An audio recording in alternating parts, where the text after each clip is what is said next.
Call our special meeting, council retreat to order today. So nice to see everyone here, especially sitting in the council chambers. So it's great to have everyone here. It's great to have everyone here. Thank you. So you've seen the refreshments in there. We have yummy things from Chickadee's Bake Shop and coffee and juices and fruit and anything you want. And then we also have lunch from Copperstone today. And I'm just going to go ahead and turn this over to Administrator Summerlin to start the department overview. Good morning, Your Honor, members of the City Council and city staff and folks, honored guests. As the mayor said, the first item on the agenda is going to be our department overviews. And we've allotted 10-15 minutes for each one of the department overviews. We have 9 of them. And so we're going to try to move through this fairly efficiently. Please understand that if we have one of the presentations that inspires a significant amount of dialogue, we will be asking that we maybe move that to a city committee meeting or a future city council meeting. And as always, I strongly encourage council members that if you have questions, please contact the department directors and ask them. We're always happy to chat with city council members. So the first item on the department overviews is the small but mighty administration department. The slides up and running here. Just giving you a quick overview of our department, who we are. We are the city clerk. We are our 2 folks who work in the communications department. We are our community liaison. We have 2 folks that will be working in human resources, and we have our management analyst.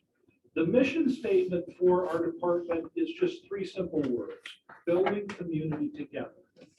You know, it doesn't really matter whether you're the mayor, the city council, or on the planning commission, or folks in the community that are involved in the schools, or working with the Chamber of Commerce, or if you're just a family that really, really enjoys railroad games. The only way that we can build this community is when we do it together and we all work as a team. I think a perfect example of that is the funding that we got for the Parkway. That would not have been done if there had not been many people involved in it over an extended period of time being able to secure that funding. It's extraordinary what you can accomplish when nobody cares who takes credit and everybody just wants to see the process completed. So that's what we mean when we say that our department believes in building community together. The core functions of our department are to fulfill citywide goals and initiatives. We work with all city departments. We manage the city's records, and contract routing and meeting agendas, recruit and train commission committee members. We work with community engagement with our websites, our social media, newsletters, and community surveys. We try to foster community engagement in residents, business and visitors, and we really try to do our new event planning. We'll talk a little bit more about that in a second, even when we're going through COVID. The department has had a number of accomplishments over the last year. Now, I've only been here for 2 months, so all of this work was done before I ever got here. One of the biggest issues was assisting in the transition to a new mayor and new city administrator. I think Deb and Nicole will tell you that trying to keep the city administrator in line is a full-time job in and of itself. We work closely with city leadership, the Chamber of Commerce, to support our businesses and residents and try to help them through the pandemic recovery. We did maintain community events during the pandemic as much as regulations allowed us to. We've coordinated the process and distribution for 2 rounds of ARPA funding and increased our social media presence with Nextdoor. And by the way, the teams won 2 national marketing awards. We've worked on a new contract routing process to ensure for better operational and internal controls. And we've also developed an agenda planning schedule that identifies the committee council workflow. We've redesigned the council and committee agendas and developed an agenda process so that we're able to also we can also start reconstructing the city's legislative history. And we've initiated a legal review of the municipal code. So our goals for our department for the upcoming year is we want to redesign and relaunch our city's website. We'd like to do a community survey to get a better insight into the legislative and budget priorities.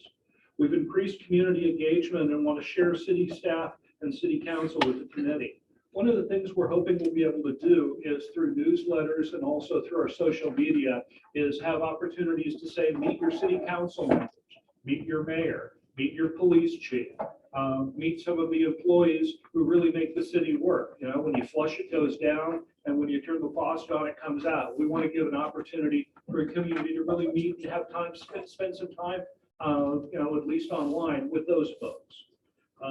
We're starting to transition from the recovery phase for community events. I think within the next year or two, you're going to see a full slate of community events. Nicole was sharing with me a calendar for the summer, and it's already starting to fill up. We want to implement a new agenda and document management software, and we want to do a complete comprehensive review of the city's legislative records.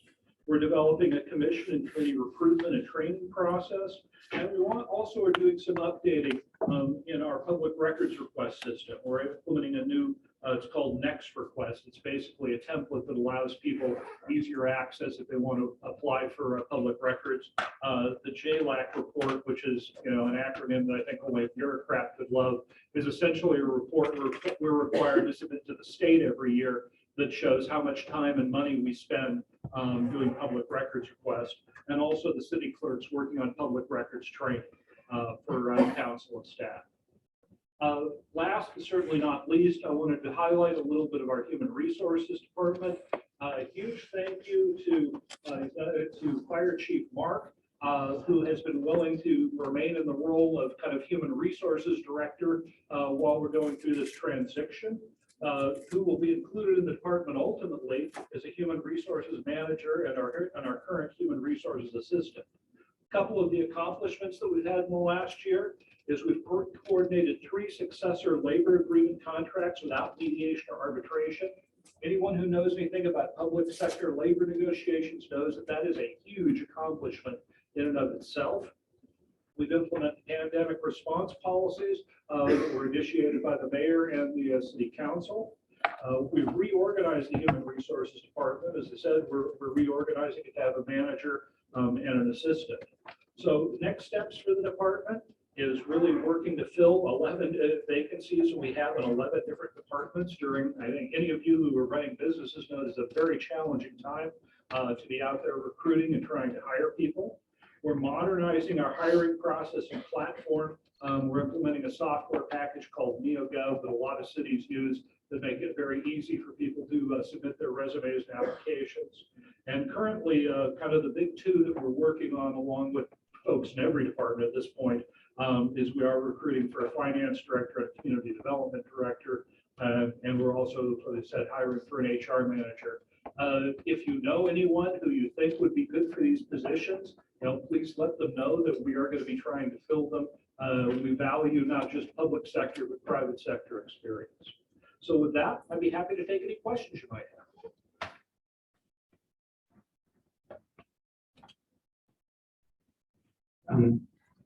Thank you for the overview. One question I have is how do you, and it may be that you're still working on these, but how do you measure the effectiveness and efficiency sort of measures for your department? So what I'm getting at is sometimes people will have, or cities will have measures of, this many HR people per 100 employees, or this many, department, maybe the department that does events in the community, this many per 1,000 of residents, this kind of thing. What kind of, yeah. So my question is, what kind of measures do you have like that? And could those sort of be shared with the council so we can kind of see the same way that you see how you're satisfied that the staffing levels are right, or where you perhaps have indicators that, we need more staffing, or we're doing well, or maybe we're challenged, that kind of thing? Yeah, that's a good question. I am a firm believer in using metrics as a way to measure success. What you met, if you can't measure it, you can't really judge whether or not you're being successful with it. During my first year on the job, that's really an opportunity to develop those metrics. Yeah, and you can look at other cities and say, okay, other cities that have a population of 15 to 20,000. Here's how many community events they put on a year. I can tell you just off the top of my head, Snoqualmie does far more community events than a lot of other cities. They get similarly sized and situated. But again, you want to compare yourself to those other cities. One of the things that I have done in other cities, and ultimately I'd like to do in Snoqualmie, is to establish a list of about 12 to 15 cities that are our standard comparables. And we use those comparables for everything from how much we charge for building permits to how many events we put on every summer. Now, you're never going to get, with 15 cities, you're never going to get 15 data points you're comfortable with, but you can usually get 6 or 8. And if you have a standard group of cities you're always comparing yourself to, you're not cherry picking the data, the numbers are the numbers. And it gives you a standard way to measure yourself against what's happening in other communities.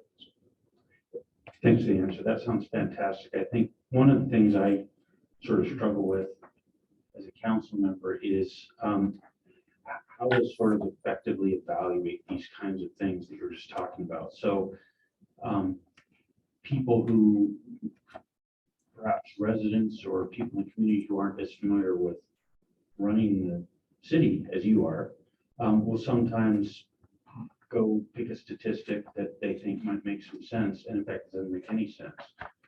But it can take a while for people to sort of process through and figure out why, because it looks like it makes sense. So I think helping us, so for example, a city that doesn't do much in the way of, choose your example, events, might have very little staff resources devoted to that. But a city like ours that does a lot of events might have much more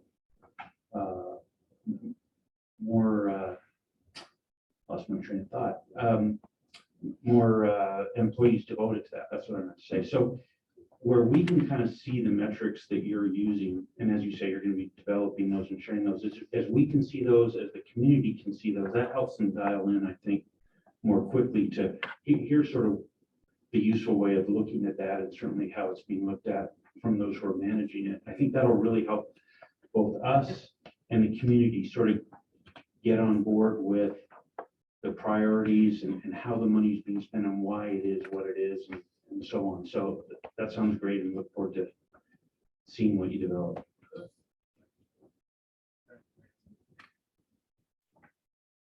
So to Mayor Pro Tem's question, just really quickly, we do and have been using metrics in human resources with different departments. And if you have specific questions about ones, I can certainly share them with you, because there are nuances in each department.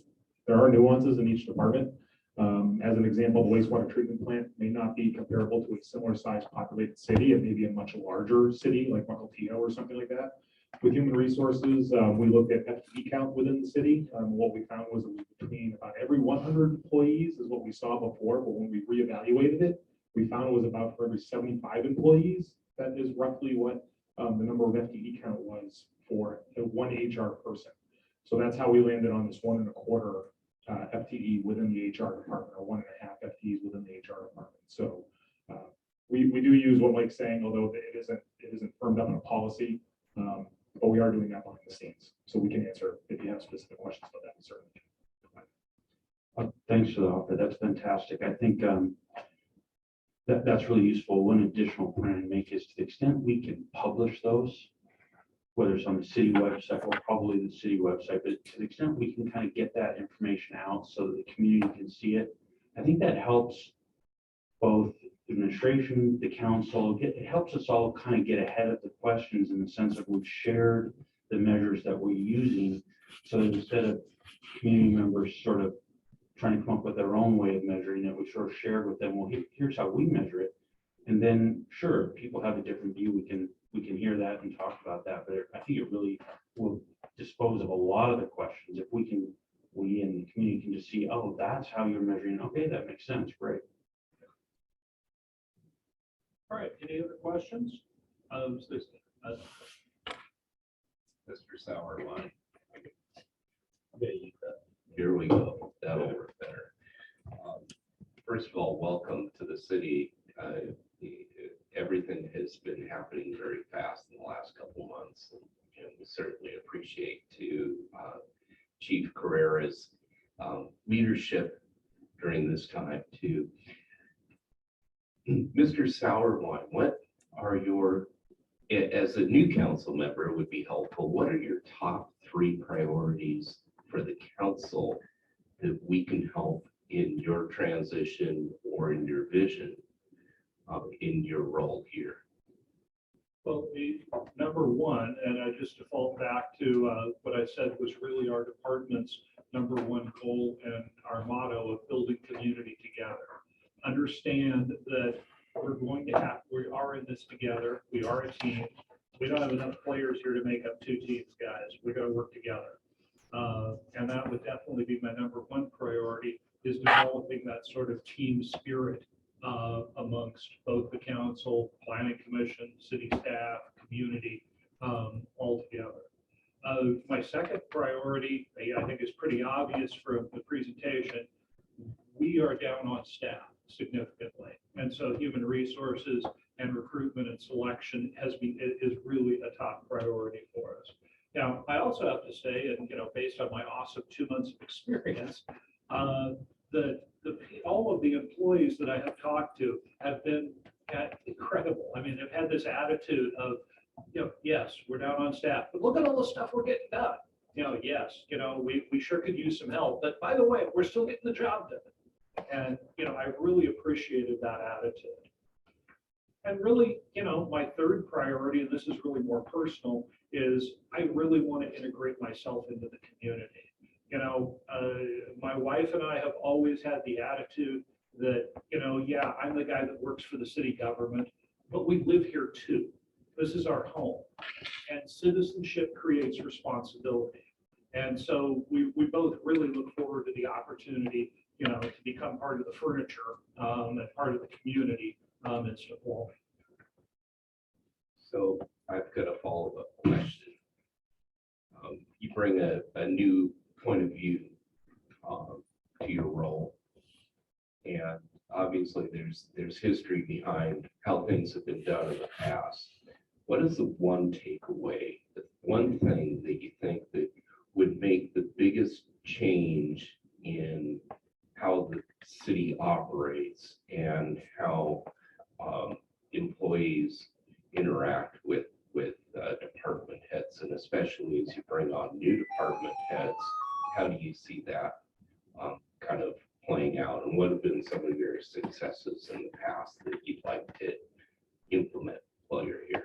Well, let me take the last part of your question first. One of my priorities in hiring new department directors is I want to hire people who are interested in making a long-term commitment to Snoqualmie.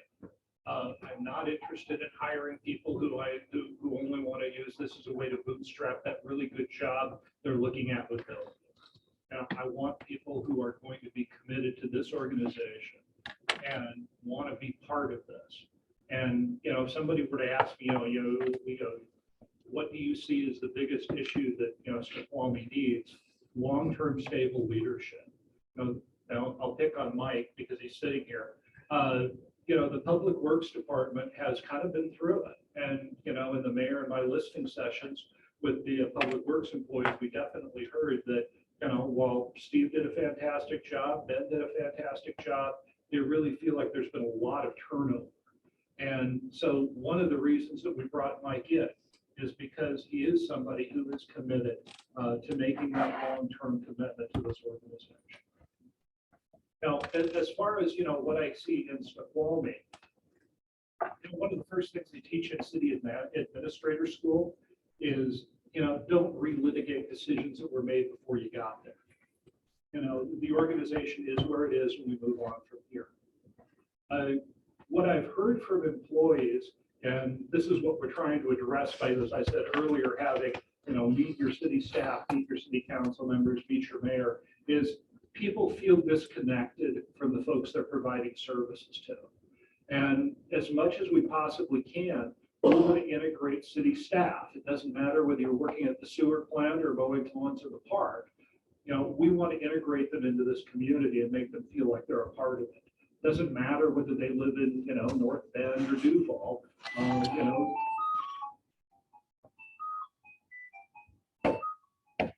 they're, they're working in Snoqualmie, and we want them to feel like they're a part of this community. Does that answer your question? Absolutely. Thank you, sir. Any other questions? If not, we need to move on. City Attorney Bob. I'd like Fire Marshal Bob.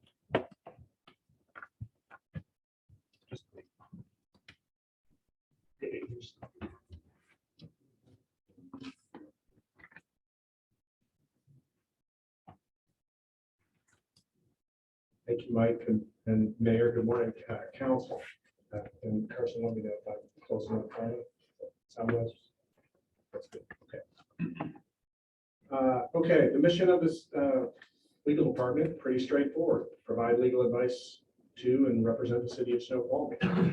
Sounds simple. There's a few things buried or packed in there that we should talk about. One is that it's advice to and representation of the city. So when a lawyer represents an organization, the lawyer is representing the corporation more broadly.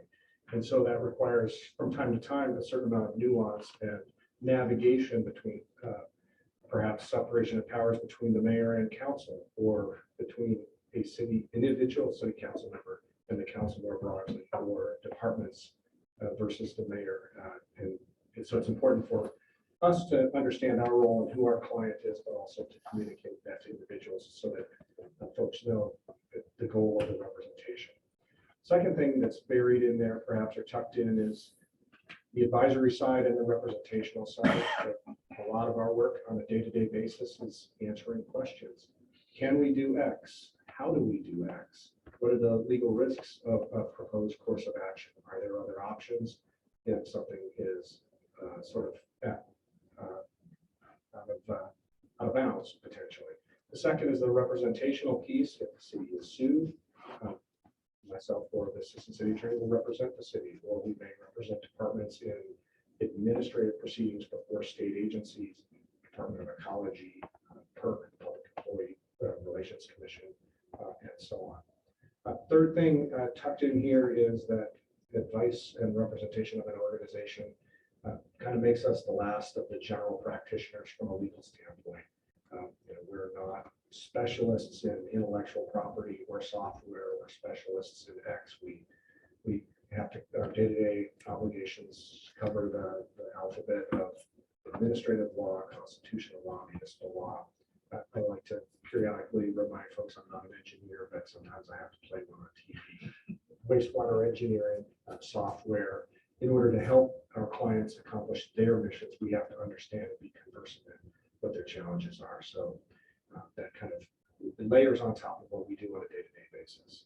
Core functions I have laid out here, and you're probably familiar with many of these. I've touched on this. We advise everyone, so that's advising the council, advising individual council members when you have questions about matters that are coming before you, the mayor, city administrator, department directors, and individual staff members as well. Work product of the council, the resolutions, ordinances, contracts that you approve. If a legal document comes in front of you, in all likelihood, we drafted it or we have reviewed it and make sure that you've got the best work product in front of you. Same thing for contracts for public works projects, and those range from the design contracts, construction management, the construction contracts themselves, and the Public Works Committee folks are familiar with. The plans and specifications are also often multi-volume, spiral bound. We've typically been through all of those, the plans and the specifications particularly, and some of the other garden variety day-to-day issues, advising the mayor, city administrator, and the human resources director, Mr. Carrera, and other staff, HR, labor, employment, and personnel. I'm not looking to see the dagger coming in my back right now. And as I mentioned, we represent the city in civil litigation in court and for administrative agencies, except with for certain things, cases that come through the Washington City's insurance authority, they typically appoint their own counsel to represent the city in interactions. last but not least, underlying that is the risk management function, which previously was handled through the city clerk's office, has been reassigned and taken on by Raymond McCauley. And so that's administering programs through WCIA, processing claims as they come in and communicating decisions on those, and then advancing them through WCIA if they move to litigation. Next slide, please. So what have we done over the last biennium? So we did a fair amount of work with Parks and Public Works folks on the design and construction interlocal agreements and the construction contracts for the record office. What that meant, that was a fairly lengthy, multi-year process, complicated both in terms of navigating the relationship between the city, the county, and the county flood control district.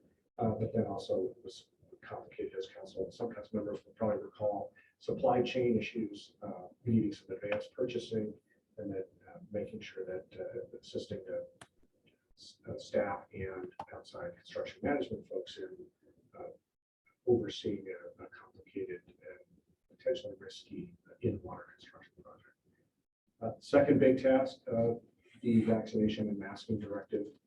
We work with the mayor to prepare and implement that. Like it, hate it, neutral about it. It was a fair amount of work from any perspective and continues to be, including the negotiation of the memoranda of understanding with the collective bargaining groups, which had the benefit of Mr. Carrera's assistance there, but that was a lengthy and complicated process as well. Likewise, with the negotiation of the successive bargaining agreements, the city administrator touched on those.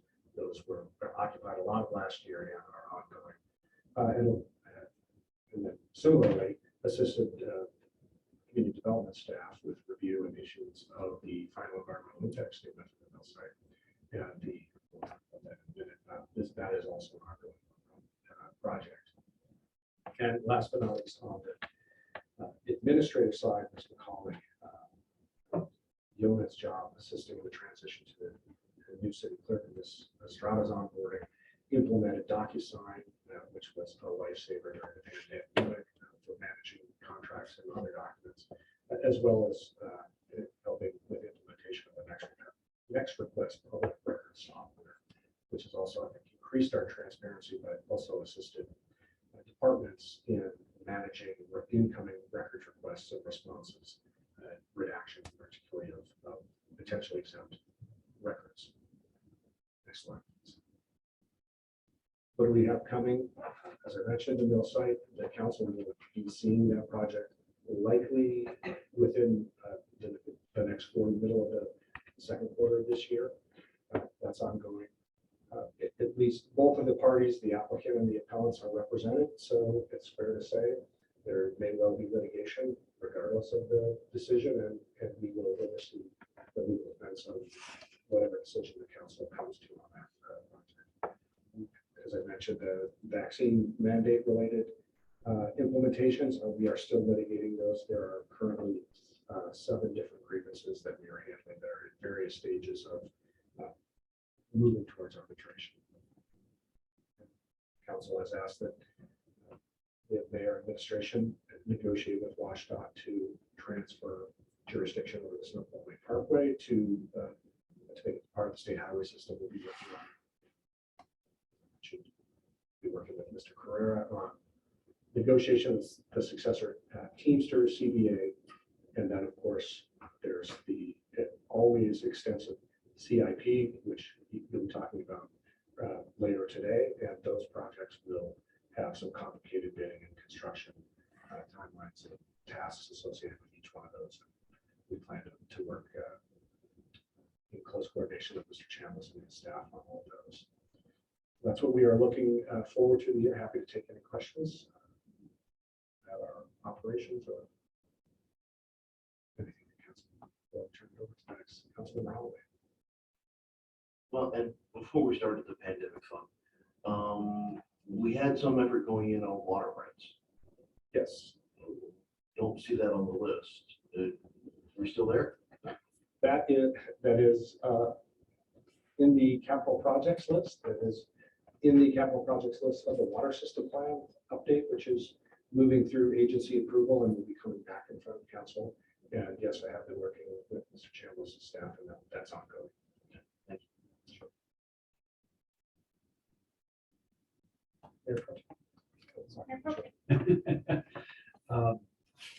So one thing you didn't list up there that I have observed and thought was, I have observed has taken some of your time, and I expect will continue to, is, and I know it gets caught up in the CIP and other areas, which is maybe why you didn't call it out, but as the council's liaison to the Snoqualmie Indian tribe, I'll tell you that there's ongoing things that happen in our relationship with them. And, you know, one of those is we recently extended the sewer agreement that we have with the tribe for the casino.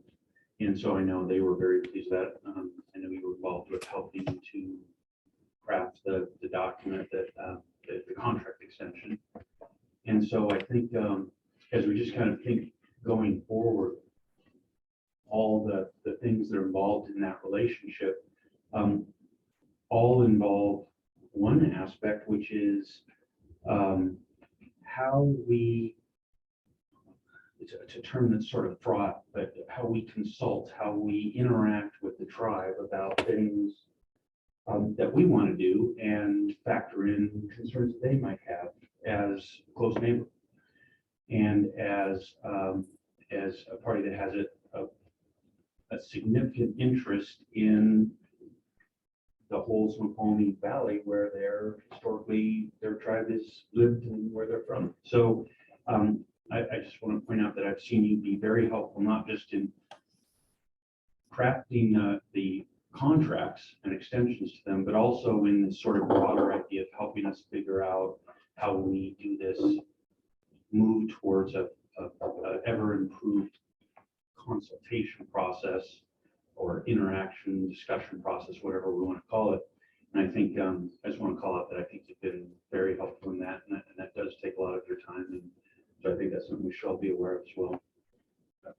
Yeah, thank you for that. And it does, that aspect, our relationship with the tribe, and whatever label we want to hang on it from moment to moment, you know, is becoming more important and prominent in many things that we do. So, you know, that has played a role in some of the projects we talked about, the record office redevelopment project, for instance, what the final design looked like, what the bank and plantings looked like. There will be those conversations around water rights that Councilmember Holloway inquired over, sewer, river walk, just to name a couple, and likely field site. So it is important for the council to be aware those conversations may be somewhat invisible in the final product, but they're an important factor leading up to both.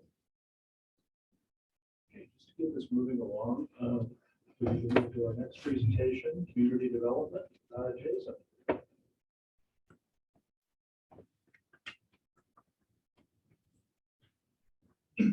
Good morning, everyone. Jason Roger is the interim community development director. So you can see up there on the screen, the mission of the CD department is to implement smart growth principles through sustainable city planning, proactive local and regional administration, and balanced economic development. It sounds like a huge mouthful, and it's very wide ranging because we're looking at everything from growth and development to long range planning for the city. We have to do permits for everything that's getting built here in Snoqualmie. And you can see that in the core functions up there. It can be very easy to undersell the long-range planning aspect here because it's not just the comprehensive plan, which is a very important document for the city. It's also everything from we get inquiries about development. We work on things like affordable housing, which of course is a very important issue around the entire region and in Snoqualmie right now. We're going to work on economic development, how the city is looking to grow its business community and support our citizens through that. We're looking at tourism. We're looking at what's coming not just over the next 5 years, but the next 10, 15, 20 years is a critical component. Then we get into the nuts and bolts of, like I said, we have permits. So if somebody wants to build a building, even if they want to build a deck, install a heat pump or an air conditioner at their house, we need to review those against the building codes to issue permits, and we do provide inspections for those permits that are issued. And then finally, we have a code enforcement function here as well. If people are doing things without permits, we are going to get involved in that. Next slide.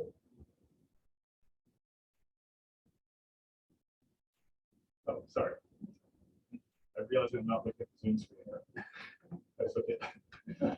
So department accomplishments in 2020, like I said, we issued a lot of permits. We issued just shy of 200 permits in 2021, even in the middle of a pandemic with things being a little slower with development in Snoqualmie. There was still a lot of permit activity and a lot of inspections to go with it. Some projects are going to have a more complicated set of inspections. If you're building a building, we inspect the foundation, we inspect the framing, and et cetera, versus if you're installing replacing your water heater, that's a single inspection. We completed the Shoreline Master Program update. As most of the council will recall, this was something that has been, frankly, 20 years in the making. The city's been through a couple fits and starts with that. We finally got over the finish line in 2021. And then the Snoqualmie Mill project, final environmental impact statement that you heard Mr. Sturbank mention as well, was completed in 2021. So that project is continuing to move forward. Beyond that, there was the CD department provides some additional support to other departments in the city as a result of our COVID emergency protocols. One of CD staff has been in the building providing administrative support through the entire pandemic, which we continued that in 2021. We were supporting, excuse me, the city clerk's office during the transition a little bit. We've been supporting the Parks and Public Works Department with some park reservations, just to help things along the way. Looking forward, the major project we have coming up is the major comprehensive plan update, which is due in December 2024. Thank you to our state legislators for giving us 6 more months on that. And we have a housing needs assessment underway right now as part of that process with the other cities in the Snoqualmie Valley. So that's North Bend, Carnation, Duval. We're doing a valley-wide study to start off with, and then all us cities will then go and look at our individual city needs following that. That's a very exciting coordination and cooperation that we were able to do with these other cities. But once we complete that, there's going to be many other steps to update the comprehensive plan in a major way, because as I said before, this is the document that's looking 20 years out on how Snoqualmie is going to grow and what the city is going to look like in a lot of ways. There's the Snoqualmie Mill PCI plan process, which will likely come to the council later this summer for your review and decision. We also maintain the community grading system through FEMA. This is the flood regulations. CRS, the community grading system, is an important component because this city does some things over and above the baseline FEMA requirements for flood protection. Those extra things we do give our citizens a break on their flood insurance rate. It's really critically important. This community has suffered through many flood events over its history. We are almost certainly going to suffer continued flood events just because we're right next to the river and the river's not going anywhere. And so these things we do are helping to minimize the flood risk, give our citizens and businesses a break on the flood insurance, and just hope to minimize or even eliminate any damage that comes. We've already seen that over the years through some of the physical improvement projects that have occurred along the river at the Snoqualmie Falls PUC power station, and also the Core 205 project. And a lot of the other things we do is education, some land use adjustments, and things along those lines. We do have the anticipated full build out of Snoqualmie Bridge coming next biennium. Many of you may not quite realize there are only at this point 2 undeveloped properties left in Snoqualmie Bridge. We anticipate both of those getting built here over the next couple of years. One of them should likely going to get built in the next year. And then finally, continue support of the Parks and Public Works Department as we work through the capital projects. There's a permitting component to all these projects, which is not always widely appreciated, but it's definitely there. We provide a lot of support to them through environmental review, through getting appropriate permits, both with the city and also working with them as you heard Mr. Sturbank speak about the record office project and all the permits needed at the state and federal level. that's something else we support. Happy to take any questions now. It's a hand up. Thank you. To push this button or, okay, great, thank you. I was really happy to see that term smart growth within the mission statement. That does have a specific meaning to some folks. What I'm wondering about is how can the council support implementation of smart growth beyond what is already in the code? Is there code language that we can adopt? Assuming that we were interested in doing so. Is there updates to zoning that we can do? Do we have to wait for the comprehensive plan to start working in that direction? I'm just kind of wondering how can we assist in following along the suggestions of the smart growth. Yeah, so it's a good question. I think broadly, you start with the comprehensive plan because that's the set of overarching goals and policies for this city and how it would grow. From there, you have to drill down further into implementing specific zoning standards because as we've seen multiple times through when the council has looked at projects either as a decision maker on appeal, the having a comprehensive plan policy is great, but at the end of the day, we're permitting against the standards. And so if you want, Snoqualmie Bridge is a great example of, it implemented many of the, what you would call smart growth principles available at the time. This is either the late 90s or else the early 2000s. And,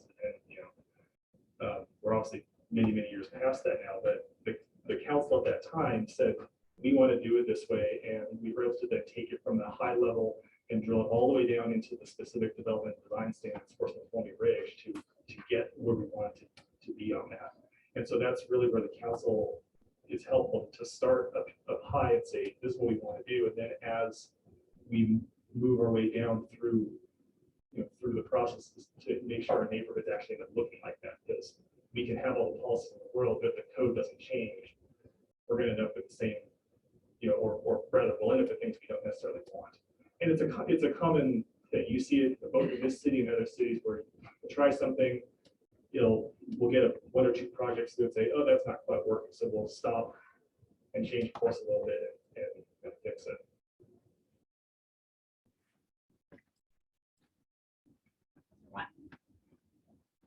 Mr. Rogers, first of all, thank you so much because I have a tremendous amount of work in the last year, and you've carried the department forward, you and Dylan. It would help me to understand, I know that you have just an enormous amount of work ahead of you in the next year, and understanding the resources you have available to help support the work you do every day, whether it's other agencies or reference agencies or organizations that you rely on for additional support and information. That'd be helpful for me to understand so I get a better gist of your daily life. Sure. A lot of the day-to-day work doesn't require a lot of outside support, so to speak. We're working with the city, with the city's various plans and policies and codes, which we manage anyway. And we work with the city clerk, for example. We work with the Parks and Public Works Department on whatever the project happens to be. When you start looking at outside agencies, organizations, MRSC remains a good resource. But then beyond that, there's a whole range of regional and state organizations we're going to at least talk to. There's a King County Planning Directors Group. They have meetings every month that I go to, and those are very valuable for hearing what's everybody else in the region dealing with. We recently heard, and you may have seen an article in the paper about the little Amazon drone the little thing they drive on the sidewalk. That's something that the city of Kirkland is dealing with. We heard a whole presentation about those and what they're doing. I talked to other staff up and down the Snoqualmie Valley on various issues, everything from watershed planning to how's it going in North Bend this week.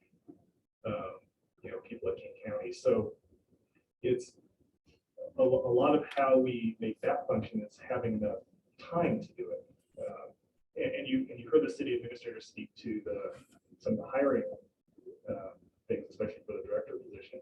That ends up being really critical because as we have less staff, we have to focus more of our energies on doing things right here in Snoqualmie and the minimum versus as we add more people, we can then have a little more time to get out there a little more and work on that coordination. So filling some of the vacancies is probably one of the top priorities. And I know it's a top priority for the administration as we move forward.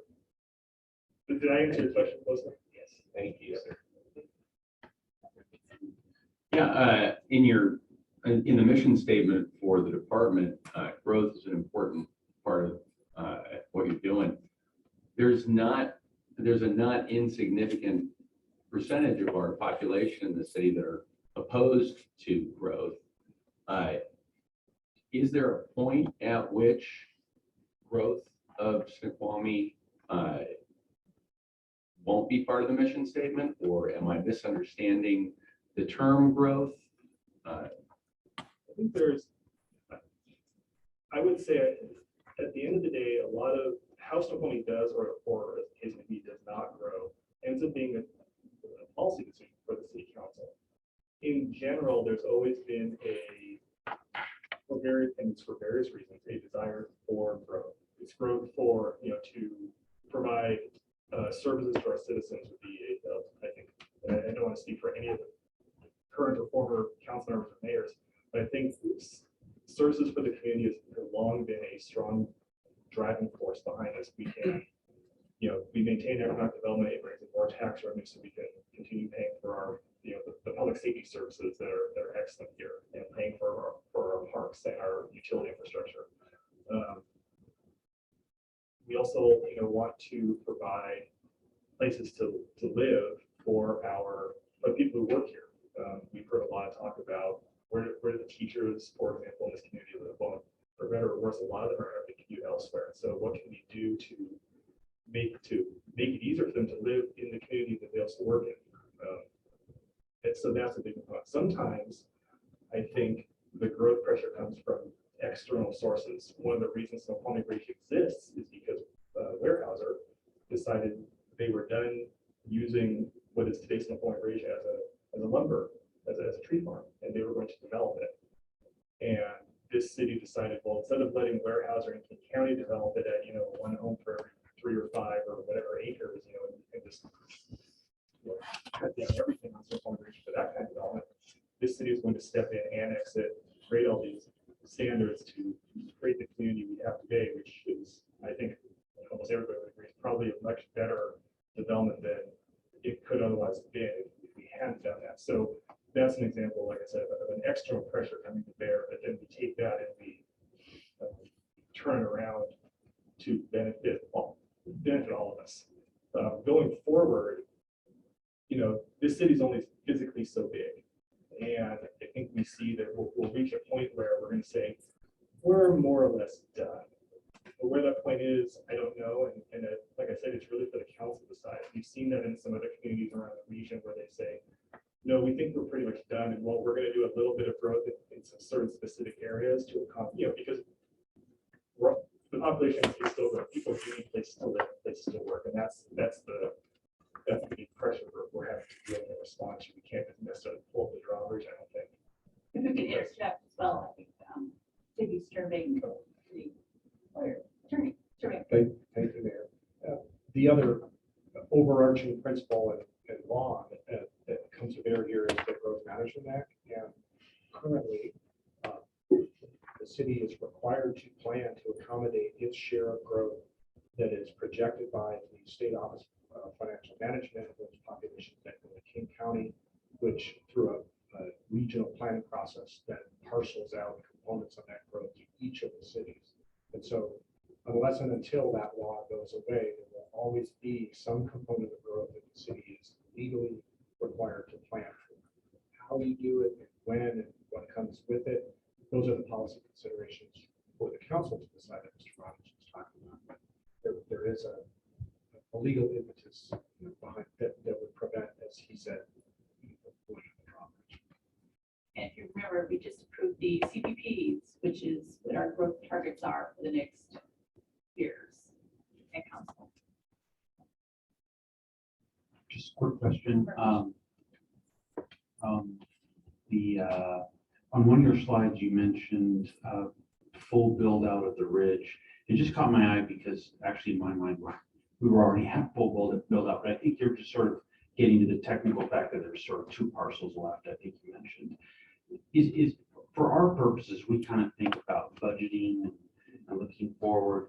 Is it, I'm assuming, I guess I believe, and I want to get corrected if I'm wrong, I believe that those 2 last parcels won't significantly impact things like property tax revenue. It's just not enough left. Is that a reasonable viewpoint, or is that actually potentially a significant additional revenue source? One of the parcels, the parcel next to the hospital, known as S21B, does have a small but I would say noticeable effect. You recall some of the prior financial, and I think it's not called out explicitly in the one this is today, but in prior ones you may recall from last year, it was in there. It's a small dump. But it is minor. The other one would be a residential development that I don't think would have a noticeable effect in the scheme of the overall budget. All right, let's move on to our next presentation. Thank you, Jason. Drew, finance.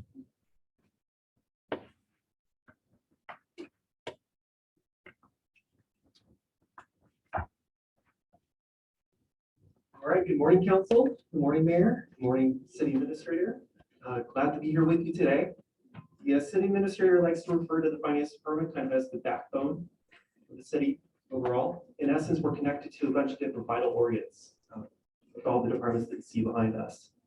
Our mission statement is the finance department endeavors to provide transparent, accurate financial information, maintain the city's fiscal health, guide adherence to financial policies, and manage financial service operations with a high level of customer service.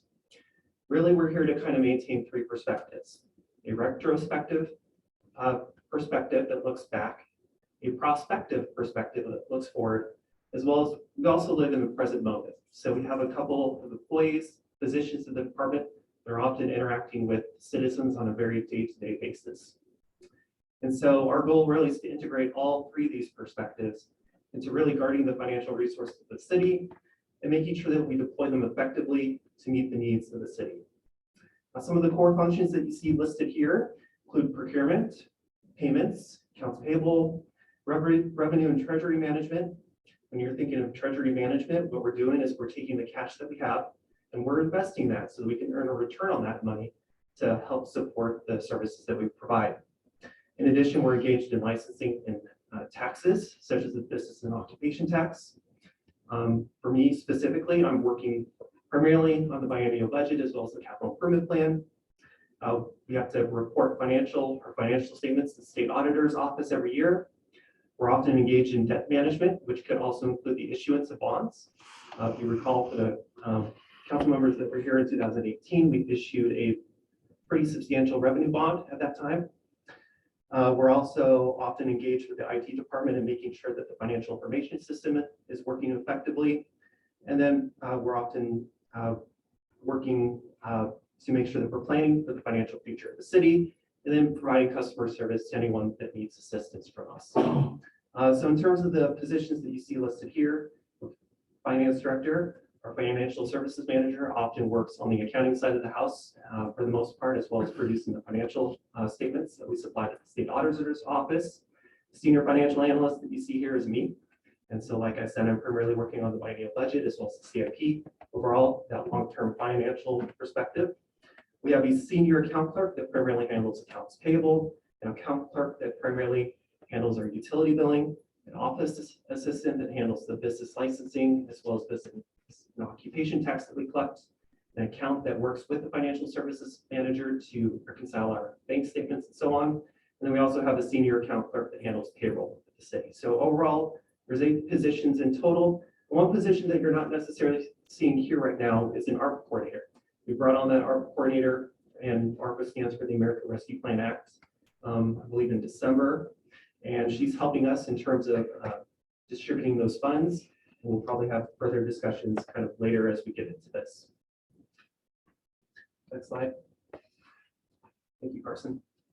So in terms of department accomplishments over the past year, you were all present, likely for the state auditors conference that we had prior to the last, probably 2 council meetings ago, where we received a clean audit opinion from the state auditor's office as a result of timely and accurate financial reporting and adherence to internal controls. This past year, I guess we processed over 1,500 business licenses. We implemented the File Local Business and Occupation Tax Portal, and we also worked to automate utility billing customer service features to include online form submissions. 2021 was a challenging year, I think, for the city overall, given kind of the financial uncertainty that we were all experiencing at that time related to the pandemic. But during that time, there were additional accomplishments that we had. So we amended the CIP with council. We worked on our utility rates last year to making sure that customer classes were going to pay their fair share over the long term, for example, if you recall that. And then in addition to that, we assisted as a department with the 0.2% transportation sales tax as well, providing the analysis for that. In terms of the department outlook,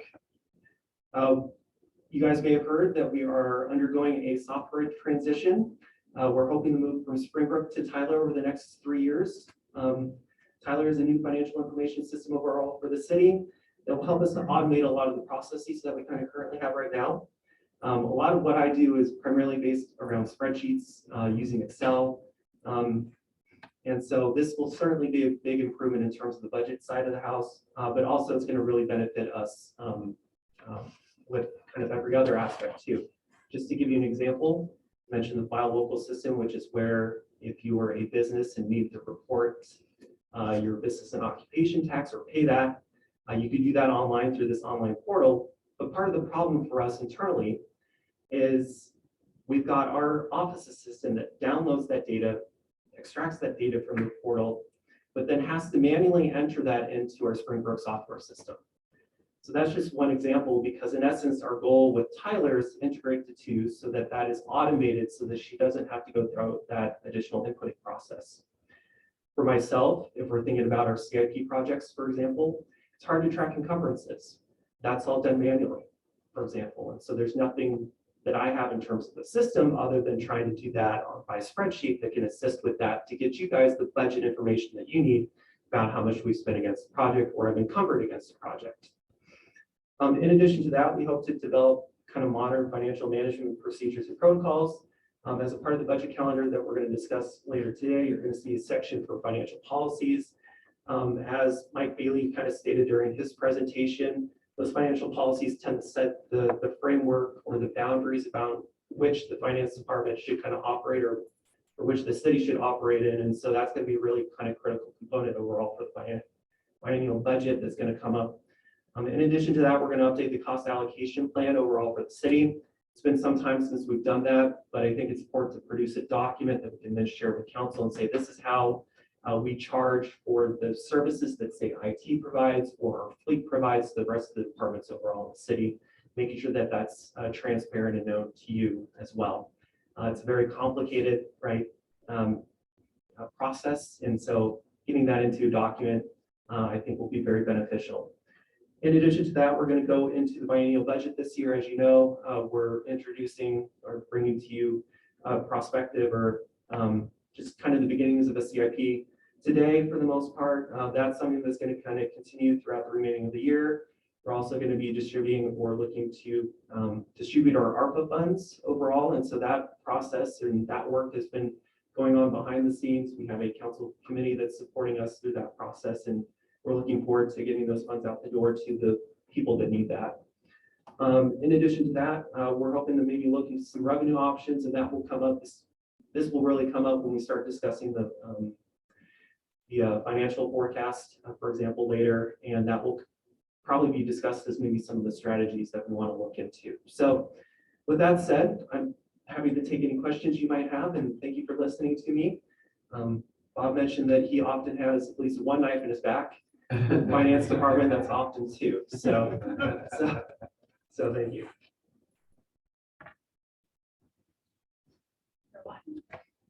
Great, thank you. As a banker, you have my full attention, and I appreciate everything that you do. Your department, among many, is very, is very dependent on technology. And I know from a banking standpoint, it's something we're always chasing. We're always trying to keep up with the technology and the platforms that are available. My question to you is, in the current state of our city, do you have the technology resources that help to make your department of a city of this size as efficient as possible? Or is that something that we need to spend more time looking at as a council to help support you? So what I would say is Tyler is certainly going to be an improvement over the system that we currently have. Right, and so that is going to be a major addition overall to the city. There's a lot of work that has to go behind the scenes in order to make that happen. We're just at the beginning stages of that itself. And so maybe we don't quite know the full functionality of that just because we haven't experienced it quite yet. But we do think it's going to be making a significant improvement overall. And there's a learning curve involved with all this. So, making switches to technology or different kind of solutions, for example, just can't happen overnight. There might be some additional sort of add-on software programs that we can get into, but I don't think we're at that stage yet internally as a department to explore those options. And we have to be mindful that we have to focus on your priorities overall. There are trade-offs to consider, overall with the budget too. And so we're going to do the best we can. But what I will say is technology is important. Like you said, it makes our job more efficient because we don't want to spend our time on the manual processes, right? For example, we want to spend our time on the analysis work that supports your decision-making overall. And so the faster that we can get to that stage where we are providing with more analysis, the better I think the city is going to function in the future. So I hope that answers your question, but thank you. Thank you. Yeah, so first off, as an accountant, I just want to congratulate you. That was awesome that you used the word encumbrance in your presentation. That was fantastic. There's at least a couple of council members going, what is that? I know. So you prompted them to come find out. Awesome. I think what Councilmember Watt said is really important for us as a council to keep in mind. For those that don't know, the current implementation of this Tyler project is a huge achievement for the city. We actually had to save for many years to save up the money. It's a couple $1 million, I think, by the time you get all in with all the support that, just installs. It's not like installing Microsoft Word on your home computer. You install it and it works. There's all kinds of implementation involved in doing it. And so they're in the middle of doing that. I think your point is really well taken. This is something that's a continual pursuit to get those efficiencies that IT offers us.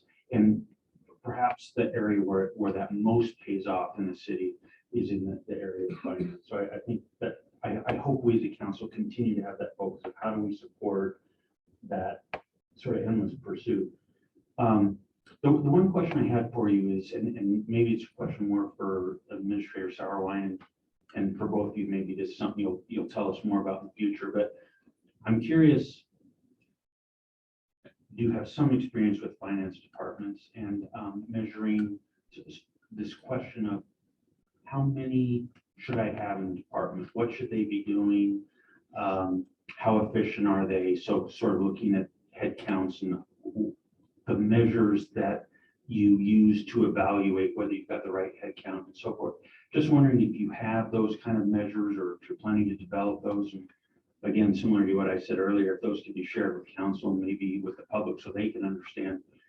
I worry about our finance department. I worry that it may not have enough people, but I'd love to hear really from the folks that are running the department as that sort of gets clearer. So do you have that kind of information now, or is that something you're planning to develop? So I would say that's something that we're planning to develop. I think, especially the size of the city that we currently have, we're often listening to our employees basically to understand what their perspective is for the most part. And so we would probably spend a lot of time taking into consideration what they're doing. Obviously, any sort of technology improvements might actually help with the situation itself so that the city could take on more, or each employee could potentially take on more if we are better able to automate their processes. But I would say that indeed we are looking to kind of develop those measures as we kind of move forward from here. That'd be great. I think, I would just make a point that every department in the city will do a better job if they have strong financial analysis support from these folks. Every single one of them will perform better than they would otherwise. So, having a strong team of financial analysts that are able to spend time in that role, along with all the other things that you mentioned, I think is something that really benefit the city. So I kind of try and focus on that. Thanks. Yeah.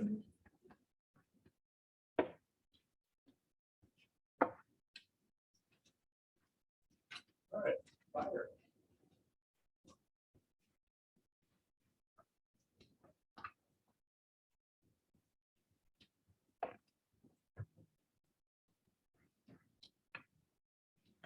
This is my presentation.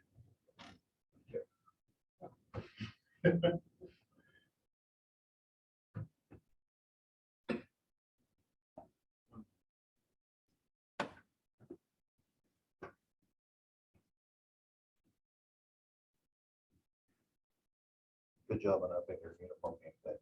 On the what? Upping your uniform game today. Oh, thank you. Notice the tie. Pays attention to details.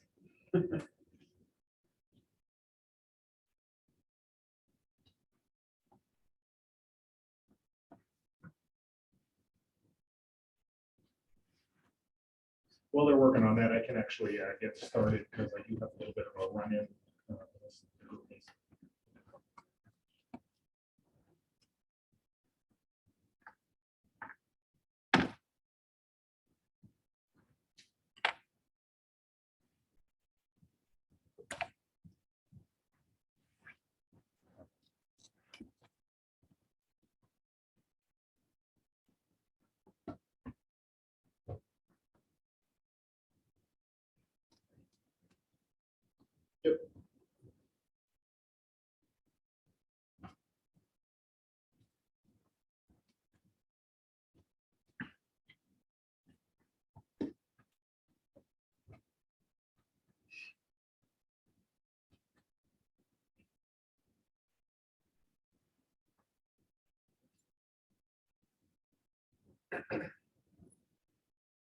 This is great.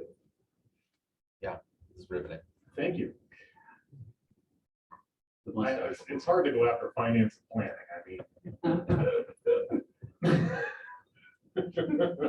The electricity in the air from that might be what I'm sensing right now. It's a little bit of a pause.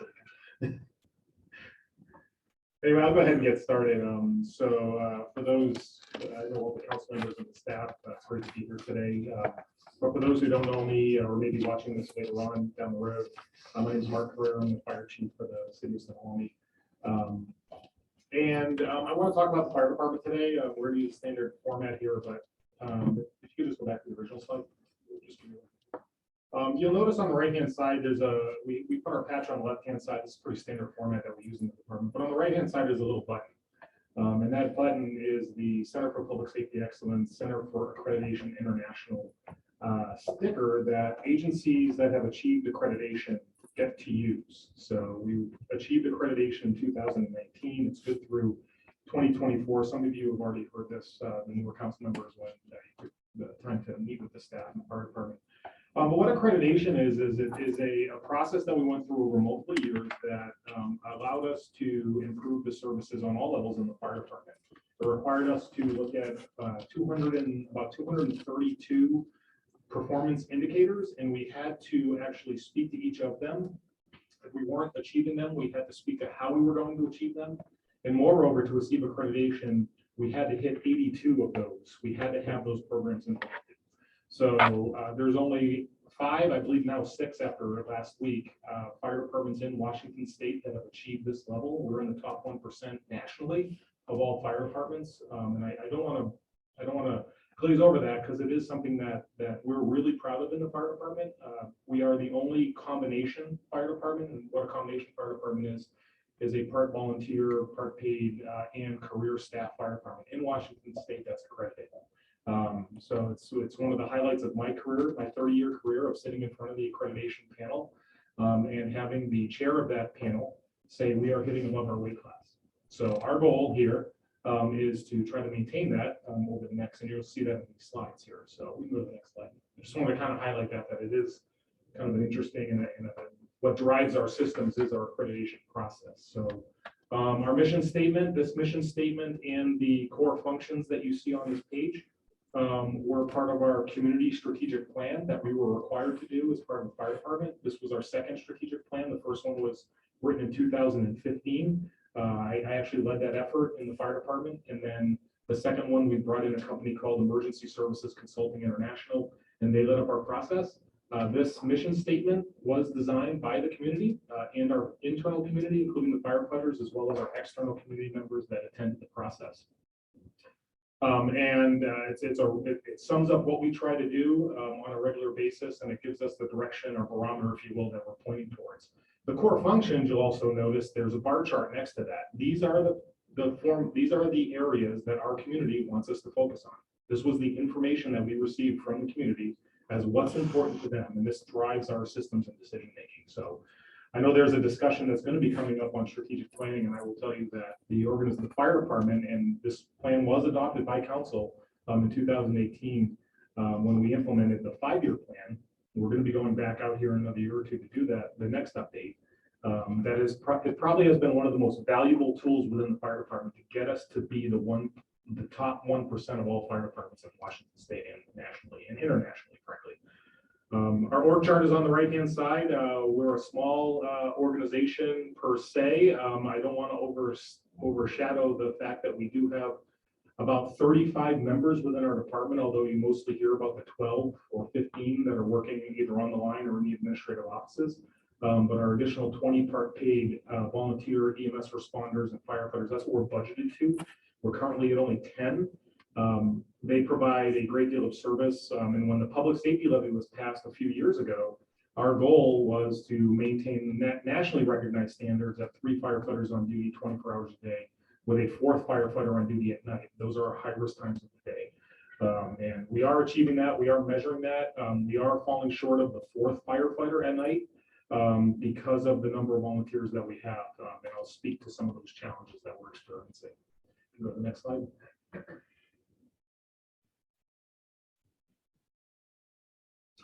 So where we've been over the last year or so, we responded to over 1,380 incidents, which is pretty standard for us. We fluctuate between about 1,100 at our low point, which was last year or the first year of COVID. Our calls dropped off, which was pretty common. People were at home, they weren't taking more risks, they weren't getting in car accidents, et cetera, et cetera.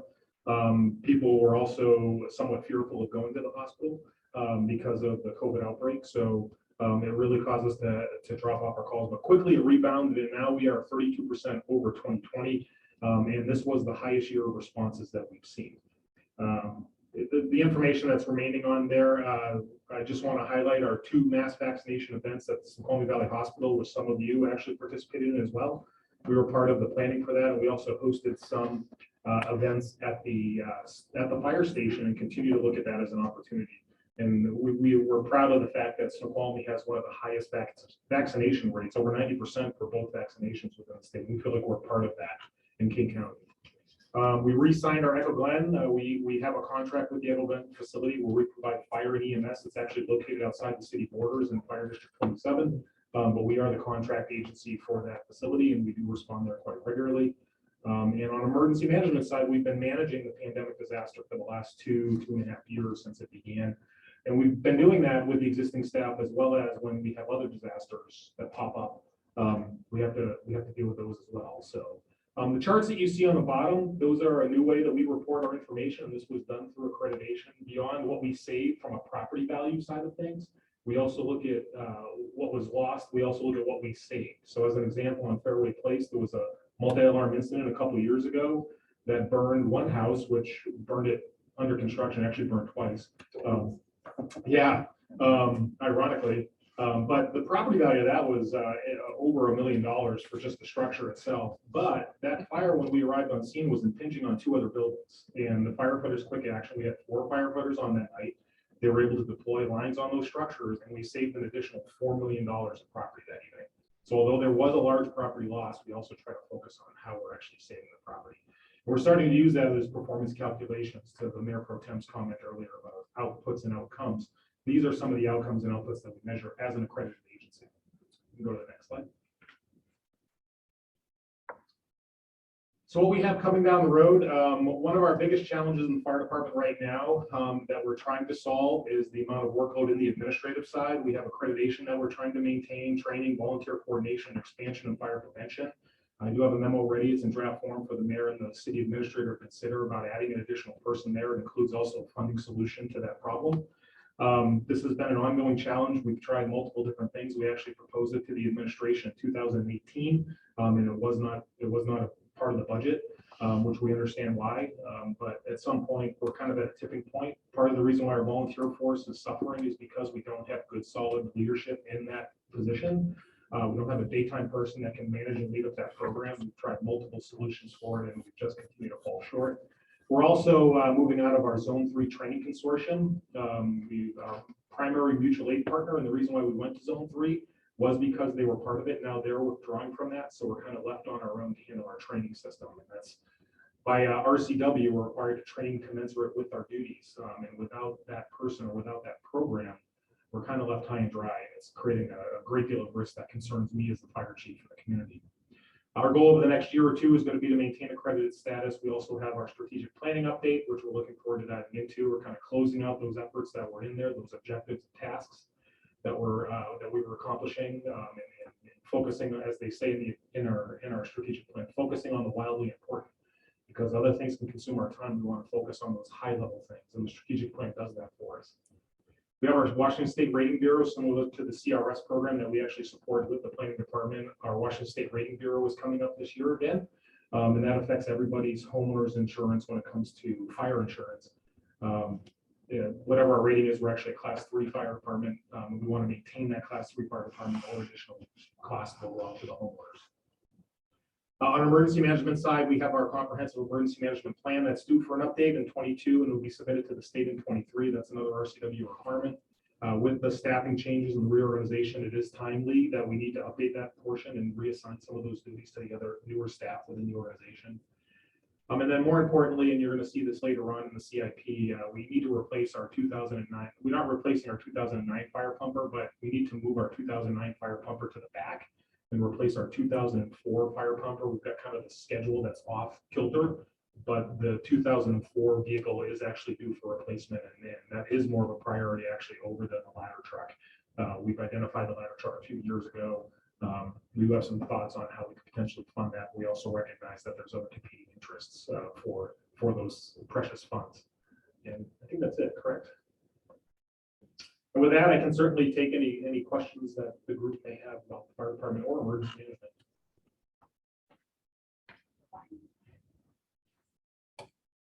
Chief Carrera, the accreditation piece is hugely,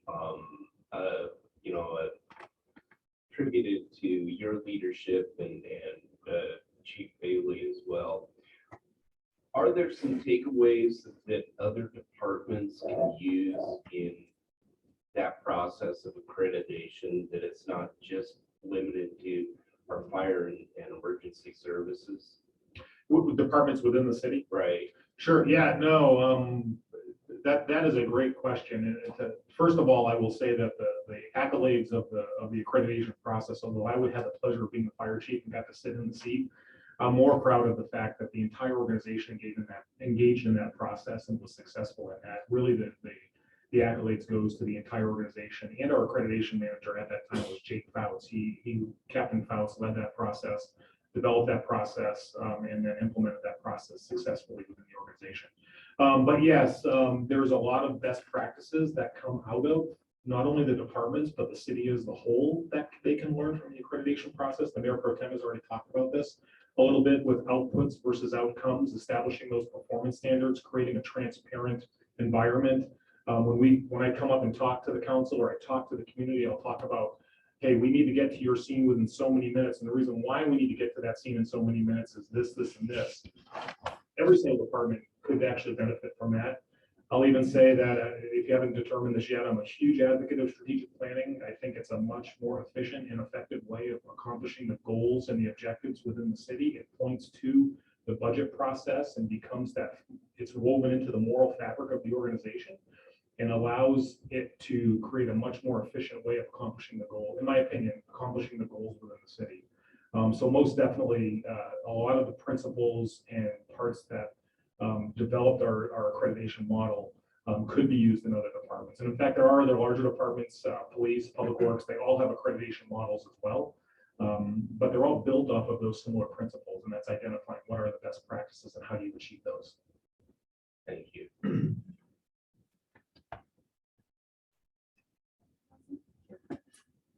With my geology background, and thank you for your presentation. With my geology background, always floating around in the back of my head living in this area is the threat of the big one.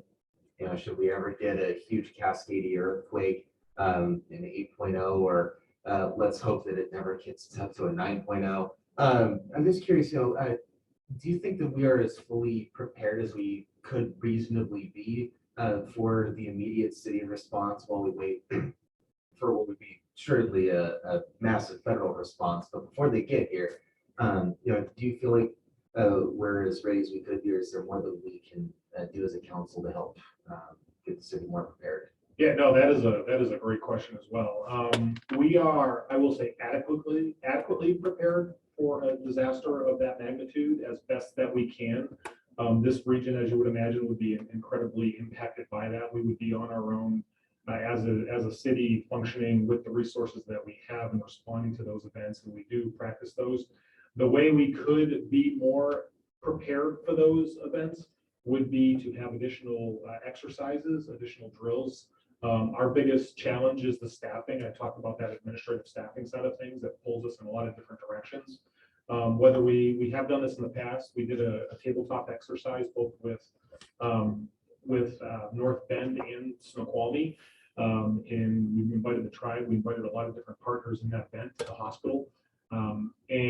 We did it in the fire station. We got our EOC activated and they threw different things at us. It was a great way to really not only identify how we're going to respond to it and get everybody experience in that area, it also identified where our gaps are and where we need to improve things. So whether we invest in a third-party consultant to come in and do that, or we invest in additional staffing within the administrative side to free up my time to potentially build those, that would be probably the most effective way of becoming more prepared for that mass disaster.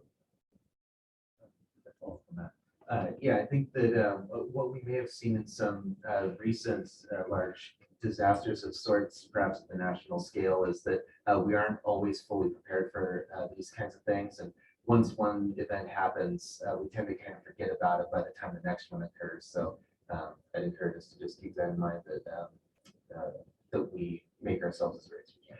Yeah, no, I appreciate that, and I agree 110%. In fact, a lot of times we're planning from our last event, and we're building off those plans from our last event, which is important, but we really need to be focused on what event is coming down the pipe next and being prepared for that exactly. To your point about national disasters, there's a statement from FEMA that says all disasters are local, and that's where it starts, here at the local level. So to your point is we need to be prepared so that we're part of that larger system to help us respond, as well as the county and the state and then the federal government to help support us.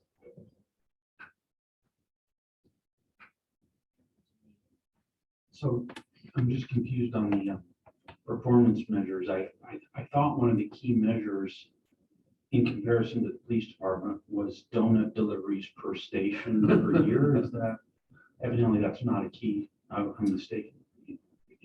Well, it is. I think with Starbucks in town, there and no donut shop anymore. They tend to lean towards scones now, but and we don't have the encumbrance in our budget to actually afford those right now. So Do you hear that? In seriousness, the question I wanted to ask you about is the department, by the way. HR and finance. yeah. The question I wanted to ask you is, and you touched on this in your presentation, which is your staffing goals, especially overnight. The house that you referred to, which burned down twice. It's just 3 houses down from mine, and you mentioned that you saved $4 million in houses, and I think he's being modest. Both I and many of my neighbors all evacuated our houses. The flames were so high. Now, I suppose professionals know how to look at a fire like that and understand what's going to happen, but it was terrifying. And most of us believed the whole block was going to go up. So we were evacuating our houses, kids were getting in cars, we were very frightened. So I'm just curious, I had the idea that in one of those fires, well, anyway, in the first of the 2 fires, it was an occupied house. It was under construction. The second time they were trying to rebuild it. Mhm. The first time, actually one of the occupants was injured, I think going back into the building to try and save some family pets, I think. But I'm just curious, so what that sort of got all of us to thinking in the neighborhood about at the time was just how fast you guys respond, which, by the way, everyone's just fantastically pleased by how fast your department, our department responds. But here's my question is, that there was a belief that perhaps there was some delay, at least in the first fire, in the department's ability to go into the building, because you have to have, I think, 4 officers on site, and perhaps I was late. I don't know if that's actually true, but so my question really is on that question of staffing. Are you satisfied? Not, I know you may have issues with filling positions right now, but have we authorized the number of positions that you would like to see us authorize to fund so that, and I know that part of this is volunteers, but are you satisfied that we've done what we can so that your department is staffed enough to handle the emergencies that we face, or should we be looking to fill additional positions to really have the level of protection that you would like to see us have? Yeah, no, that's a great question as well. So to your point, yes, you are correct that we needed 4 people on that first fire before we could make entry for a known rescue. That was one of the reasons why we moved to that 3 people on duty 24 hours a day.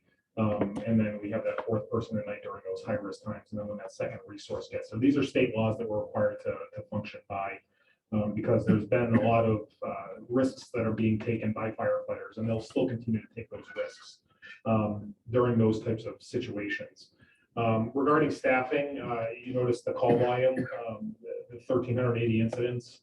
I'll talk about a couple of things. One is the staffing level as we respond. So when I got here in the department 8 years ago, we had 2 people on duty during the nighttime that were career staff and 3 during the day. And we achieved that, the 3rd firefighter. At the same time, we had lost the contract with the casino, which was basically funded 2 additional firefighters. So we understand the financial implications of that. We're getting to a point now where our call volume is, and as the community builds as well, that it's going to start affecting our response times. That's one of our outputs that we talk about is those response times. But we know the quicker we get there, the quicker the fire goes out, the better chance the person has to survive a cardiac arrest event. And that's what drives our systems. As an example, as the community builds out, like with Panorama Apartments, and you put a densely populated incident or a place to live over there, and they're using the system 2 or 3 or 4 times a week, which is what's going on there right now. Being that far away from that response area causes us a longer response time, which erodes our response times over time. And these are our goals. We look for ways to limit those. We've reduced what we call our turnout time, how fast we get out of the station. I'm really proud that the firefighters are just over 1.5 minutes. That's 24 hours a day, 90% of the time to get out of the station. Our response goal is 1.5 minutes. Most departments are over 2 minutes, but they recognize the importance of that because that is one of the things that we can control. When we talk about this in accreditation, it has to do with our fire station location. Fire station location is not in the best possible place. It makes sense when you drive down the parkway that it sits right in the middle of the community. And that's probably why it was placed there. That's my understanding why it was placed there. But if we're going to have the biggest impact on our response times, the fire station needs to be further up on the ridge. That's where our call centers are. Whether it's a joint public safety facility with the police department on that corner or somewhere nearby there, these are master planning concepts that we understand we don't get right away, but when those opportunities present themselves, then we can actually implement those things. So that's the first part. The second part is our call volume continues to increase, and it affects our response times, and it affects us being out of the area. Now it's taking us longer to get to those incidents. What you end up doing is you can add additional staffing during the day to help accomplish that. So Whether it's we use part-time firefighters, whether we use career firefighters to do that. We can certainly add an additional resource that allows them to transport the patients out of the area where we actually generate revenue for those transports to help offset some of those costs. It certainly would be enhancement that would be needed likely in the near future. Our biggest concern right now from a staffing perspective is the additional firefighter in the office to help support our day-to-day stuff, with looking down the road of the additional staffing during the day to staff some sort of transport resource. We're one of the few fire departments that generates about 10 or 12% of its revenue, or its cost in the fire department when its revenue. It's almost unprecedented that we can do that. We generate revenue from ambulance transport fees, from ground emergency medical transport, which is an offset of the Medicaid funds. We receive funds from when we go to the casino now that we no longer have that contract. We also get county money, about $180,000 from the county to provide EMS services. And we're always looking at other ways that we can generate revenue to help offset those costs. And not only do that, but also enhance the services that we're trying to provide. We don't want to come in with a problem. We also want to come in with a solution to those. And that's what's going to be in that memo for the mayor, city administrator, consider later. Thanks, that's fascinating. I would love to see the Public Safety Committee just delve into this more between now and the time that we get to budget time. Because I think, I know, Mayor, that you're focused on this as well, but, sort of developing these thoughts and being able to kind of give a recommendation to the rest of the council, I think I would find extremely helpful in driving out some of these thoughts that the chief's just been talking about and kind of the pros and cons and costs and benefits. And I think I'd love to hear from that committee about sort of the deeper dive into that. We were having to cut it off here. Information technology, Kevin.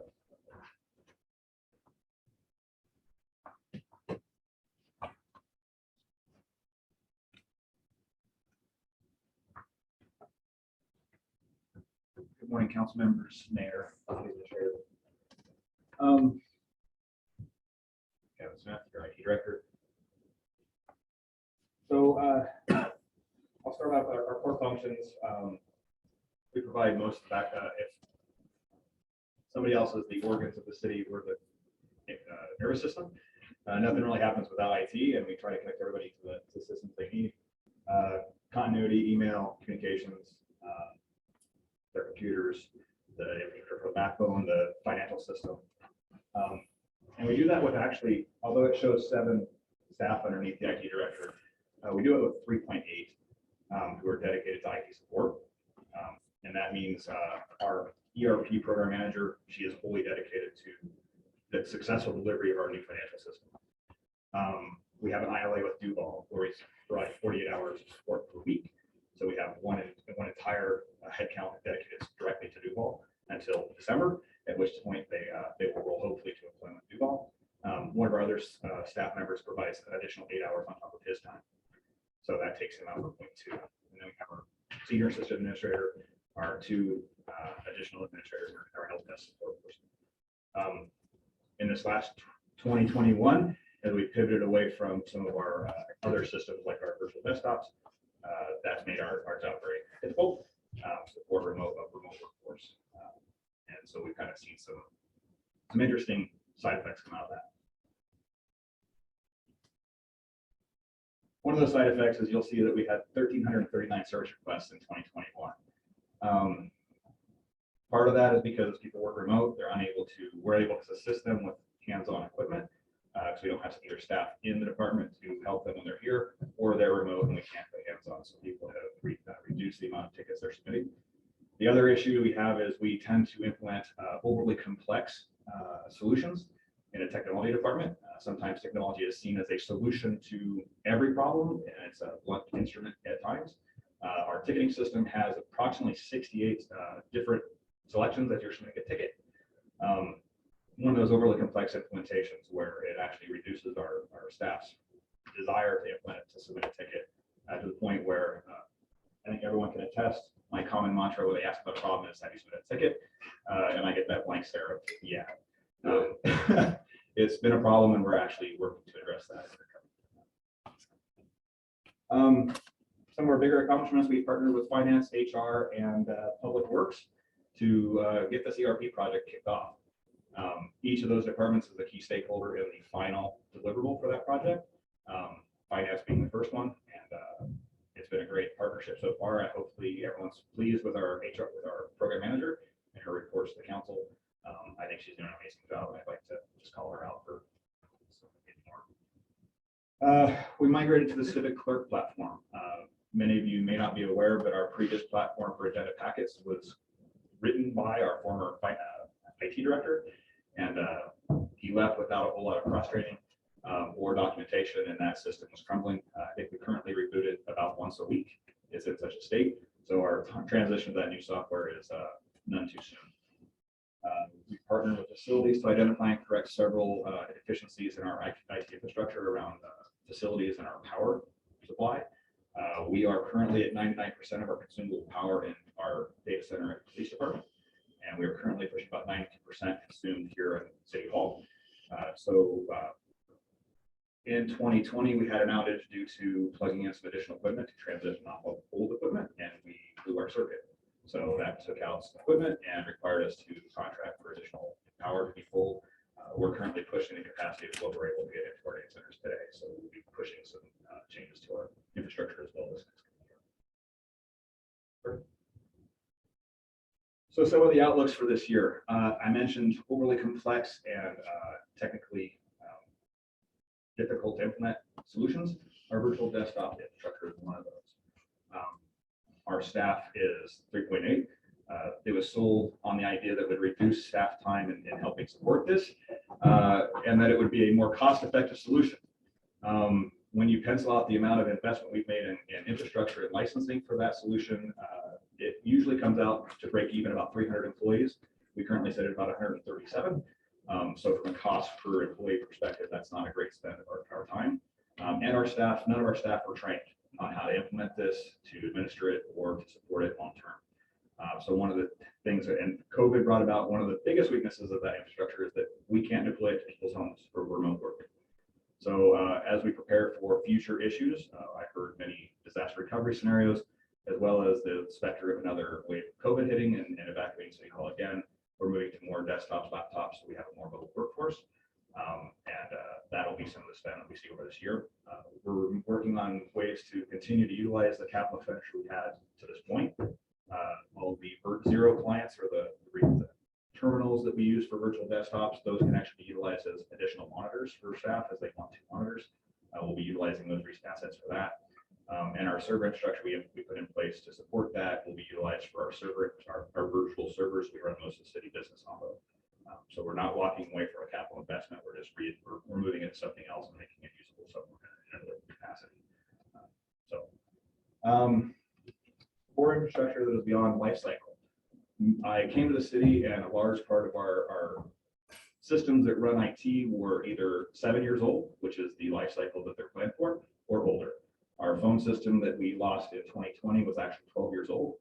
Our vendor no longer supported the hardware, and when we went to license our new hardware, they had no record of our previous licenses, and so we've been fighting the last 2 years on just getting licenses to fully implement the new hardware we purchased. This is an ongoing issue with a lot of our systems, and you'll be seeing a lot of requests for as we update these to bring them into compliance, reduce the complexity, make them more serviceable and stable. Facility improvements to increase sustainability and stability. I just mentioned the power issue that we're facing. We also have some cooling issues as we increase the power capacity in some of our data centers. There's no active cooling in those places. IT equipment likes to cool. And so we're looking at other ways to increase our stability there as well. And IT security monitoring and controls. Today we have 3.8 staff who manually monitor our security infrastructure, as well as our systems and look for predictors of failure.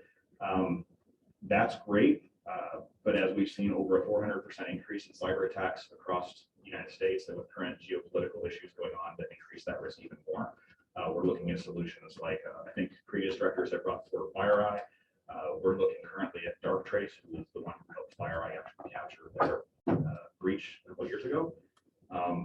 We have a demo in place. We ran over the end of 2021. When our demo ended, we actually found several issues here at the city immediately. When that demo ended, we had a small incident where even though they had no contractual obligation to do so, they continued to monitor our traffic and they notified us of an issue. and we were able to address that immediately versus waiting until it got worse. So they are extremely valuable, and they've already shown value to us, and I'll be bringing an agenda to look forward to request funding for that in the very near future.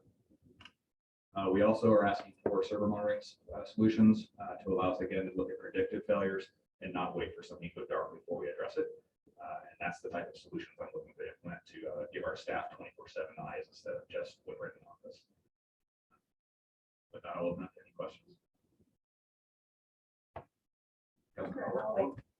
I guess with the issues you're having in terms of your server infrastructure, have you started to look at potential cloud movement?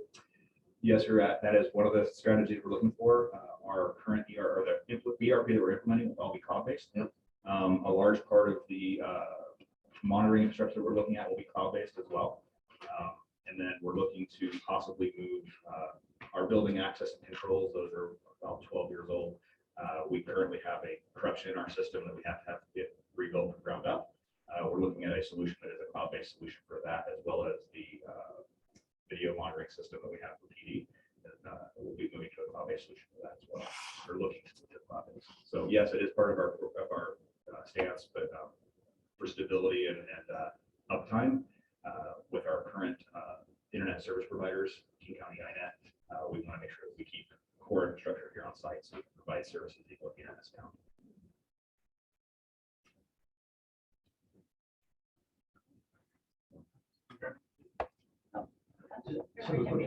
Yeah, it's not really a question. I just, one of the things I think we struggle with is, as a council, is things like that virtual desktop program. When that was first proposed and the council sort of green lighted it, there was several of us that were skeptical of whether that was a good move for the city for some of the same reasons that actually ultimately are the reason that they're moving back away from that. And I'm not trying to relitigate that or point the finger, what I'm trying to say is lots of times when these decisions come forward, there's pros and cons to them. And I think, what's really helpful is when staff brings us, hey, here's my proposal. Yeah, here's the pros and cons, and here's why I think it's still the right thing to do. I think that helps us buy in the end. And I think that particular project didn't have a lot of that behind it. So it's hard as a council member to sort of raise questions and be perceived as shooting at something that the professionals sort of said, hey, this is what we should do. I think it's really helpful when the presentation does says, here's the downside, or here's the potential criticism of this, and here's why I want to move ahead with it anyway. So I just would encourage us everywhere in the city to kind of have that approach so that it kind of puts us, the council, in the position in your eyes, why you're making that decision, what you considered, and just helps us kind of say, okay, well, we see that there is a risk. We're going to go this path. We're going to support you, or we have more questions, whatever. So I would just say that I think it's an important way that we can do our job better. And I want to make sure that nobody takes that as a criticism of previous decisions. COVID was really a wake-up call as we tried to mobilize the city, and then we had supply chain issues immediately because everybody was buying laptops. And that supply chain issue has only gotten worse as our manufacturing overseas has gotten worse because of COVID and everything else, to the point where IT was unable to meet some of the requests we were getting. Finally, supply chain is opening up. We've looked for various other vendors. We've actually moved most of our purchasing currently to a new vendor who's local, who stocks some of our compatible systems. That was a great solution when it was implemented, but sometimes over time you learn new things. And I just want to say that we've learned some things, and it's time to make a pivot and move away from that slowly. I don't want to walk away from an investment. That's the wrong move, but reapply that investment somewhere else and make the city a little more agile.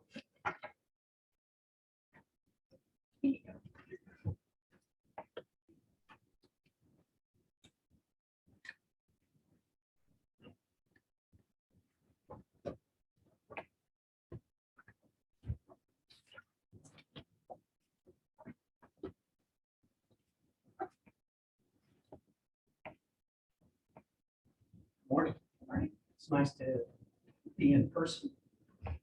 Well, Zoom's convenient, but this is nice. Perry Phipps, your police chief. Let me give you a brief overview of the department itself, but I did, when I was this morning, when I was going over kind of quick overview of what I was going to talk about. The first thing is our mission. And we have kind of a basic mission, if you will, but in reality, when yesterday I watched the services for the Pierce County Sheriff's deputy that was killed in the line of duty. And subsequently, yesterday, an officer in Everett was killed as well. And in reflecting on my talk today, that's over 50 that I've been to in my career. And it always brings me back to what I do and why we do it.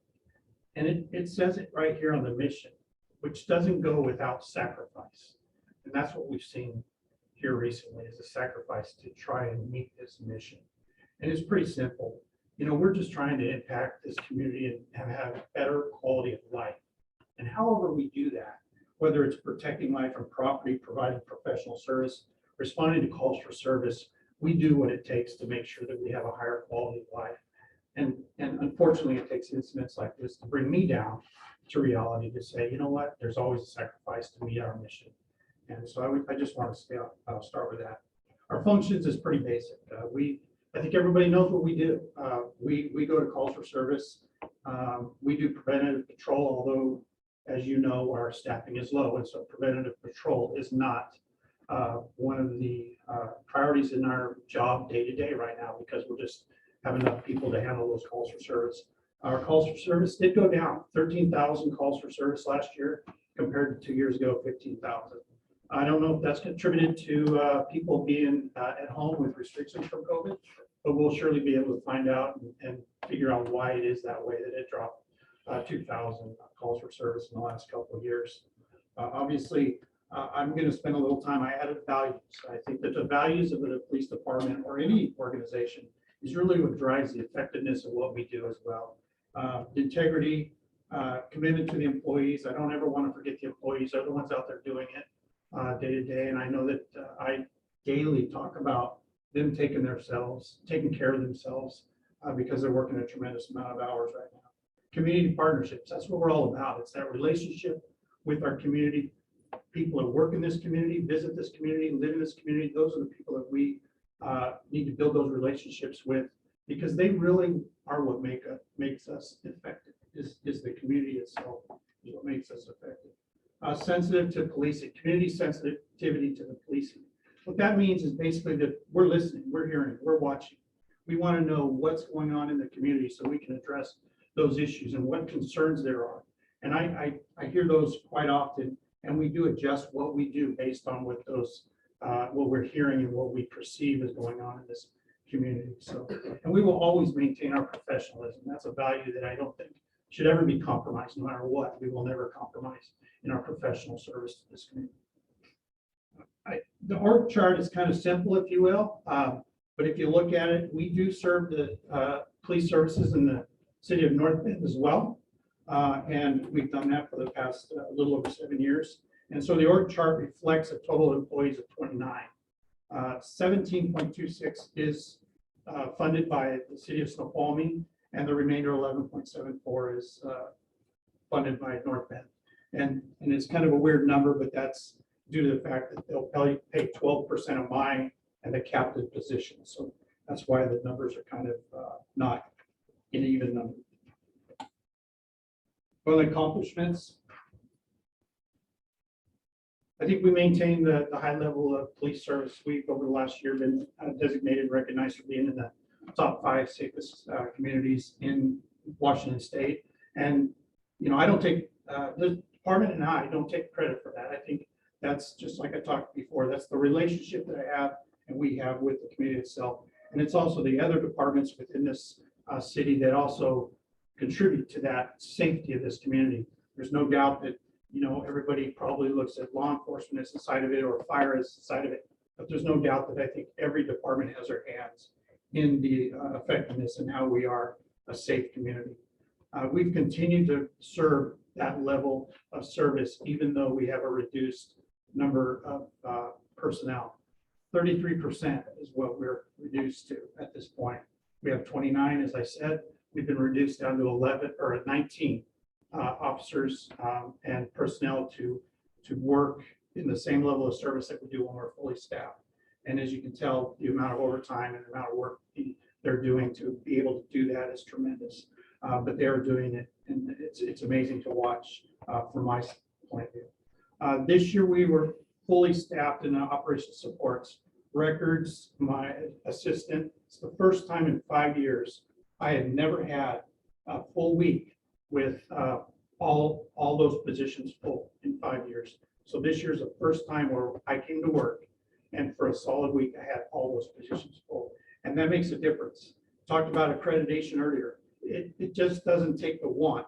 It actually takes a person to facilitate that accreditation. You have to have somebody that's dedicated and focused on doing those tasks to become accredited. And without that position, it's very, very difficult to do. So, and of course, we had police legislation, reform legislation, which was difficult to change the way we do things. I don't think compliant is the proper wording. I think we adapted and adjusted. We have a new data point now, which we've called flea data. It's becoming a daily occurrence, several times a day actually, where we will turn on the overhead emergency lights to affect a traffic stop, and they don't stop, and we turn the lights off and we make a right. It just doesn't seem normal that that's what we're doing now, but that is a data that we're starting to collect to say at the end of the year, this is an outcome of that legislation, because we tried, say, 350 car stops in which the car did not stop. That's very unusual, that data.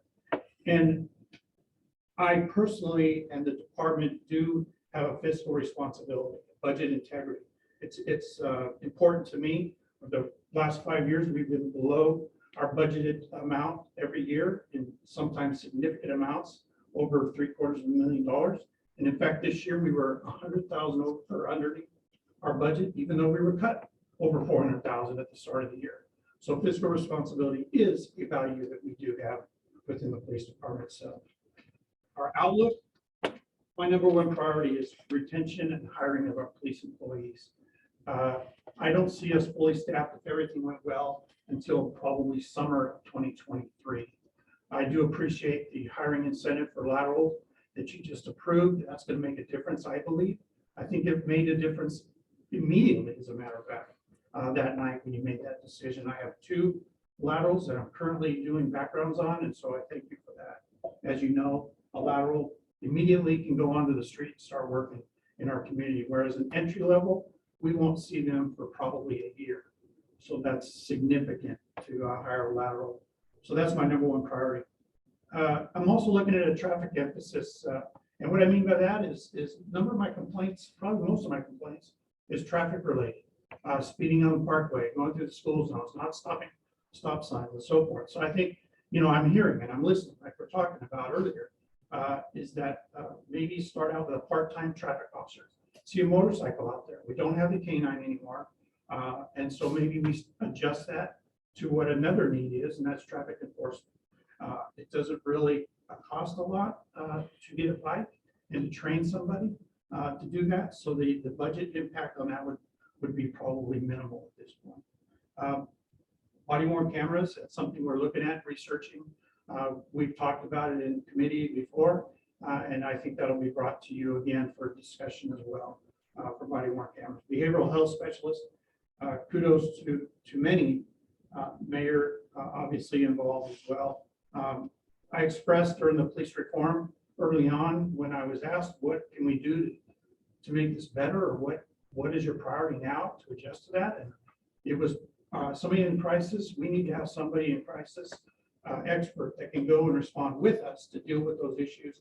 And it's amazing because people listen and act. Representatives acted, and here we are, $150,000 we got for that funding for that position, which is amazing. So we'll be working on that, bringing that forward to you as well. And the last thing is enhanced camera capabilities. Our car prowls have doubled in the last year, and I think this year is probably going to be worse. Enhanced camera capabilities is a license plate reader, LPR. It's a camera that reads license plates. coming in and out of our community. You can put those at all the entrance exits of the community, so you know who's coming in and out. We have a car prowl that night and then we can look at the video and see what cars are going in and out. It's really utilized for that purpose.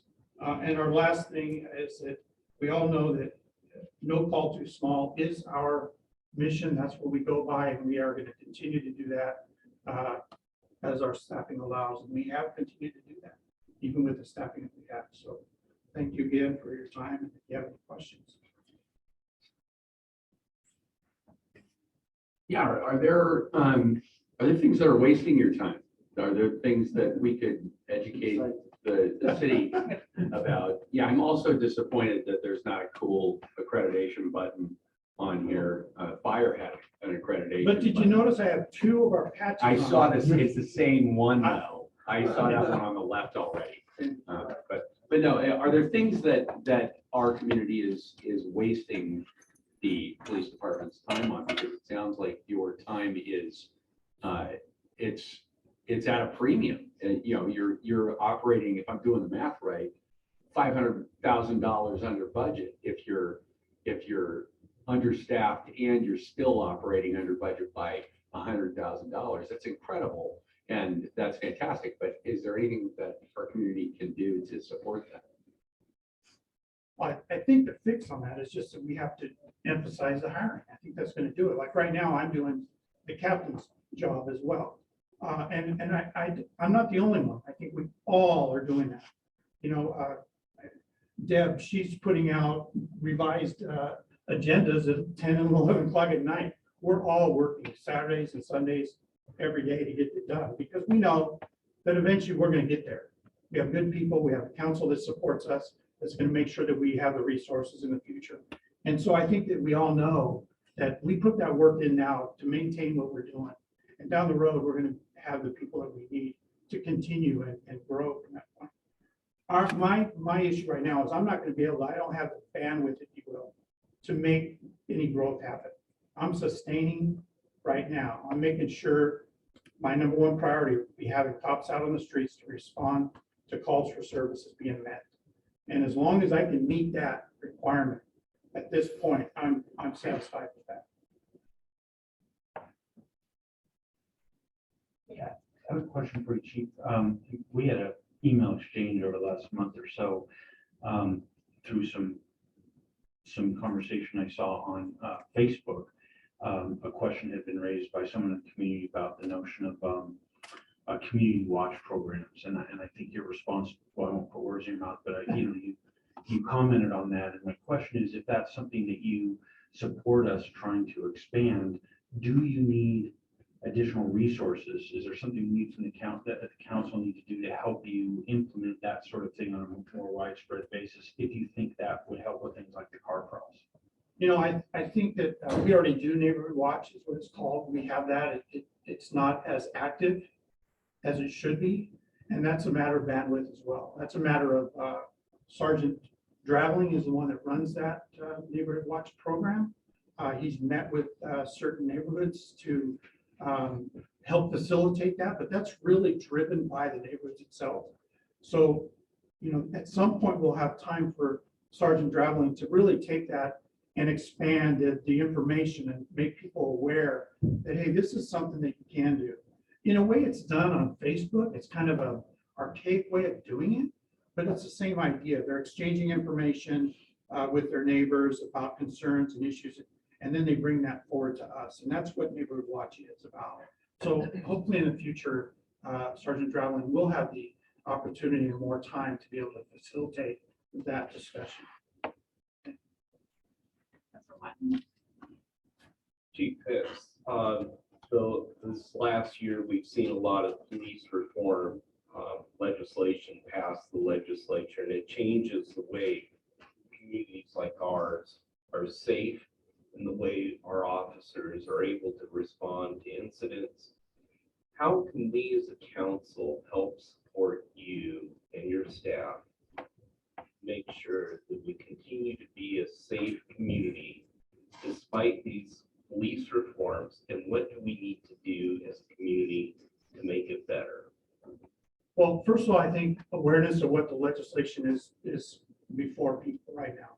I don't think that a lot of people knew the legislation that was passed of what that really meant. Until it was already passed, and then they saw really how did that impact the community. I will tell you the support that I got from not just only my supervisor, my boss, and also the council was, I wasn't willing to not do some of the things that they really said. One of them was less lethal bead bag shotguns. There was a part of the legislation that said anything over 50 caliber, you could not utilize. It was considered military weapon, and therefore it was not authorized. Although in another part of that legislation, they said they encouraged all less lethal weapons. And my idea on that is I would much rather go before anybody to explain why I use less lethal than why I use lethal. And so I did not see or understand why you would take something that's less lethal away as an option. So that was one of the things that I said immediately, and there was very few of us department heads, whether sheriffs or chiefs, that took that stance. But now they've changed that back as part of the trying to bring it back with the legislation that was signed this year, is they did change that to where that less lethal resource is now approved as well. The other thing that I wasn't willing to not do was not respond to people in crisis. Part of that legislation said, well, a lot of people interpreted it that police was not responsible for people in crisis. The problem was, and this is how the behavioral health specialists was who's going to respond? If we don't, it put the fire department in a bad, because they're not trained in it as well. And they don't have any means to protect themselves. So I said, we're still going to respond. And we're going to do the best we can when we get there. And so that was another thing that I wasn't willing to compromise. But I would have, it would have been hard without the support of the people above me, if you will. I felt I was supported in that mission. And I think that now they've changed that back to what my thinking was, is that we do have a right to go there, and we do have the ability to detain that person if it's required and needed.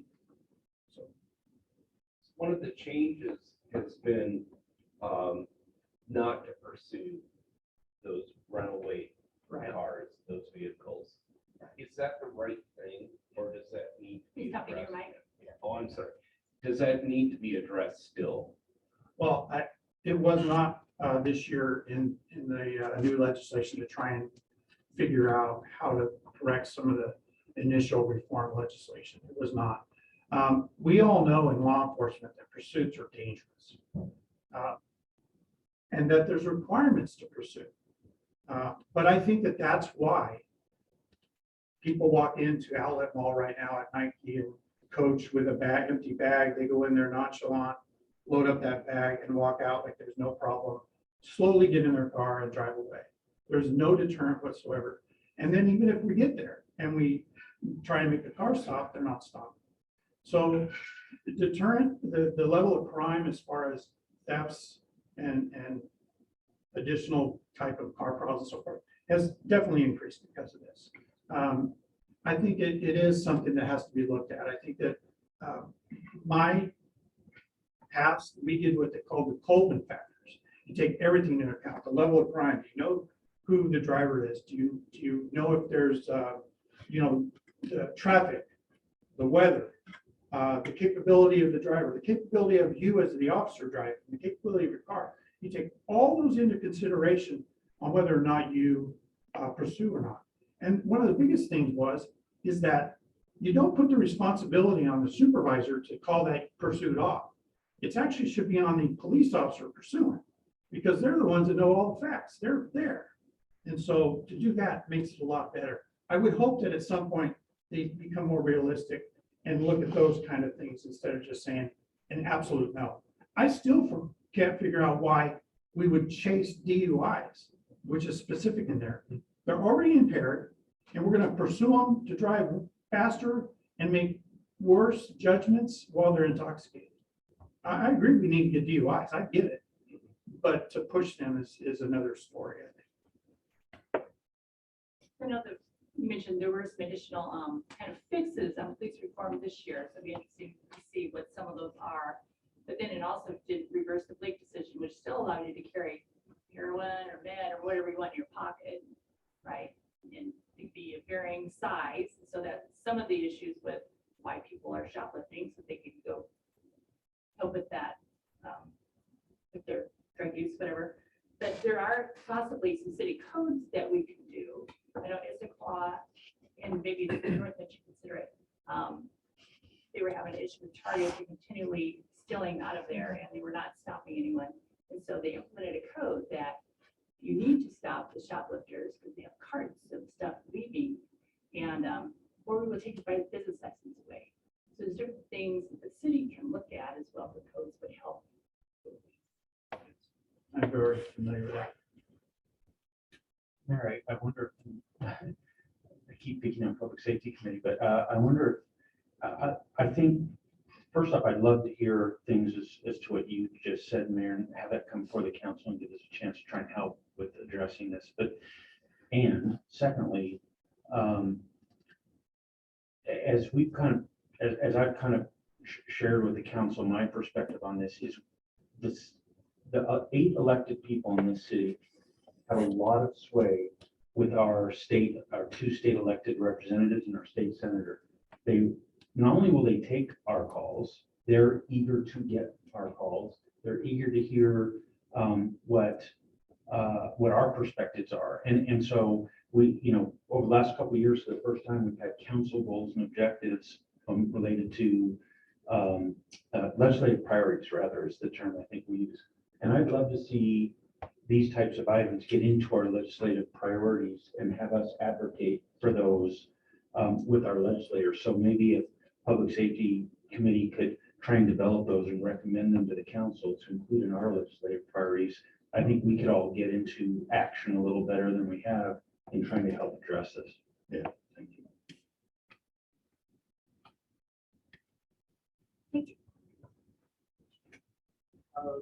Next is Public Works and Parks. And just for time, why don't you run through both your Parks and Public Works presentations before we go to questions? Okay.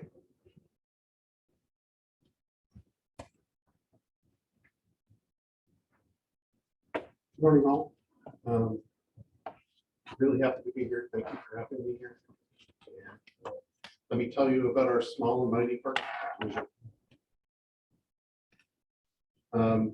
Currently, the Parks Division is being run by a Parks Superintendent. They lead the Parks Division in addition to the Streets and Stormwater Division currently. Some of that makes sense. Some of that is a little strange because there's subject matter expertise that's not overlapping there. So we may be looking to do some fine tuning here in the future. But we have 10 park, streets, stormwater, and urban forestry personnel to respond and take care of it. So, next slide.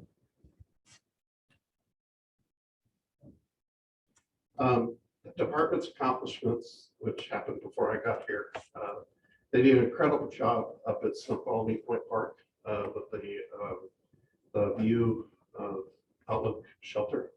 That is a crazy structure. All kinds of angles. I actually have a building background, and that took a lot of talent, and our staff worked closely with the contractor to pull that off. So I'm very proud of what they did up there. And they also were able to take care of the rest of the building in the same project. And the rest of the building looks fantastic. They installed a new interpretive sign from the mountains to the Sound Greenway. They negotiated, crafted, and adopted a new multi-year landscape contract that is now rolling. And staff is getting to learn it as well as the contractor is. So I think within a few months, it'll all be smoothed out. So They rebuilt several footbridges in the trail system in the summer. One of them was the boardwalk out into the bog up by Community Park. And they did a great job on that. I think that's like national park level construction there. I was very proud of them when I went up and looked at that. And they also completed electric upgrades downtown to support the holiday display. Next slide.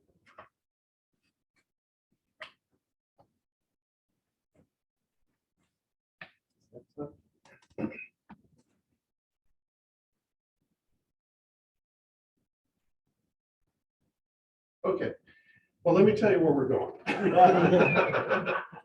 I'm going to close that. I'm fine. So what I've discovered is over time, a lot of the basics have been missed. So I'm really focused on getting the foundation repair. We have a few cracks. So I'm going through job descriptions, make sure they match what people are actually doing. Like, for example, the park supervisor not matching his duties because he's a park supervisor. There's nothing in there about stormwater. There's nothing in there about streets. So we need to fix that and make sure that meets what is there. I'm evaluating the level of training of the staff. I'm pleasantly surprised. They have a lot more training than I'm accustomed to find, which is really good news, not only for the agency, but also the community. A lot of my staff have the disaster training that we will be called upon to use if there's a major disaster. I was very happy to find that. And then major projects, we're going to do the inclusive playground this year. We're going to have a contract amendment going in to just finalize that design and then get that thing out to bid. Should be complete by, it will definitely be complete by summer next year, but we're working hard to get it complete within this calendar year. And then just normal operations, supporting the sports activities of the fields, supporting special events for all the events. I personally am spending a lot of time on the weekends touring our facilities, trying to learn use patterns, inspecting our facilities. I want to get them up to my standard. Staff is receiving my fix-it list very, very well. I'm very pleased by that. It's none of this who's this guy kind of say what's going on. It's, hey, I'm grateful you pointed that out, because over time, if you don't have the ability to fix something and you keep walking by it, it just kind of becomes part of the background. So we're working through some issues at Centennial. I'm about to turn my focus up to the sports complex on the ridge, and that's where Parks is going. We got that up and running? Cool. Public Works. So Public Works is a wide-ranging field, and it's often the things that not only do you not think about, but you don't want to think about. Nobody wants to get up in the morning and think about their sewer system. No one really thinks about the water system until there's a problem. But I have folks that come to work every day, and they are professionals in those fields. And not only do they think about it, but they make sure that every ounce of water that goes out their pipes meets standards for health. And they make sure that every ounce of water they receive gets treated and processed appropriately and released back into the environment in a condition that meets standards also. I'm grateful for that. I know you are grateful for that, and the community really is grateful for that if they thought about it. And the fact that they don't have to think about it means we're all doing our jobs. So that is fantastic. Our streets division is under-resourced. I got one guy, and he does a great job. They just conducted a major repair downtown where there's a big hole in the sidewalk. I think there were, according to Google Earth, there was a bush or a giant weed growing it when the car went by. And I think somebody pulled that weed, which revealed this giant hole. So we got that fixed. That's squared away. Currently, we're looking at the boardwalk. We're having some issues with that, about getting that fine-tuned. and a little more serviceable for the community. And then also the street sweeping is we're looking at that, looking at requirements. Over the next year, we're going to evaluate whether or not we're going to replace that street sweeper or try to contract it out again, collecting that data now. And then also as part of Public Works, we have our engineering group. And those are the folks we all go for the answers. They do the math, they know the standards, they know the codes, and they are an invaluable resource. Currently, I have 3 of 4 that I critically need. We do have one who's very well versed in stormwater, so he's our go-to guy with stormwater. We have one that's very well versed with utilities, who's our go-to guy for utilities. We have an excellent generalist who's my go-to guy for everything, which is in the back of the room there. And then we're looking to get a focused CIP engineer moving forward. But also in Public Works, moving forward, same thing. Yes, cracks in our foundations. So we've got to go through those job descriptions, get those straightened out. I discovered that water, 2 of the classifications don't have job descriptions. Whatever happened, they don't happen. So really my focus to get those basics in place. So not only do they know what's required of them, but we know what's required of them, and everybody's on that same page. As part of that, I'm trying to design a system where we can hire somebody out of high school and they can get a 20-year career and show advancement through that career by placing different levels with different training requirements as an incentive to them to get that training and keep progressing through the system. Currently, everything's like a maze with a dead end, which is when you get into the situation where you have somebody come for a few years, they get the training, and then they move on to someplace else. And we have got to stop that. I think we lost 4 people in the last few years out there, and I think it took about 80 years experience on the systems and out the door. Those are debilitating hits to small organizations, and we've got to put a stop to that. So we're putting that thought into the job descriptions. I'm working with the actual work units to communicate with them and have their input on them also.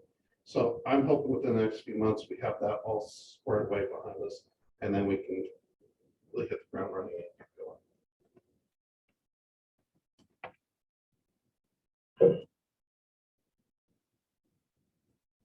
Any questions?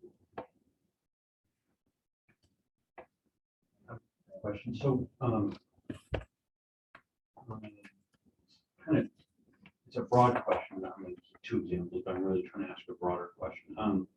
So, when I first came on council, at that time, the Parks and Public Works Director had a schedule of all our parks, a spreadsheet, and it went out 20 years, or I can't remember exactly, but roughly that sort of time frame. And every park was listed along with the year in which it was planned for, I'll use the word refurbishment, I guess. And there were sort of some dollar amounts, the dollar amounts in the near years were, obviously had some thought put to them, and the dollar amounts in the out years were clearly just, they may have all been the same number. I don't really recall, but anyway, there was a sort of sense I got from looking at that. Okay, this is what kind of the big picture with parks replacement or renewal, whatever the right word, refurbishment.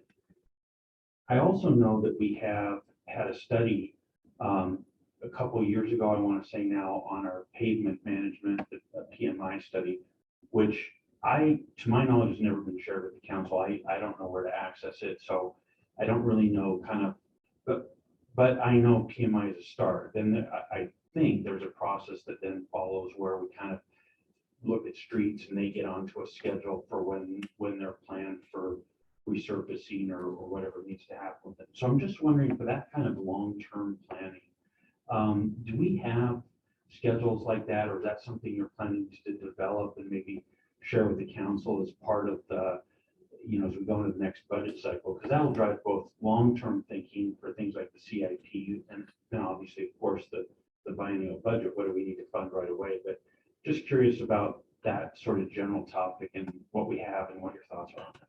So the parks spreadsheet still exists, and folks are using it. I haven't really dived into it to see how accurate it is. I doubt the numbers have been updated recently. So that is on the work plan to take care of. As for the PMI payment management program, it's currently actually with a consultant to update. So as soon as that's updated, I have no issue bringing it before you and making sure you get a copy of it, because that is what we will be using to determine what streets we recommend in the CIP program for payment to bring forward. So both documents do exist. If you like the old one, I'll make sure you get it, but it's about to be updated and standard information at this point. Thanks.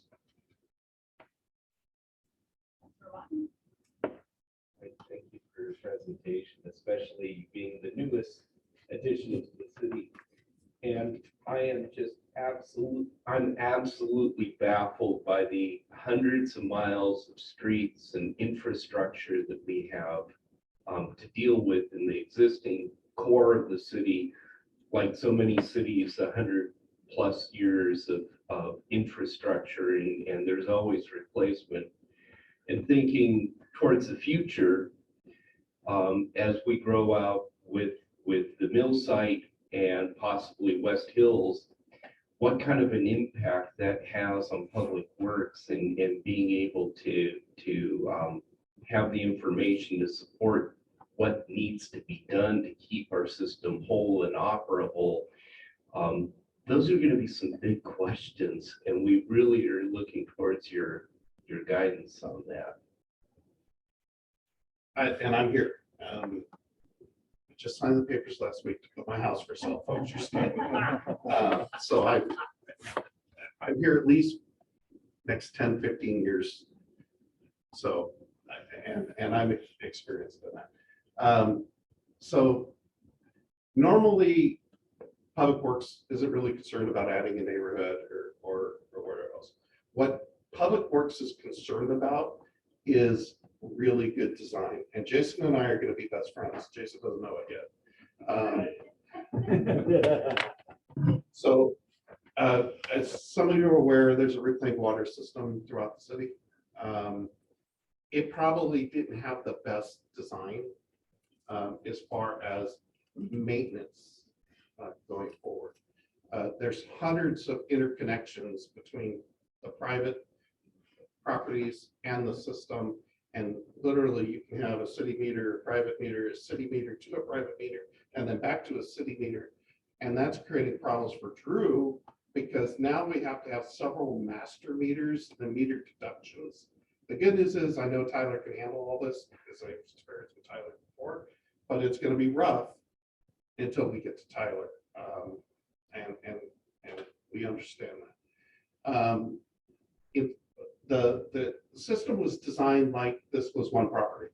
The entire development was one property. So it was designed as a sprinkler person would for one property.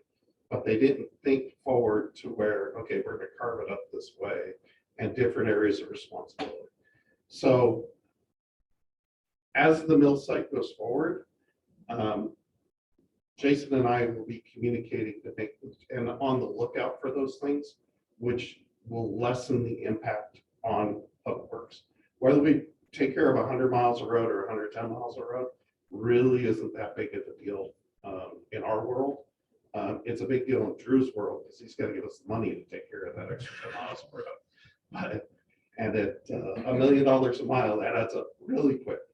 But as far as operations go, it's not too much of a concern as long as the design supports operations. So there is an official water plan and also a sewer plan. And we last year, and now they're going through the Department of Ecology for approval. But it does look at the growth. So it does define, it includes Millside, it includes UGA and things like that have already been, that are from our comprehensive plan. right? So it does, and it comes up with the types of projects that we need in order to expand our wastewater or what our water options are, things like that. So there is planning for the future. And I think you also see that in our CIP, not our utilities today. Thank you. I think the other thing that I'm going to be curious about is oftentimes employee costs are a major contributing factor. And we can look at infrastructure, but the scalability and making sure that we have enough revenue to cover what's needed to scale up, because we're understaffed across the board currently, and it's, as we grow, to make sure that we're mindful of that. So appreciate having you on board with this. Thank you.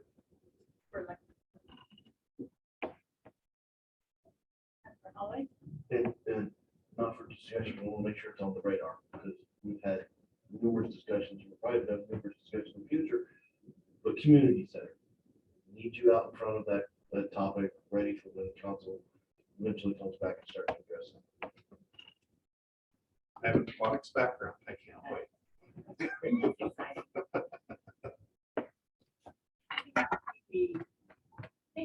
Thank you. Thank you very much. I think we need to take our break. We can do 10 minutes max. Come back at 11:45. We're running behind. Thank you.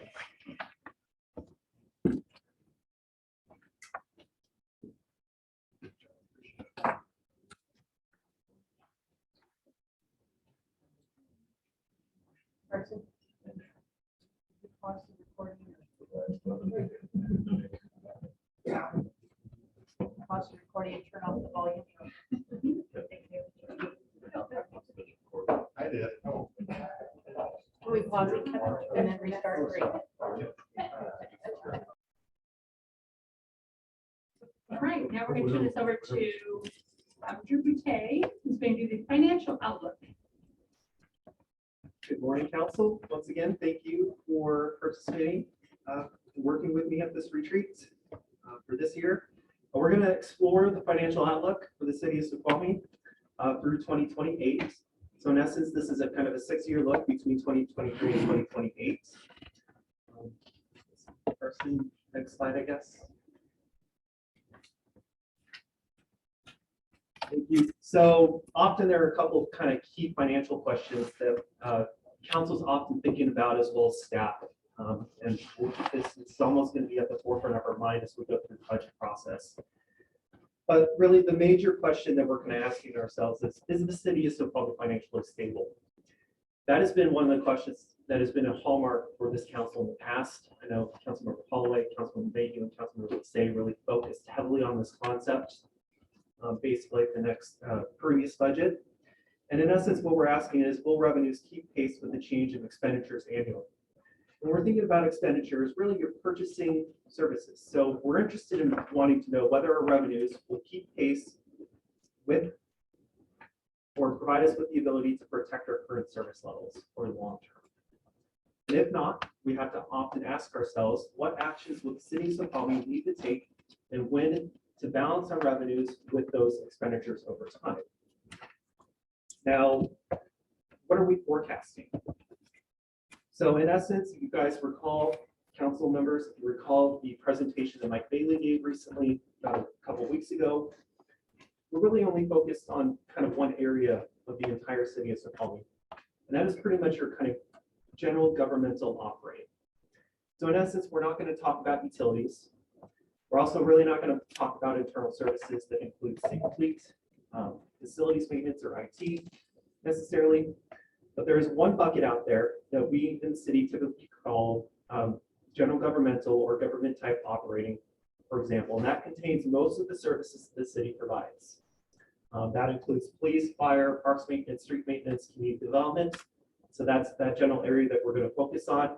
Primarily the revenues that support those activities come from taxes, such as the property tax, the sales tax, the utility tax, and so on. So that is where we're going to focus our time for today. Now we've had some long-term kind of financial impacts, some drivers with some long-term financial consequences. The previous mayor, as well as the council, recalls talking about the build out of Snoqualmie Bridge out in the past. And the importance to that build out is, if there's no additional growth in population, the economic base isn't necessarily going to expand, right? In addition, the larger the population becomes, you might get more businesses moving into the community. Part of the reason why Safeway was able to move here, for example, is because there was that economic base. And as a result of that economic base growing, it reduces the retail leakage to different cities, for example. And then in addition to that, also when we consider the economies of scale, you don't necessarily need to staff up as much if you're just bringing in the Safeway or other kind of businesses like that. In essence, we might not necessarily need to grow the finance department if we're adding a Petco or who knows what, for example, in this community. And that can help us out overall in the long term. In addition to that, one of the strategies that we were contemplating in the past is the Salish Lodge expansion. That was canceled with the purchase by the Snoqualmie tribe. I think a year or 2 years ago at this point. Yeah. That would have been essentially one of the strategies that we would have used, in essence, to generate more tax revenue in order to support some cost increases that the departments behind me have experienced over time. In addition to that, one of the long-term financial impacts is the COVID-19 emergency. It is a public health emergency, and so what the federal government attempted to do was respond to that crisis by, say, providing employment benefits to the community, transfer payments, all that good stuff that really benefited or helped a lot of people during that time period. But when you couple that with supply chain issues, incomes increasing and supply chain issues abound, what we're now seeing is the consequences of some of that, which includes inflation. So those are two primary drivers of inflation. We can kind of get into that in the future a little bit here. But in essence, we're dealing with that fallout right now. And if inflation is increasing at a pretty substantial rate, then something like the federal funds rate is going to increase in order to try to bring that inflation back in line for the most part. In addition, outside of those kind of three major ones that we've kind of been dealing with over the long term, there is likely going to be some infill development in the future. Who knows what that exactly is going to look like and what the size of it is. That's really a policy decision, right, for council overall. And then we're also dealing with staff vacancies over time. As you've heard, there's a lot of staffing issues that the city is dealing with right now. There's a couple of charts in the back of the appendices that can help kind of talk about that for us. But in essence, that can help you. I mean, it certainly does save us, right, money in terms of reducing the amount of expenditures, but overall, you're reducing your levels of service to the community as well, and so you have to balance the two. So with that said, we can move on to the next slide. Thank you, Carson. To start off with, in order to forecast our financial future, the city is often making a number of critical assumptions based on key relationships, variables, reports, and models that can either be quantitative or qualitative in nature. And so with that said, we're often reliant upon sources such as the King County Office of Economic and Financial Analysis, Washington State Economic and Revenue Forecast Council, or even reports from the U.S. Federal Reserve in order to kind of support our assumptions as a part of this overall forecast. Now, that doesn't mean, however, that Snoqualmie is uniformly the same economically as the nation, the state, or even the county sometimes, and we try to account for those differences where we can. What you're going to see in terms of this forecast is just kind of baseline. We're not building any sort of development into it, for example, or maybe some of these other things that are largely going to be policy decisions for council to make. So it is pretty much a baseline. Now, in terms of our kind of major revenue sources, we always start off, I think, with the property tax. It is our largest revenue source as a part of this financial bucket, this government type operating bucket that we've been talking about. It constitutes roughly 45% or was 45% of our 2021 revenues. And so there are major issues with the property tax, or at least major statutory legal requirements that we often have to deal with when it comes to the property tax itself. It's a very complicated issue. Most of this binder that you see here is a property tax manual that the Department of Revenue produces. So I'd be happy to give anyone a 500-page to 1,000-page document if they want to kind of look it up, but it is highly complicated the way the law sets it out. So in terms of the basics of property taxes, the state of Washington uses a budget-based property tax system, which is different from the vast majority of states that use a rate-based system. What that means is that cities, as part of their budget process, must first establish the total dollar amount or levy amount of property tax revenue they wish to collect for the upcoming year. And then what is a policy decision for councils? Do you want to increase that by 1% or not? So in essence, our largest revenue source in the city could theoretically, if there's no development or anything like that, only really increase 1%. Now, as you council members may know, inflation has been a pretty large component to this past year, for example, where you're seeing 5 to 7% increases in inflation. Construction costs are pretty massive out there as well, and so on in different areas. In addition, council has voted or adopted several bargaining agreements, for example, with maybe some 3 or 4% increases across the board there. So if your largest revenue source can only increase 1%, and yet you're struggling or dealing with or approving, right, 3 to 4% increases in cost of living adjustments, right, for staff, that eventually becomes a difference that we have to try to solve over time. So in addition to property taxes, what this forecast includes is it assumes the council will approve the 1% property tax increase annually, and then a small amount of infill development will take place. So in essence, over time, we think we're predicting or anticipating a 1.25% average annual increase in property tax revenue over time. What we do have for the recurring sales, use, and business and occupation tax is a little bit more, 3.34%. We're in essence using information from the King County Office of Economic and Financial Analysis to help make that prediction. Overall for the city, there's a high correlation between past King County tax collections and sales tax as well as ours. And as a result, we think King County and what they've collected in the past kind of represents a very good proxy for us overall in terms of forecasting the future. And so based on what they had forecasted for the future, we're just using some of those numbers as a part of this. So 2021 was a record-shattering year for sales and use tax revenue in the city. And that was sustained by higher incomes and home deliveries. Not only, there's something called the Wayfair decision out there where someone's probably legally, Bob's probably a better explainer of that than I am necessarily. But in essence, home deliveries are now taxed across the board. But then in addition to that, there were higher incomes overall, which meant there could be potentially more consumption happening out there, which could drive up retail sales and so on. But we're assuming kind of a slight regression. Like I said, it was a record-shattering year. So if you wanted to go certainly take a look at the sales tax chart that I have at the end of the appendices, basically. And you can see what that kind of increase in a recurring sales tax was and how that compares to the previous 5 years. So we're assuming a slight regression in 2022 as transfer payments end. What I mean by transfer payments, like unemployment, stuff like that, may have increased people's income. And that retail leakage to other locations might creep it back into the picture. So with everyone being at home right during the pandemic, at least partially, right, for example, most likely you may have partaken in more Amazon deliveries and so on and trying to purchase products through that. And some people might stick with that. Others might like to go back and actually experience what Issaquah has to offer, I guess, in terms of the retail environment. So that is in essence our forecast on that. We can go to the next chart.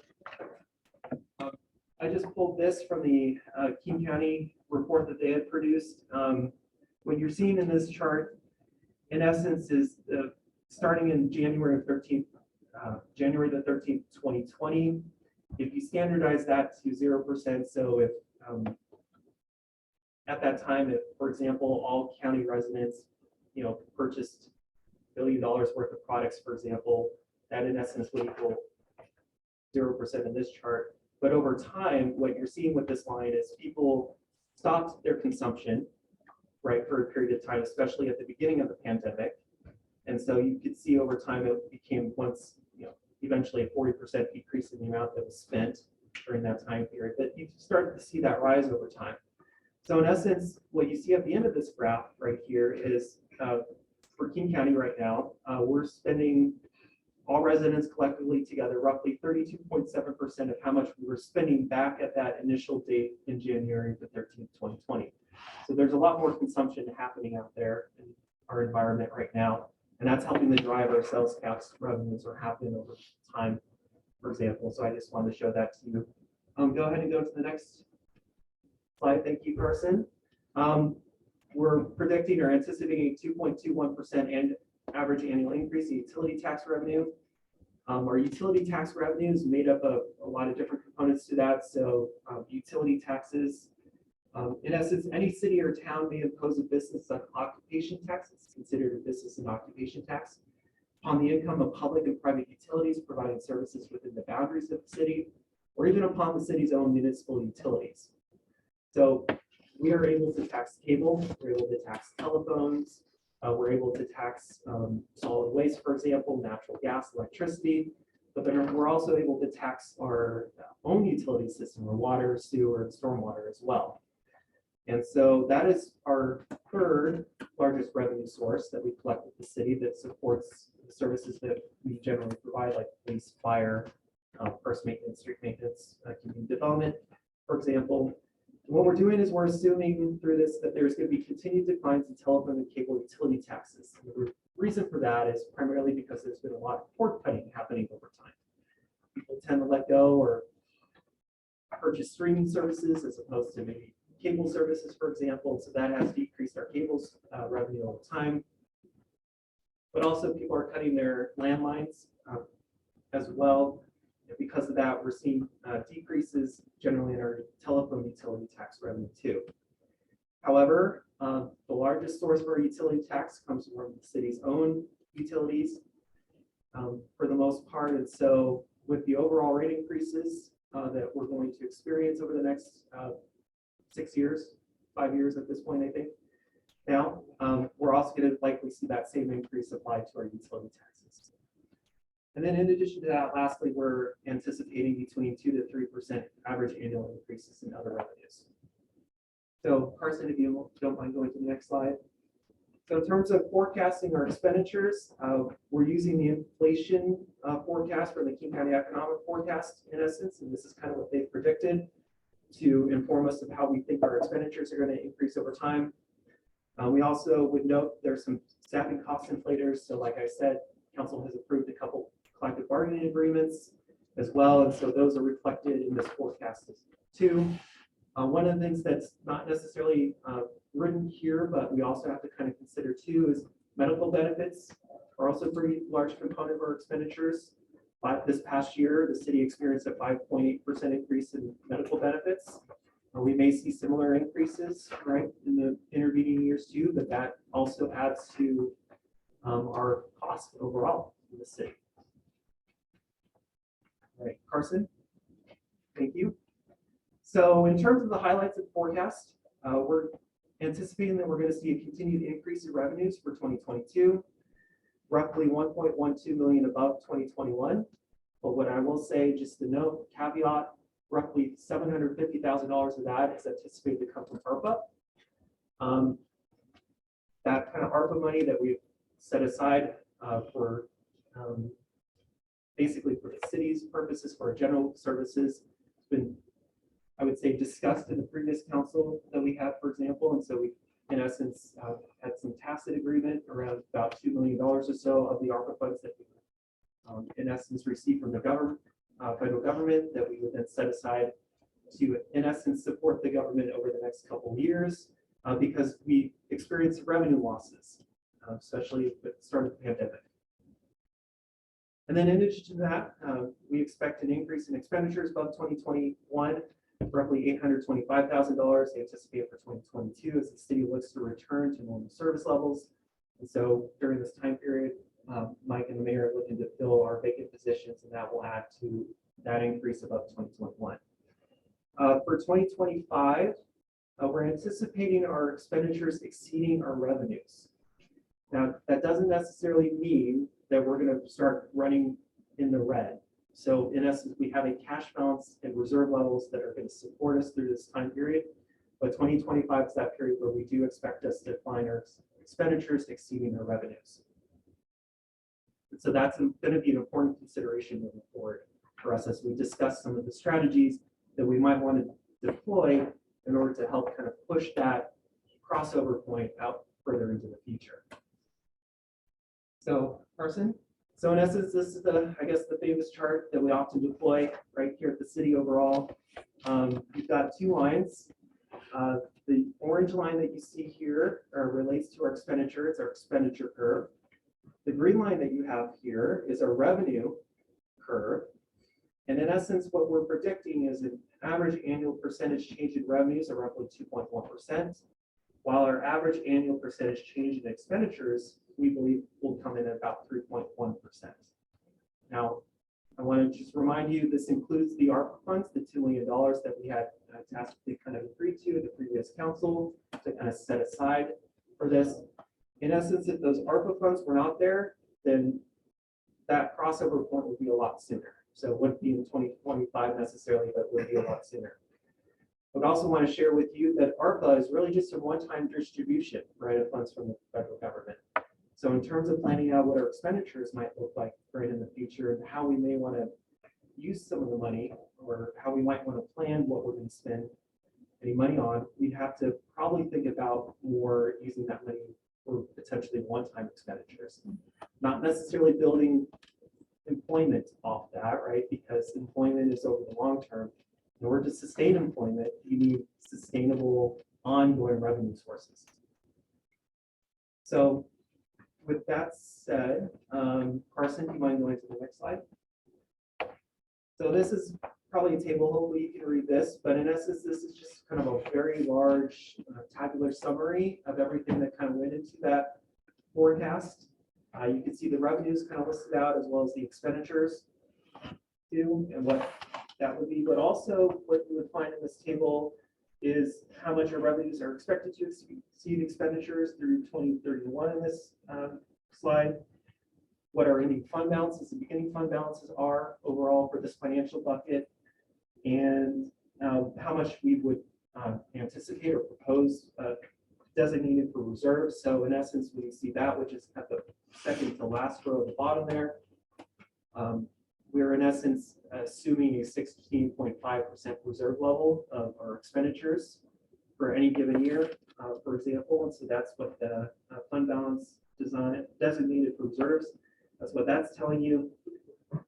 And then in essence, the last row that you see there is fund balance available for use. So that might be something that we could deploy, not only for maybe some of the needs that we have within this bucket, but also potentially for capital purposes if we wanted to transfer that money. So really what this table is doing is giving you just a very comprehensive look overall. All right, thank you, Carson. All right, so some key concerns moving forward is most U.S. economic forecasts are favorable for 2022 and beyond, but they're always tempered with concerns about higher inflation, supply chain issues, and the path of monetary policy. Those all interrelate to each other, will impact each other. Also, another key concern is the COVID-19 emergency and what kind of happens with that as we move forward. It's going to continue to dominate the economic picture, but there appears to be an increasing willingness to treat it as an endemic problem.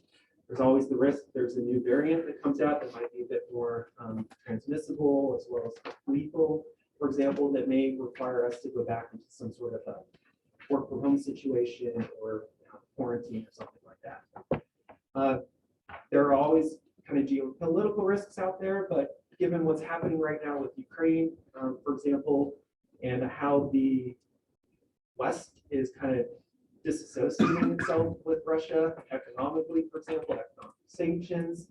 What is that going to do with gas prices and so on? And for example, that could impact us here, even in Snoqualmie. And so that is something to consider moving forward too. May drive higher inflation, those kinds of things, which will eventually trickle down to us. And so really geopolitical risks and how they are addressed economically, such as through sanctions, may affect the global prices that could further accentuate inflation and supply chain issues. Then with the last slide here, this has been a pretty common, I guess, Venn diagram is what we call it. In essence, that I believe the fire chief brought to our attention about maybe a year or 2 years ago. You take credit for this? No, I won't. Okay. All right. Public Works. So really, we're really kind of concerned usually about that crossover point when our expenditures start to exceed our revenues. It is something that we will eventually have to address. But often we're sometimes living in this utopia world where we think, well, we don't have to address it. And life is good, right? Sometimes, and maybe there's an opportunity for us to reduce taxes while we're at the same time we're increasing services. And that's usually a fantasy for the most part. And so really our options available to us to address that issue that will eventually come up with our expenditures to exceed revenues is we've really got three options, right? Or three major categories available to us. We can either focus on levels of service. And what I mean by that is, well, really we're trying to bend the expenditure curve so that it actually matches the revenue curve. So we're trying to bring that 3.1% increase annually in expenditures down to 2.1%. And in order to do that, you might have to think about what kind of coverage or activity reductions we would have to accomplish. Do we need to rationalize any of our assets? And what I mean by assets is what about vehicles? We have to think about how many parks we have in this community. And then we also might need to consider engaging local partners. Maybe there are some economies of scale, for example, that we could find efficiencies with that would help us to reduce our expenditures over time in that 3.1%.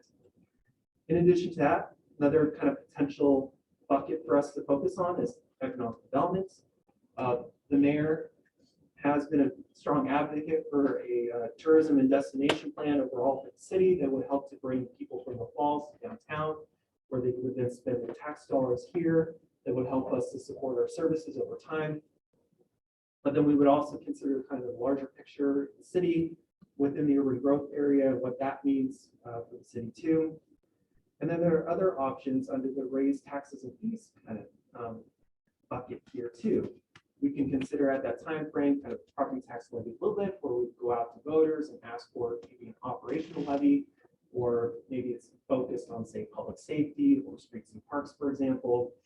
We may consider or could potentially consider utility taxes and whether we want to raise the rates on that. There's something considered or called a square footage tax out there that we could also contemplate. There's a 0.1% public safety sales tax that's allowed to us by the state that we could also comprehend or try to look into. But then also one of the options for us is a comprehensive fee study as well, where we're looking at our permits, permit fees and stuff like that, or how much we charge for recreational uses within this community that could also support us in our future financial forecast. So with that said, I'd be happy to open it up to questions or conversation between the council members. And so thank you for your time. Yeah, this is really helpful. I personally find this graph where the lines cross to be terrifying, and we can't do that. We're not the federal government. We can't just have China pay for it. So I appreciate the way you laid out kind of options and general ways that we can look to deal with this. I think it's not a problem that we want to wait until 2025 to address. So this is very helpful, and thank you for this presentation. I will say, just based on that, is this is a common issue for cities in the state of Washington. Really, the state law that handles property tax is a major contributor to this. So I know Mike came to the city of Medina. They had to go through a pretty rigorous situation, I think a couple of years ago, for example, asking for a public property tax levy limit, which required a lot of conversation with the community just to try to raise that to protect parks and stuff like that in Medina. So it's not just us in Snoqualmie that's dealing with this same lines crossing. It's places like Medina, a lot of other cities as well. I've heard reports from Eastern Washington that are really kind of counties over there, cities that are really suffering as a result of kind of the statutory law that's in place. Yeah, so Councilman Betts, I think you just hit the nail right on the head. And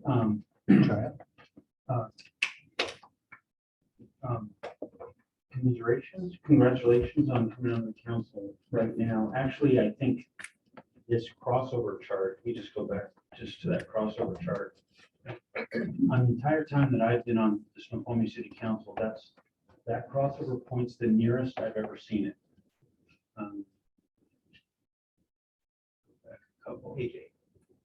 Page 8. That's the nearest I've ever seen it. But actually, that's not true. It crosses over next year. Yeah. And the reason I say that is, go look at this chart and just look across the line. If we go to the chart with lots of numbers on it, Next page. that, if you look across the line called ARPA, look at the number for next year, 750, without that 750,000. We're already can't cover the expenditures that this projects for next year. So that crossover line is happening right now. That is what we're going to have to deal with in this budget cycle. And instead of it being something that we're thinking about 3-4 years from now and what strategies do we have, we actually have to solve it right now. Okay, ARPA is going to give us a little bit of wiggle room. But what that means is that even next year, absent ARPA, we don't have enough money to cover these expenses. And oh, by the way, I just scanned down the expenses for next year. It's got the police department expenses going down. I can't imagine right now what that would mean and why I would ever vote for that. But in any event, there's a lot of challenge built into this. And I think this is what we have to deal with between now and the time we pass a budget. And I think there's a lot of work in there. It has to do with, can you go to your utopia slide? Has a lot to do with this slide. And these are really, really tough choices that we have to make. You know, I just want to drive home this one point. The property, actually the way property tax it works in Washington is the only state in the union that does this. It's a setup. It's a setup. Think about sales tax. We don't have to pass sales tax increases. They go up with inflation. When the price of goods goes up by inflation, the sales tax we get goes up by the same amount. Property tax doesn't go up unless we raise it. So we're constantly facing our voters and saying, yeah, we raised your property tax. Well, that's because the system doesn't automatically raise it as it should. And so, well, we got to pay raises for our staff. So what the heck else? And but people don't really understand that. That's not intuitive to them because they say, well, you didn't raise my sales taxes. And the answer is, well, they raise themselves. But that's just kind of a goofy conversation. So I just think we've got a lot to deal with here. And I think, you know, there's a lot in the slide with a lot of numbers on it. There's things, there are assumptions in there. What's going on, and Drew mentioned something, what's going on with utility tax? We have historically, the council directed some of the total utility tax towards debt repayment. Well, that debt's either about to be repaid off or already is. So what are we going to do with that? What are, you know, so there's a lot of choices in here that we're going to have to grapple with. And this isn't 1 or 2 council meetings. This is of half an hour each. This is, it might be 3 and there might be longer than half an hour. So we're going to have to figure out how to get through this, and we're going to have to get through it in a way that is timely enough, and we make big decisions in time, that administration knows where the support is, and so that they pull together a budget for us that that kind of works for us. So it's a lot of work, and I'm really anxious to see the budget calendar and when we're planning to do that work. I think that's what we all have to do together. I don't think that's something a little committee of us can go off and solve. On the expenditure side, I think we really want to hear from our committees on those departmental expenditures, but on the revenue side, I think that's big. So it's these are our choices. It's either economic development or it's raising tax. Oh, by the way, one of the big solutions it's always talks about is we can raise property taxes more than 1%. That's all we can do per year, 1%. Inflation is way above 1%. If we want to do it above 1%, we have to go ask the voters to do that. That is a long lead time, okay? So from the time we decide that we're going to put something on a ballot, then we have to find, well, when is the next election? And then there's a time period, I think it's at least 6 months before that even kicks in, that gets printed in the state, all the taxes start happening. It's a long lead time. So if we were to decide today that we wanted to do something like that, we're not going to get money next year. It's going to be the year after before we get any money. So these are big, tough decisions. And it's all about levels of service, cutting levels of service. Is that what we need to do? Economic development, raising taxes and fees, it's tough. And we got our work cut out for us. Thank you. I do have deeper questions than this. This is going to seem a little bit superficial, I think, but back on that crossover graph on page 8, it just looks like in 2025 our revenues start to kick up. Is that from coming into the fund balance, or why does it just suddenly seem like the revenues start going up? And they don't go up enough to make up for inflation, of course, or the increase in expenditures. But I was just wondering why it dips down and then our revenue starts going up. Well, so what I would say to that is I've provided you with average annual changes, percentage changes, for example, but like I said, we're often using the King County economic forecast where they forecast actually fluctuates a bit more. So what I would say to that is the sales tax is expected to fluctuate between, say, 2 to 5%, right? For example, and so there are going to be years where that percentage is greater and some years where that's less. And so that's why you might see some of those fluttering fluctuations or oscillations there. If that makes sense. Yeah, I can actually, my experience and what we've talked about in the past is, I think, back me up on this, Drew, if I'm wrong, correct me, please. It's because the ARPA funds, they artificially inflate those next 3 years. But if you look at the line, it's actually still a straight line with the projected 2.1. So if you go from the 2021 through that line, it's pretty much still a straight line, but you're just getting a bump. I see that now. Because they ARPA, yeah. I see it. One thing I want to point out, and we've dealt with this in the past and will continue to, is that we focus heavily on the crossover. But Councilor Mayhew's right. That urgency is not in 2025, it's 2022, 2023, 2024. We have a budget for this year that expires at the end of this year. Our budget efforts will be for the next 2-year biennium. That's all we really can look at by mandate for the city of Snoqualmie. Yes, having a forecast and a projection, but we really have to focus on 2023, 2024. And so I want to encourage council members not to get too caught up on what the projections are, but really focus on the numbers of the chart and where we're going to put expenditures and zero in on those things. You know, that's kind of that idea of priorities. Last thing I'll say just real quick before we're done is if you were to look at this chart that was projected when I first came on council from 2017, I think it was, and then the years before that, we were forecasting at about 20 million. And so this dip, it looks like it's a nice, easy, hey, we're doing great, we're going along. Yeah, we forgot about the last 4 years where we were actually at about 20, 21 million in revenues and it disappeared. So don't be surprised at that. Don't believe that it couldn't happen again. It's basically the message. So I would also, add, there's certain things that I guess that we're going to talk about, especially during the budget calendar is, one thing is we're going to look at financial policies. And so we talked, he's showing a fund balance that we're keeping 16.5%. So should we be keeping 16.5%? That's one of the choices that we will decision we'll be looking at. We also have debt service. We have 2 different bonds that are one's paid off, one's about to be paid off. And so what are we going to do with the money that we're using towards those bonds every year? We also have a couple different projects that are coming on board, quasi-judicial, things like that. We really cannot discuss, but so this does not include some of the projections there as well. So there's different things that we will be considering. So maybe the picture isn't as bad once we were able to have some of those discussions.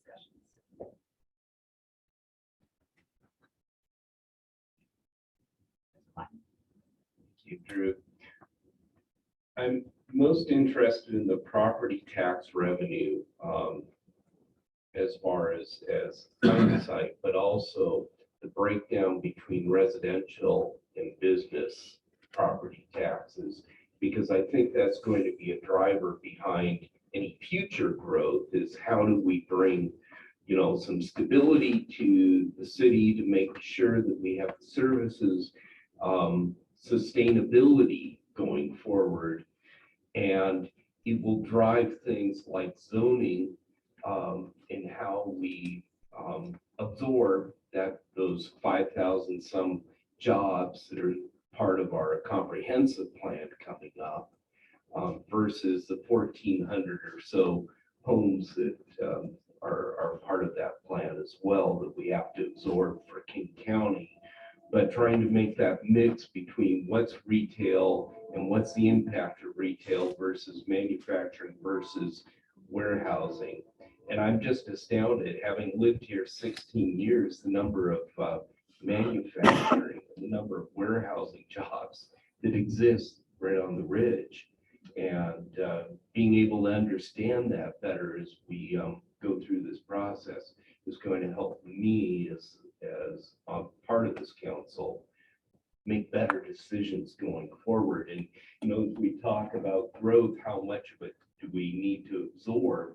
There is going to have to be growth. I mean, we can't put ourselves and say, okay, we're shutting the door to growth. But going back to Council Member Johnson's point is, what's the right balance of that? And I think we have to be really intentional.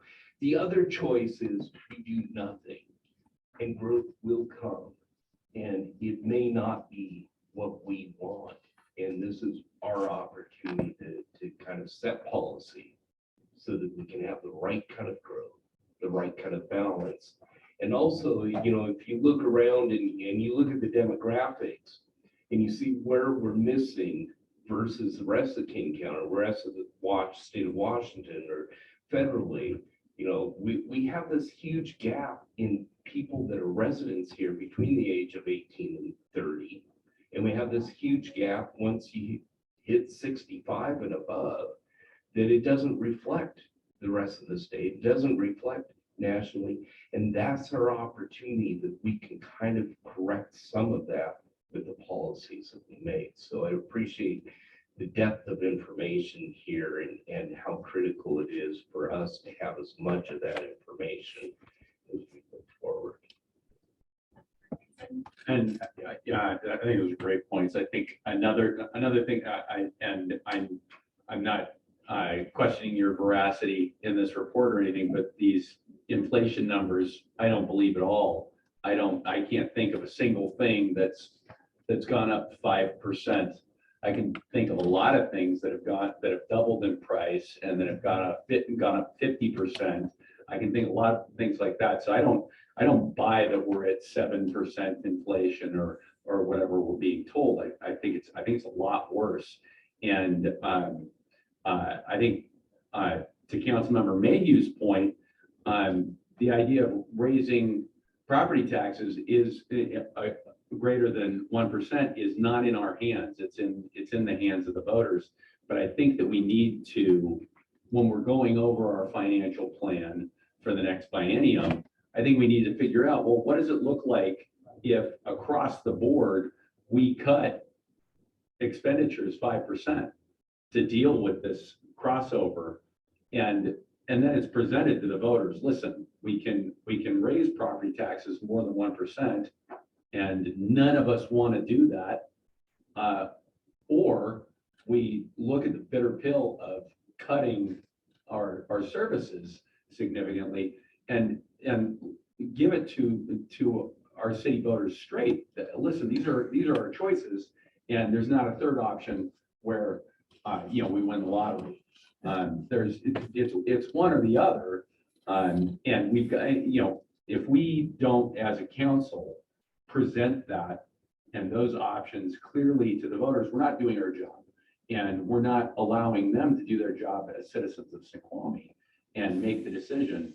Hey, do we round file a few parks and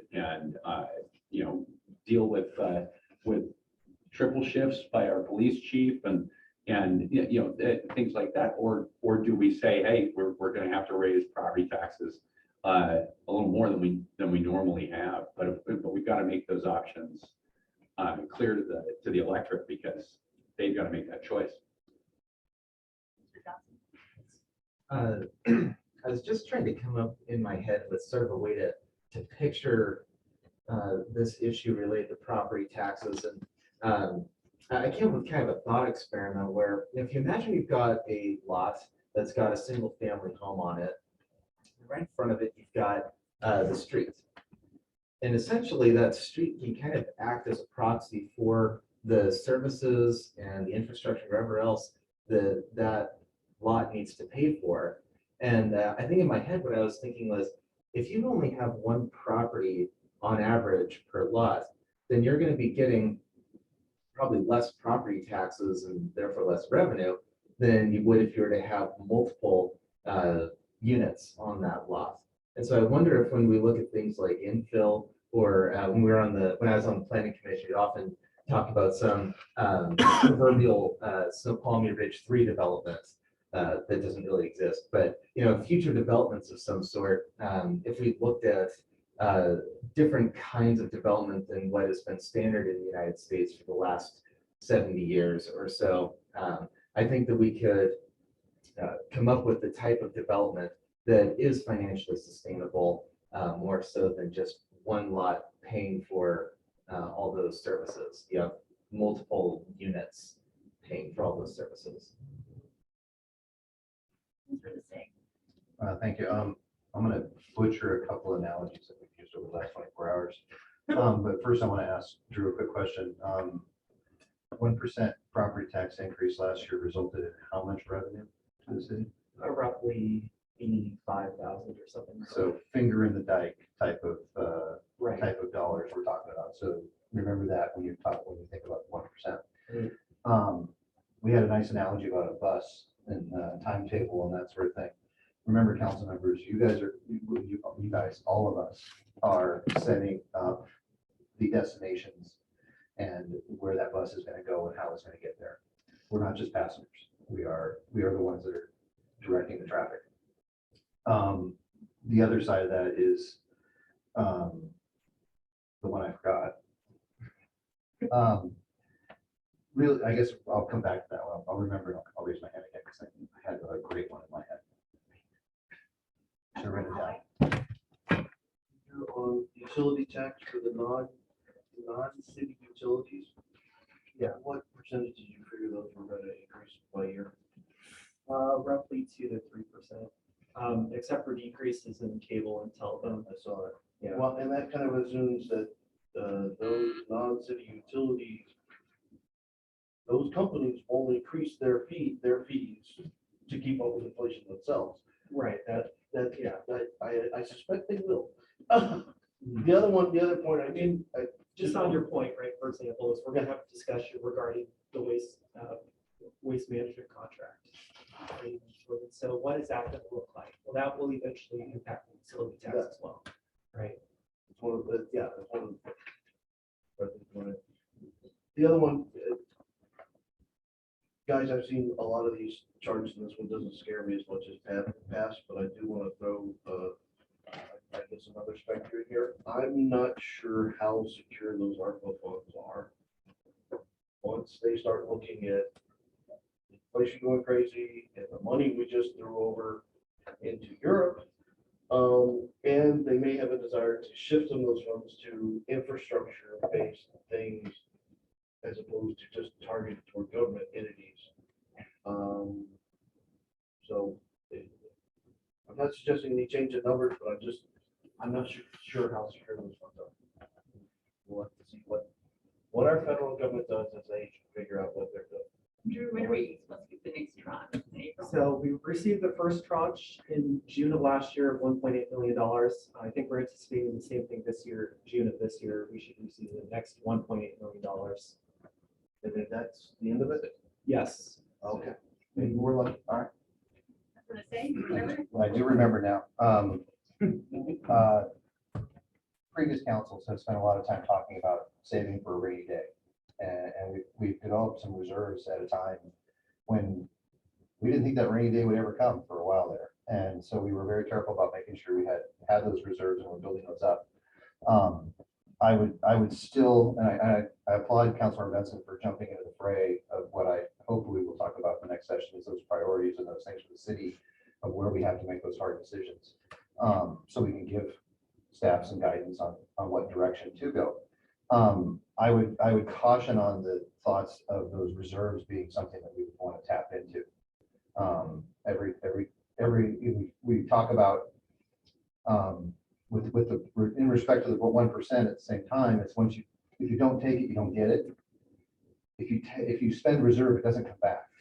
It takes an excessive amount of time to do that. So we've got to be very careful about when we say, hey, should we just tap into that for a little while, bump this up a little for a while? Maybe there's better sound financial or administrative or professional standards that we can follow that will get us there anyway, without really without really damaging that future holdings for other things.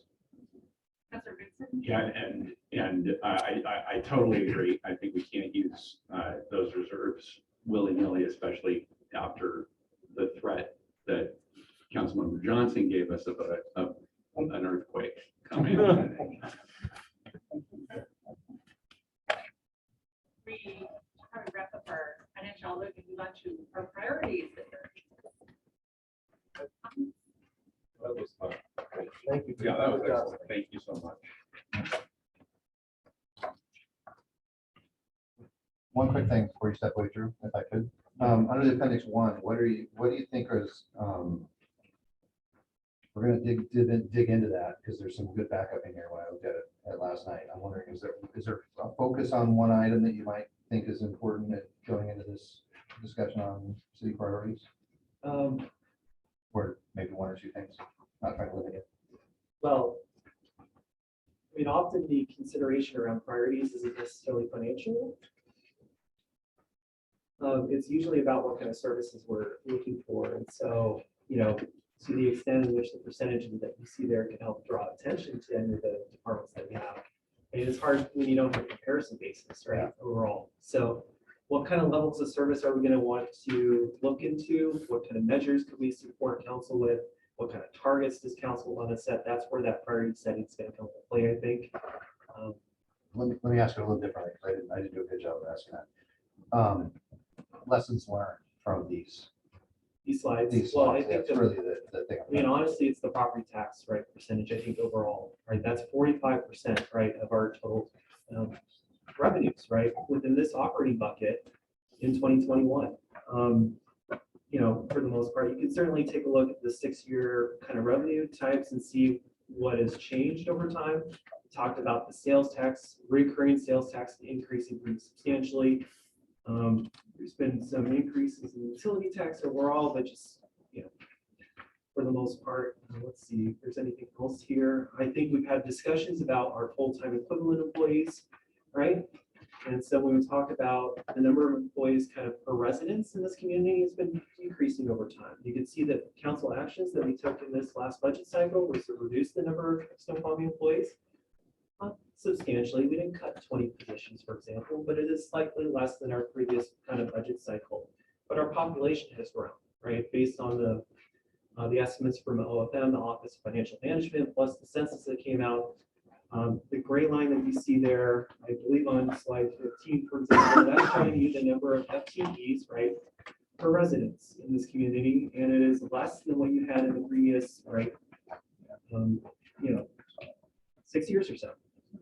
So in addition to that, we also have a slide for you that discusses our kind of currently occupied versus vacant positions.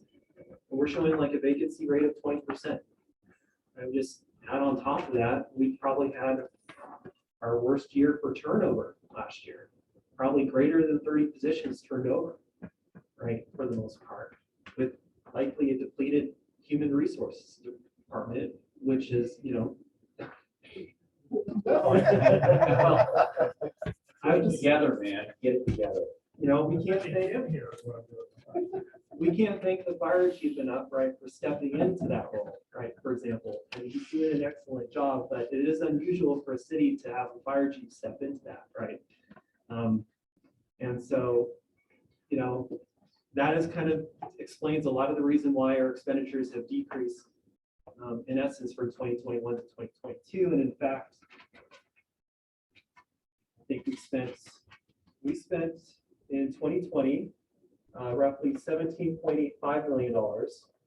And right now you can see that's $17.01 million, which just shows you the decline in expenditures largely due to staffing vacancies. And to a certain extent, that has put a lot of pressure on staff, city administration here to try to manage that situation as best as possible, as well as previous people. But I would say just, from my perspective, the pandemic has been kind of a collective trauma for us all at the city for the most part. And we're doing the best we can to make sure that those services are continuous, right, to the public, so that hopefully they don't see any change. But we're just hoping that they're seeing that, but it has been kind of a collective trauma for us. Right. It is not sustainable with the number of employees that we are down. So there's a lot of overtime going on, people working multiple jobs, and they're getting burned out. So we're trying to hire, and Chief Kerr's doing a great job, and Kim Johnson. So your project. Yeah, just 2 quick points here. So can we put up slide 20? And Chief, I just realized, I assume you're working on a certification for the HR department, just like the fire department. You don't have my spare time. I'm trying to get through the departments right now. Well, just your prior performance has our expectations set that. I saw you out on the lawnmowers on the parkway earlier too. Great. No, that was, I think, the fleet facility supervisor. Carson, the property tax one? Okay, thank you. I just want to put in our minds just a couple things about how these numbers work. One of the other council members, maybe Holloway, asked Drew, Mr. Boutte, how much does a 1% property tax, which is the most that we can do, how much is that? He answered somewhere around 85,000. If you just look at this slide, you can kind of just do it right in your head. So look, that's our total property tax revenue. So if you look at 2021, the 1% increase, we can all do math, it's 80,000, right? So that's the kind of amount you're talking about generating. But look at that, 8 million comes from property tax. And just flip to the next slide, sales tax. So look at how that moves around. And so that moves up because inflation drives it up, and it does it by itself. We don't take action. But here's the thing, look at the number. That's not 8 million. That's, under 3 million, it looks like, or somewhere in that. So there's not the kind of impact you can have from these secondary. And then lastly, just put 2 more to the utility tax revenue. This is why we talk about utility. Look, it's 2.7 million. That's about equal to sales tax. So as you sort of think about things we can control and how much money we can generate, can we really generate enough? I mean, it's important how much we charge for usage of the parks, but that's not going to balance this budget. Just sort of get your mind around where the big pieces are, where the small pieces are, what can we really move? What do we have to go to Councilmember Benson's point? If we're going to make a significant difference, it's probably property tax. That's for the voters. That's not for us, but we have to explain it to them. So I just agree with all those. I agree with all those points, and just thought it'd be helpful just to point them. Mr. Boutte's given us some great support in these slides to help us kind of triangulate in on what's possible. All right, should we segue to priorities?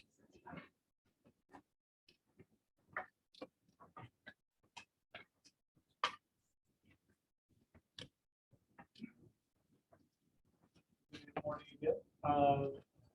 Last night we made some changes to our agenda, and we added a new section of you and the council priorities discussion.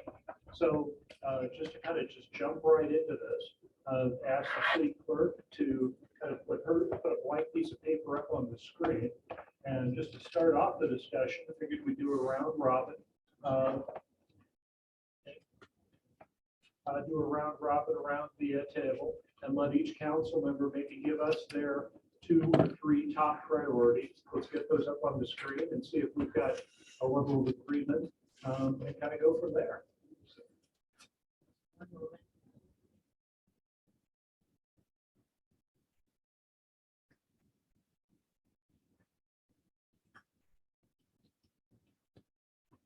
There is one very white screen.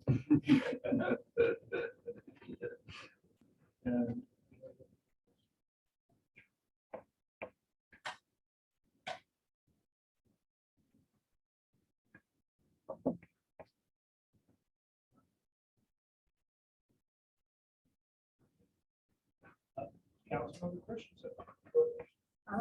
Well, I would like to maintain the level of services that we have. I think that's really important for folks that live here. And I also, as we're looking forward with balancing the budget, want to make sure that we are also keeping an eye on something. Yes, keep an eye on our green space and the reasons that we love living here. We enjoy pretty again. Those are two of the things that I personally am interested in doing, as well as affordable housing. So.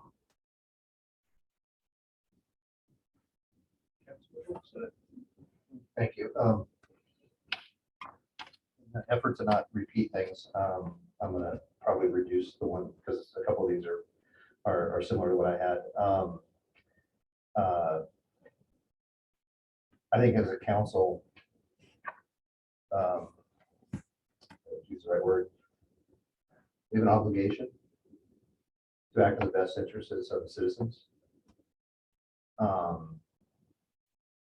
So in any priorities we create, it has to weigh heavily on that. We are citizens as well.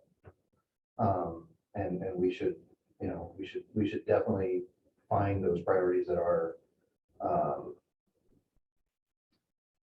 balanced with our own beliefs, but also the beliefs of the folks that we represent. So for me, it's a attainable housing challenge.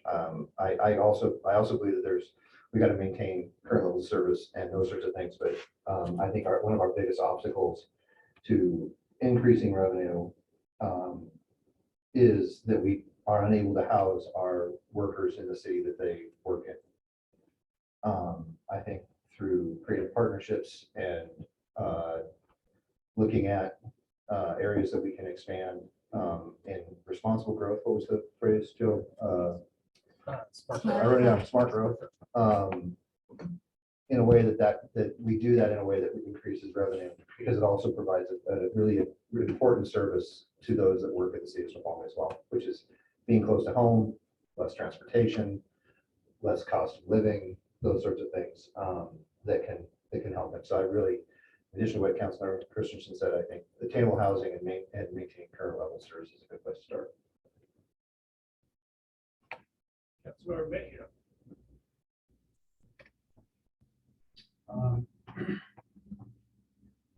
Well, I have a lot, but I'll focus on my two that are most important to me, and that is that the city have sustainable operating fund expenditures. And by sustainable, I mean every year the expenditures are less than or equal to revenue. I think anything in which we use some kind of cash balance or fund balance or any kind of what, in my mind, are gimmicks, are a really bad idea. Because in the year after, now you're gonna have to double up your revenue increase, or you're gonna have to double up your service cut. It's just,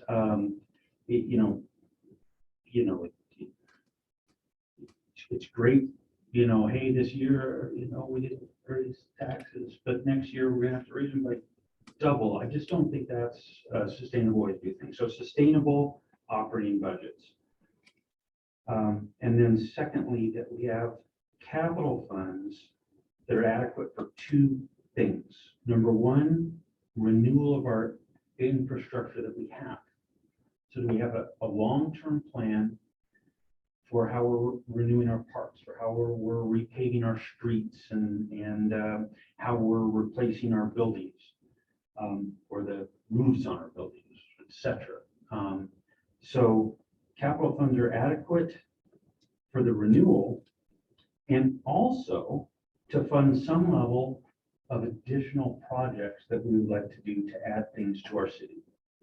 So I think anything less than that, we're gradually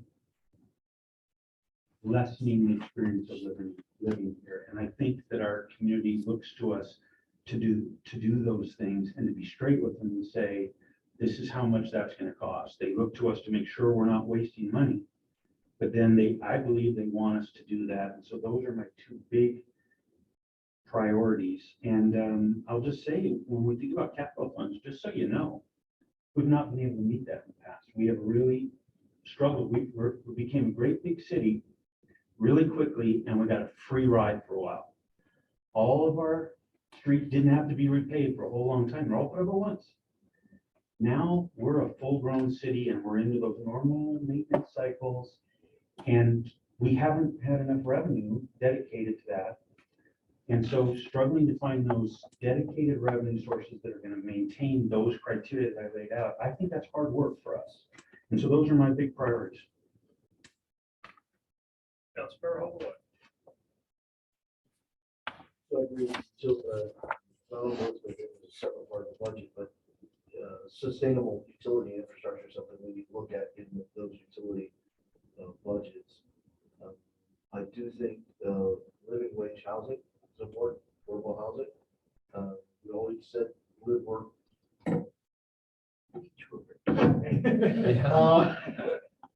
Chief, can you do that?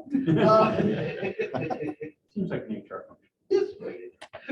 One of the big things we really, I want to make sure we focus on is economic development. Part of, there's, real estate tax has an issue in and of itself, but there's also a mix issue that can help address that, and that's part of that economic development. I think we can start focusing now on infill development as we've grown, and we're losing spaces to grow out, but there's infill development opportunity.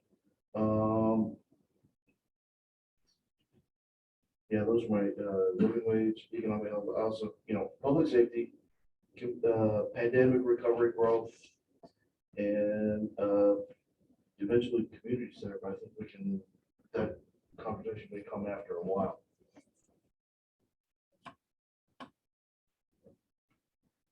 Right. Let me preference my comments to this, and that is our end goal is to ensure that we have a safe community. Our end goal is to make sure that we have sustainability in our operations. Our end goal is to make sure that we preserve what we have as best we can going forward. But there are three things that I think that are very critical right now. Number one, we finally got SR 18 addressed, but we also have 2/3 of our workforce that do not live here, and we've already touched on that. We have a workforce of 3,000 to 4,000 people, and the majority of them come over SR 18. And I think that we have to address the transportation in the interim of how to get people here safely. I think it's unfair to us that Metro has looked at riderships on past history, not even the 2010 census, let alone the 2020 census, and that we need to help make sure that we give guidance to Metro that we have transportation equity to rural King County, particularly for our commuters. I think that's number one. Number two, we've talked about it, and that's affordable housing, workforce housing. We have to be creative in how we come up with that. And I think that we have that opportunity in future developments and infills that we can look at things creatively. And we have to take the approach of IKEA and large companies and figuring out how do we reverse engineer it so that we end up with an end product that's affordable for our workforce. It's no more than 30% of their income on housing. I think the third piece, and it supports that, is how do we grow our revenue through economic development that's most beneficial with having the least amount of impact on our environment, and that continues to honor the natural resources that we have here. So those are my priorities. Councilmember Benson. I would say that fully funding our public safety is an absolute must. If we're not taking care of public safety, then why are we even here? We need to fully fund our police and our fire and make sure that our citizens are safe. First and foremost, I think the other priority really has to be budgeting concerns. We can't operate at a deficit, which really we kind of already are if you don't count the ARPA funds. We need to have a realistic budget that looks at depreciation of these things that are going to have to be replaced as if they're actually going to, it's actually going to come. It's not a potential expenditure, but something where it's a line item and we're setting aside funds necessary to take care of these big projects, before we need to do the big projects. And that can't be optional. That needs to be set aside. So to put it simply, public safety and proper budgeting of resources.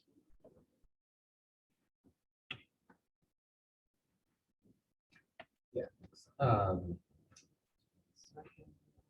Okay. Yeah, coming last, like check. So Councilmember Lassay brought up the smart growth, even though it didn't make it up on the board. That's okay. Okay. If you want to add that in there, that'd be fine. All right, great. So we'll put it under mine then. And to me, I just wanted to expand a little bit on what that priority is to me. That would include walkability. And when smart growth first kind of kicked off in the United States, around 20 years ago-ish, there was this huge focus on making sure that we had housing that was close to parks. That's great, but there's this huge thing that was missing, and that was the commercial, where from my house, I have to walk 30 minutes if I'm going to walk in order to spend money to buy a thing. And we could definitely do better to get commercial closer to people so we don't have to get in our cars if we want to go buy something. Another thing that goes under that smart growth would be having safe streetscapes.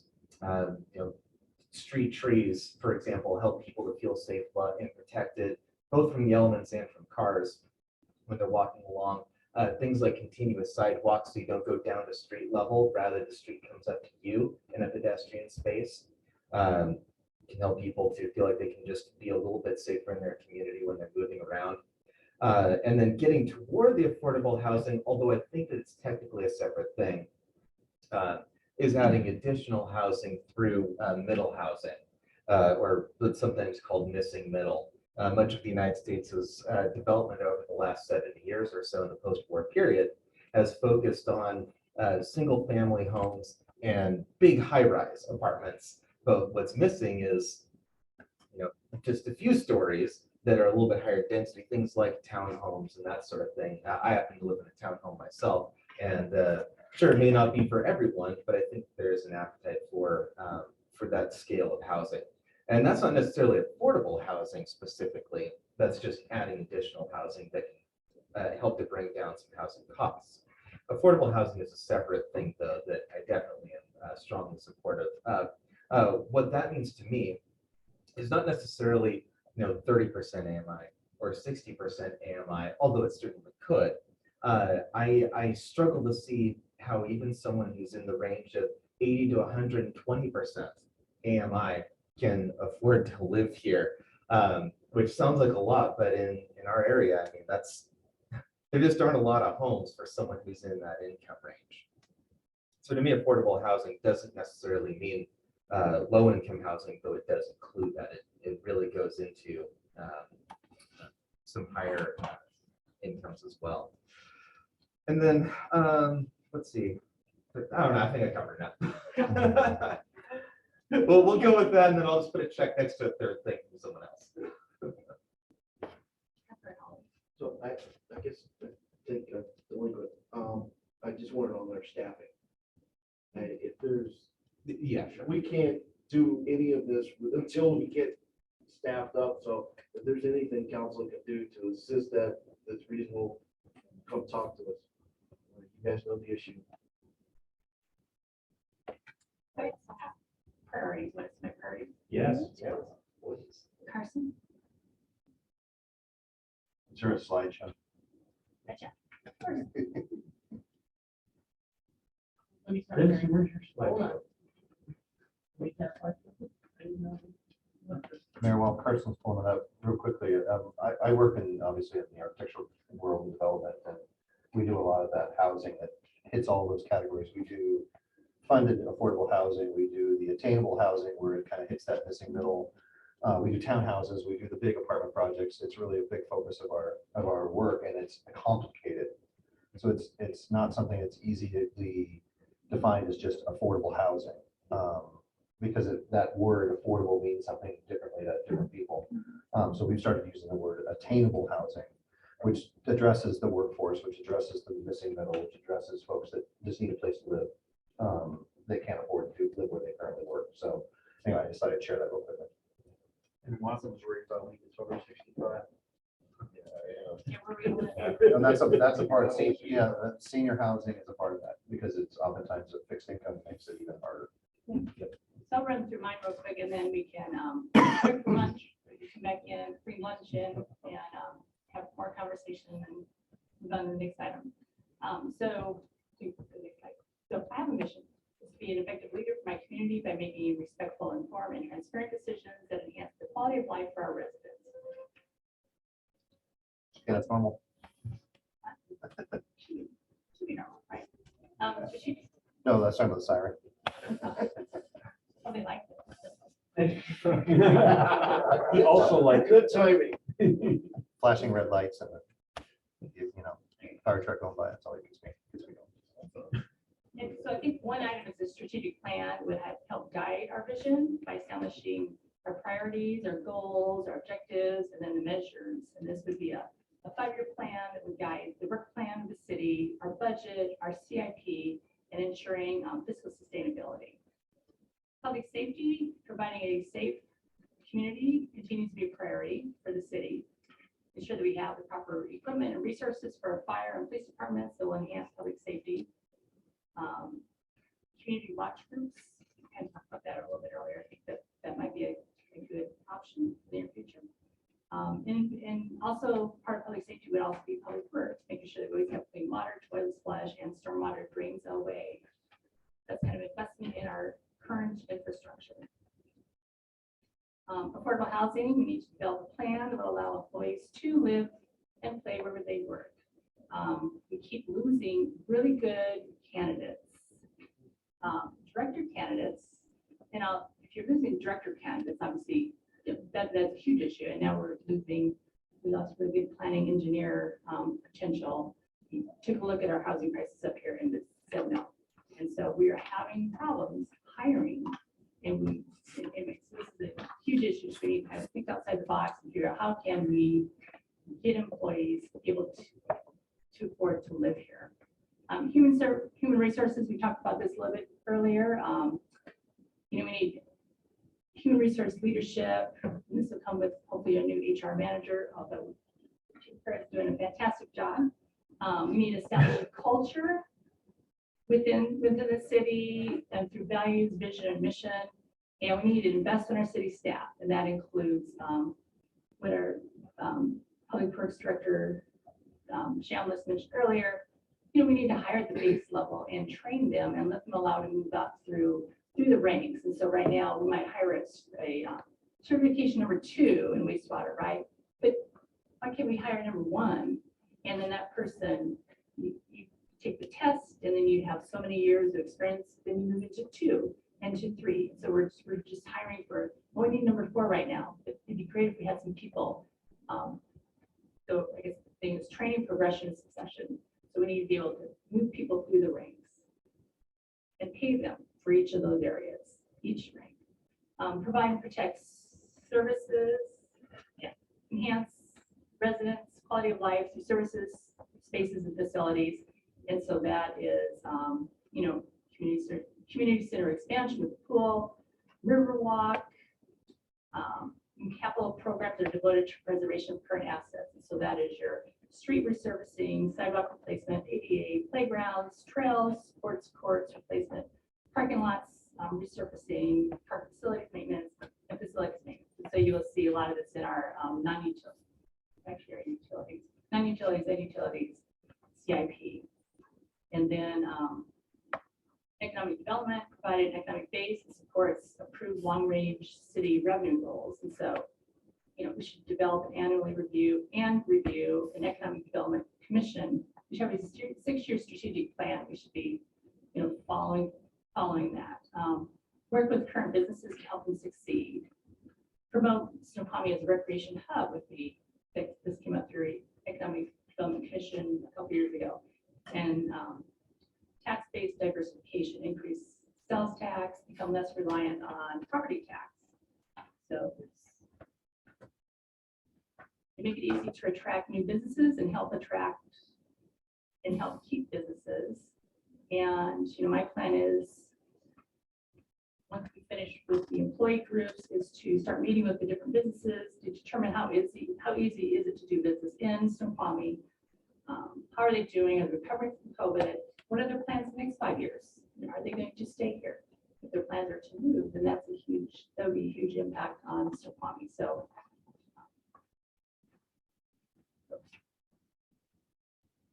the last one is infrastructure mobility, and that gets to making sure that we are maintaining our streets, and the mobility would be also metro. So that's kind of part of the Snoqualmie Valley Governments Association Transportation Committee that I'm sitting on, and we're actually meeting with the CEO of Metro in one of our upcoming meetings to talk about mobility throughout the Snoqualmie Valley, and light rail coming up in Redmond.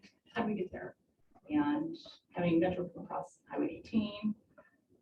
So there's all kinds of things that are part of that. So I think we have very similar priorities with the council you just identified. That's what it's saying. So I want to thank everyone for your patience in going through this today. This is why I wanted to add it to the agenda. I wanted to have us understand some of those priorities and where we want to go. That the challenge now is, as we talk about CIP and we just got the brief on the budget, is how do those things happen? It's not an easy. It's not going to be easy, and the list of 25 or 30 items that we've now all created needs to get pared down. And in the past, what we've had is a facilitator. Then we put our dots, and those of you that have been on the council before, we put our dots and we determine the rankings and all these sorts of things. And I don't think we wanted to, I didn't, that was never my intention to have this discussion. It was more about just let's stay like these things, have them out there in the ether so we can remember them, and then and use those to make those sound decisions. So Mayor, I appreciate you tolerating my efforts to add this to the agenda and going through that. I think it was a good discussion. I did keep track of what everyone stated, so I do have the tally of the dots. Just, All right. If I knew you were keeping track, I would have named all the things I was also in favor of. I think you may have a lot more dots than you think. In fact, my thought was, I was just reflecting as I was listening to it all happen, that it appears to me like we might not even need such a process. My sense of what I heard from my fellow council members is I think we'll agree with the list that was up there. I don't think there was disagreement, which I think is just fantastic. Now, we did just go through an election, so everyone's particularly in tune perhaps with the residents, the voters. But I think my sense was, and I think they match up very well with your priorities, Mayor. So I think my sense is we have a set of priorities that I think we all pretty much agree on.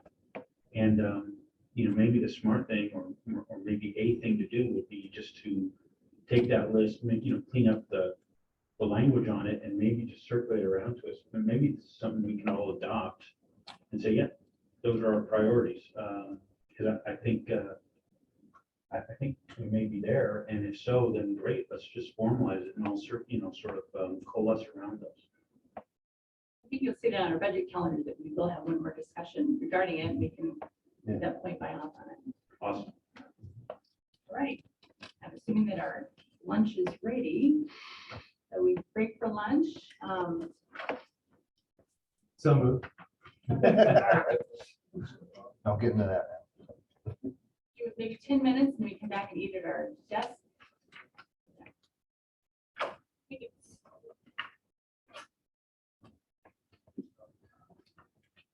I'd like to hear what you were going to say. Okay,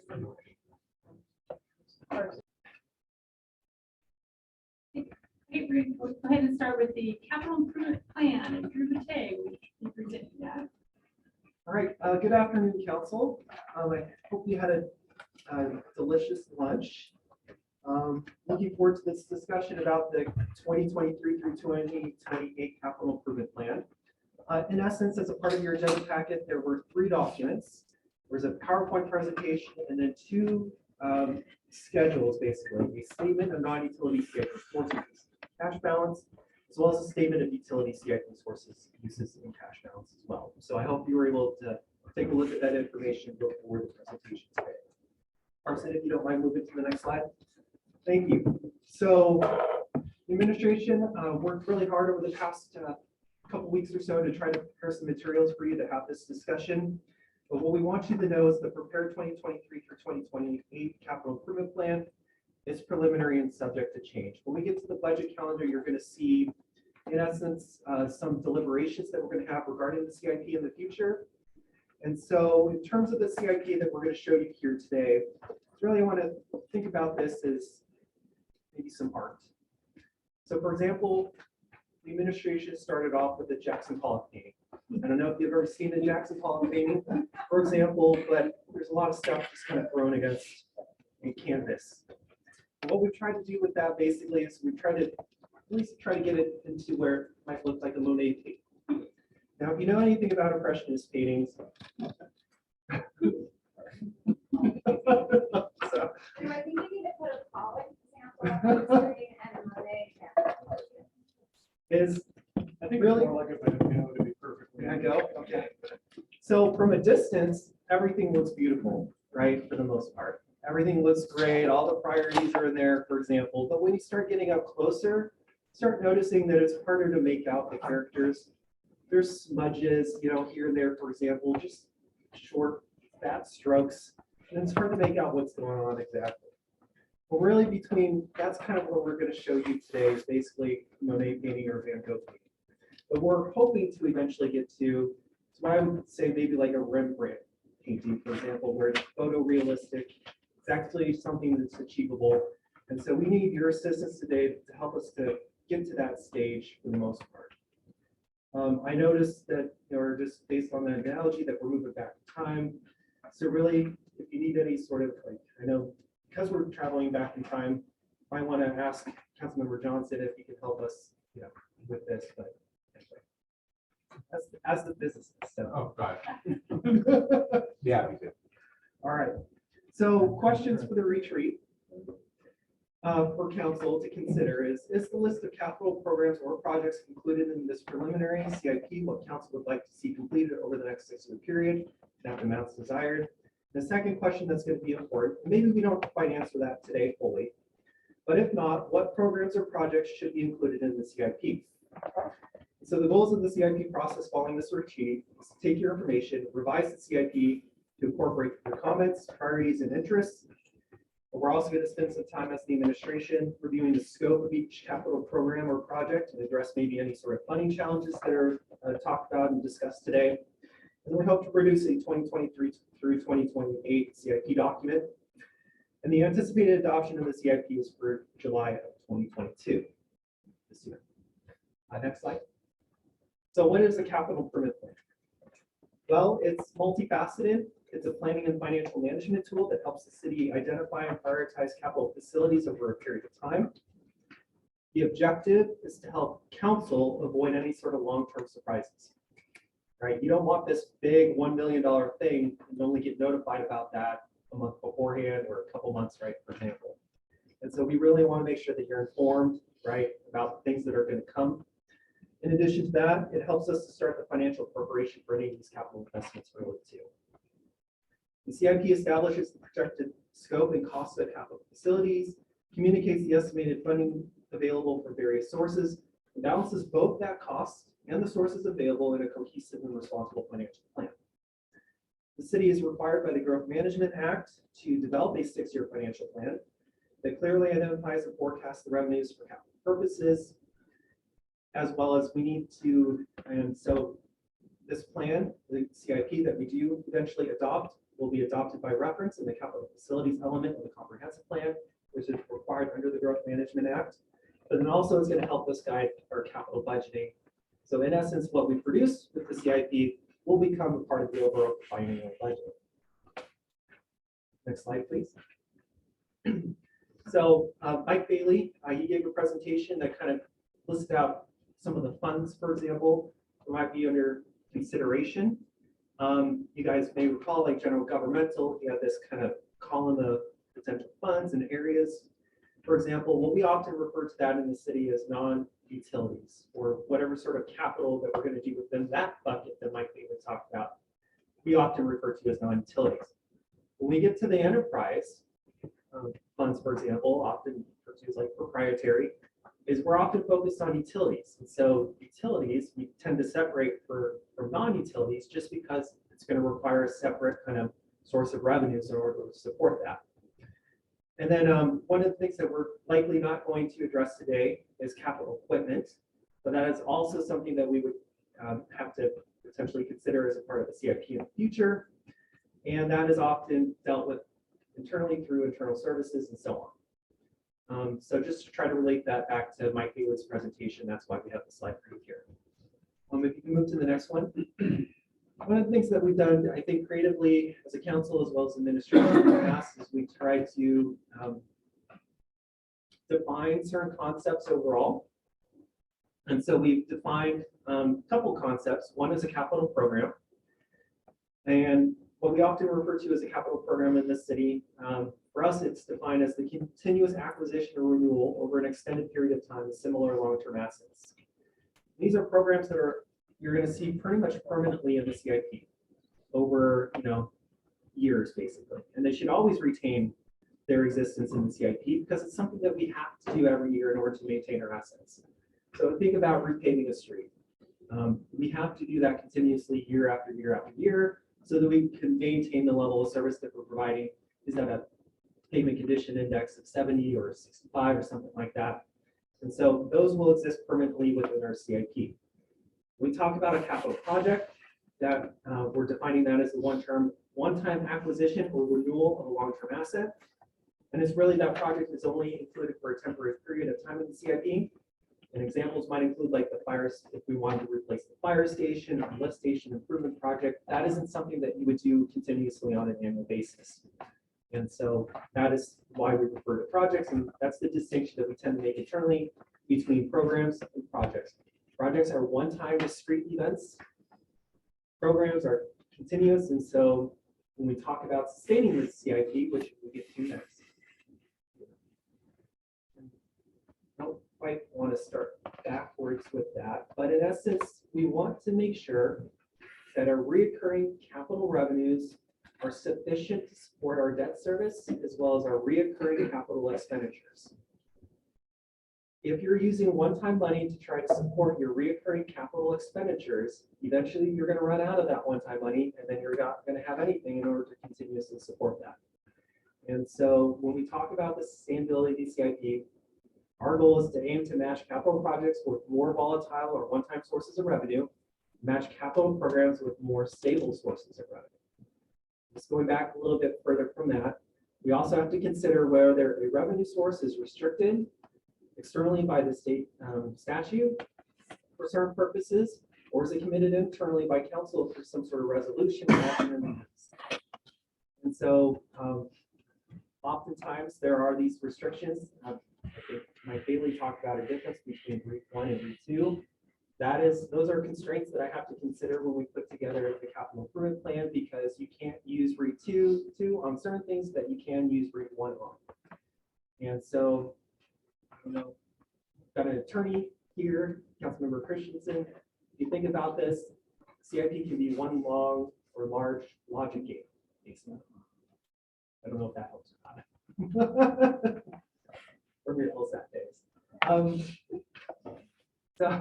So in essence, those are some of the constraints that we have to contend with. Is it restricted externally by creditors, grantors, or state regulations, or committed internally through council action in the past, and we can think about that in the future. So next slide is we're going to focus now on the 2023 through 2028 non-utility CIP. And this really encompasses transportation, parks, and facilities. Go to the next slide. So just giving you a total overall for the 6-year period of how much we have available. We believe anticipate for this time period. I think we're going to start off with in 2023 with predicting about $18.8 million in cash balance. Over this time period, we do expect to collect a number of taxes, committed capital taxes, basically taxes that council has designated for capital purposes. That's what that means, and that's roughly at 9% of or 5.52 million over the 6-year period. In addition to that, we're expected to, or we anticipate collecting $9.88 million or 17% in restricted capital taxes. That entire category is pretty much just the real estate excise tax right there. That is something that's designated by the state statute for us to, I see a hand up. So I assume in the cash balance is how much of that is debt loaded? So it's beginning cash balance. Those are all beginning cash balance. Yeah. So then, in addition to that, the other kind of tax source that you see here is restricted transportation taxes. When we think about the 0.2% transportation sales tax that the voters passed, that's incorporated into that restricted transportation taxes. Portion of the pie chart that you see here, which we're estimating at roughly 5.4 million or 9% in total. We're going to get into probably discussions around grants and exactly how much we want to pursue in grants and for what projects do we want to pursue grants for. But we're anticipating right now about, and there's assumptions that go into this as well, about $17.5 million in intergovernmental revenues or grants over this time period, roughly 29%. And then there's some other kind of smaller increases. There's actually a pretty, of roughly 2.53 million or 4% in that as well. So if we can go on to the next slide, please. In terms of the non-utility CIP uses, this is probably a pretty simple pie chart that you see here, but it just gives you the breakdown between transportation, facilities, and parks.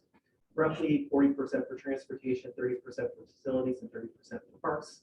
In essence, the total estimated cost of this 6-year CIP is roughly $54.92 million. Next slide.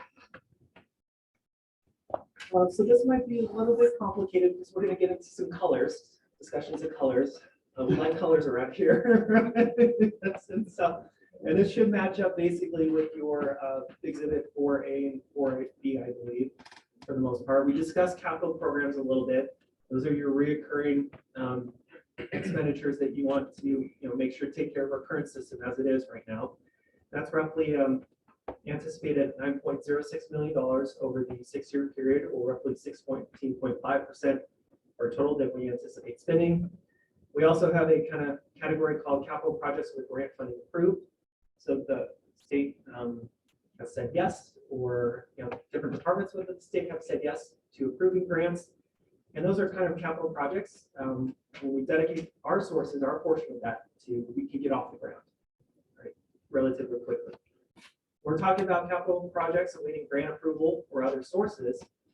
We're seeking those grants from the agencies, the state agencies or key counties, for example, which means while we might be prepared to put some money aside, there's no guarantee that project will necessarily happen because we need these other funding sources to come through in order for us to complete those projects. And then in addition, we've had discussions in the past about a fire ladder truck. So we've got a capital equipment addition section here of 1.5 million or 2.7%. And then annually, we are making debt service payments on it's now a 2021 refunding bond. This is the refunding bond that council approved last year. And a lot of that work that we completed back, I believe in 2008, was related to Falls Avenue down here and some transportation utility improvements over here. And so this would be the transportation component to that. So in total, we're anticipating roughly $54.92 million, but what you'll see below in the black section here in the black table is we've lined up a lot of stuff in 2023, right? So in 2023, we're anticipating spending $31.06 million. Now, like I've told you, we're in still this Monet phase, right? That's where council comes into play. It's how do we want to schedule, right, out these projects? $31 million point 1.06 million is ambitious. It's likely unachievable. But without the knowledge of what your priorities are, right, overall for the capital improvement plan, staff doesn't really have anything to work with at this point. And so we've heard a lot of what we want, but we don't know exactly what the timing is necessarily. And so that's where we need your help. We'll be able to take that information, work within the administration to try to put together a cohesive plan that kind of makes maybe more sense than actually trying to do 31.6 million in 2023. Don't you also, and according to the charts, we have called $22 million that available that has already been committed to through capital programs and through approved grants to fund a $31.6 million project list for 2023. Oh, you are, well. I'm trying to deal with colors. Okay. That's fair. No, I would. So in essence, we are starting with the beginning fund balance, right? You know that the revenues are going to be added on top of that, so that's a component to that. So in terms of the, say, some of the larger projects down below, and you know what large one is, right, that we put in there, that is the city's contribution, right, overall. So we're not including what we would need from other organizations that will support that. Those may come through or they may not. But we could essentially give the $15 million if we needed to. Right now, for that community center, at least anticipated for 2023. Oh, no, I was just, so you've got a total 5-year of 54.92. Where it's broken out by year, but you've also broken it out of the colors of what is already funds available, and what is funds committed to come to us, and then what's the ask for the debt service for all. Okay. For what is already funds that have already been committed as available to capital project, it's 9.06 and 13.2, which gets me to $22 million. What 2023 is $31.6 million. So I mean, How do we make that put up the gap? chart? Can we put up the chart? Yeah. Let's just start there. Okay.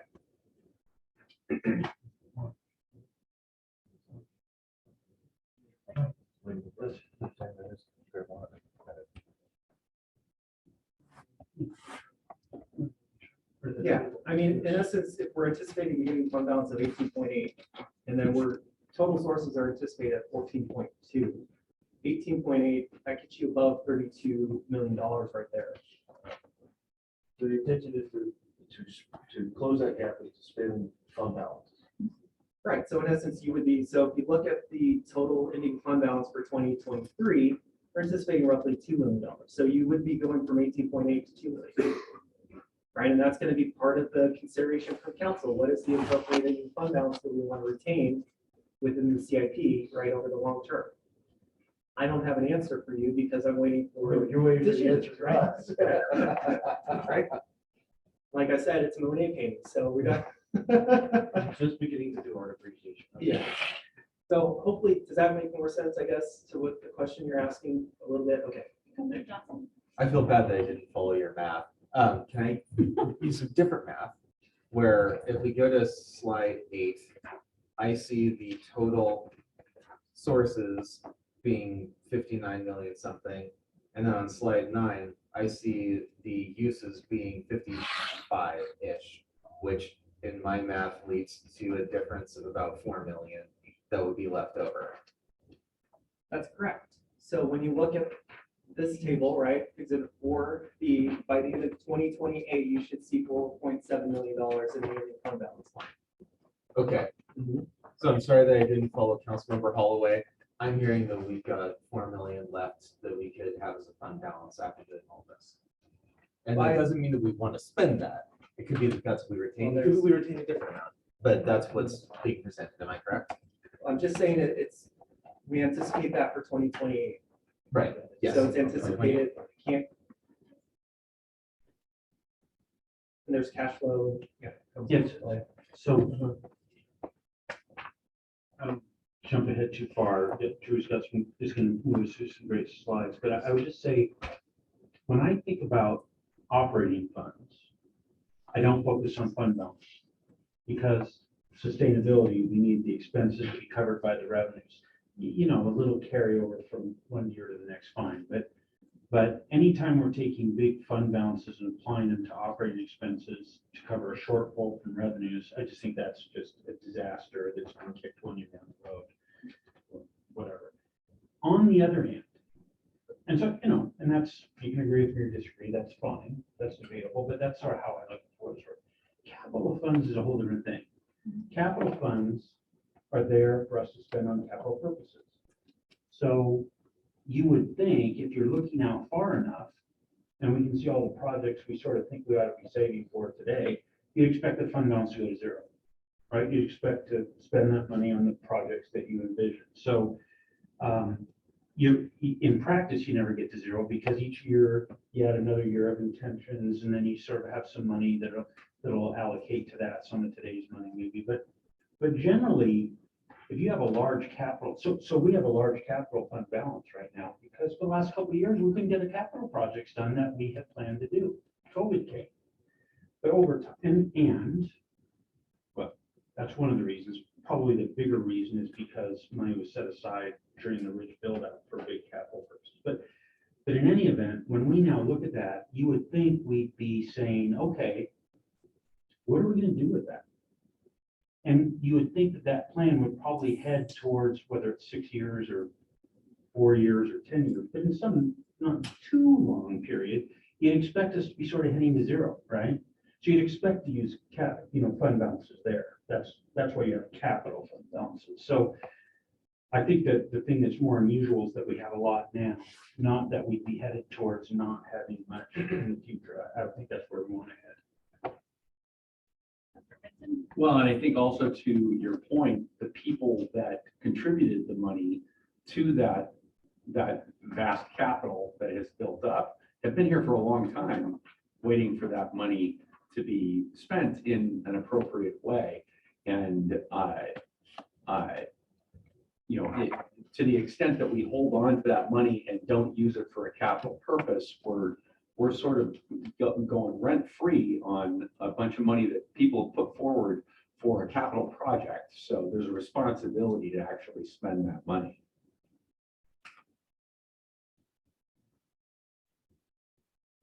But to your point, to Mr. Boutet's point, I think what he's saying is, okay, depending what we put on that list and in what periods will kind of drive, he can run the numbers and they can tell us, well, if that's your plan and that's your timing, then at this point, given your funding sources, at this point, you'll need that much in fund balance or you won't be able to make it.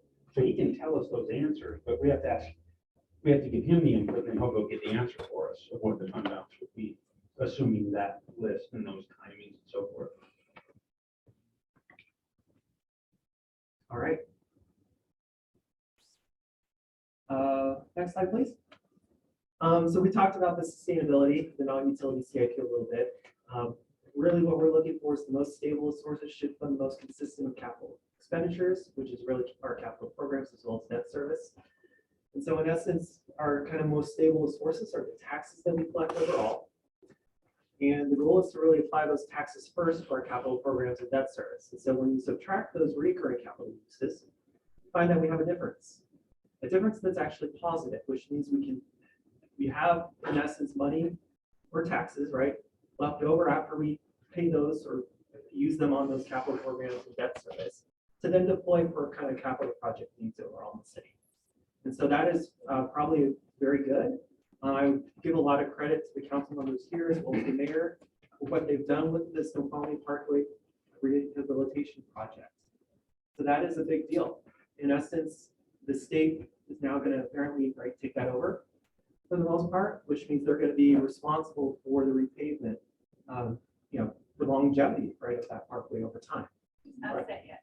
Not set, right? But in essence, there should be a lot of excitement around that because that takes that burden off our plate to have to deal with, which frees up the additional taxes for us to use in other ways, right? In essence, that we may have deployed at one point towards that work.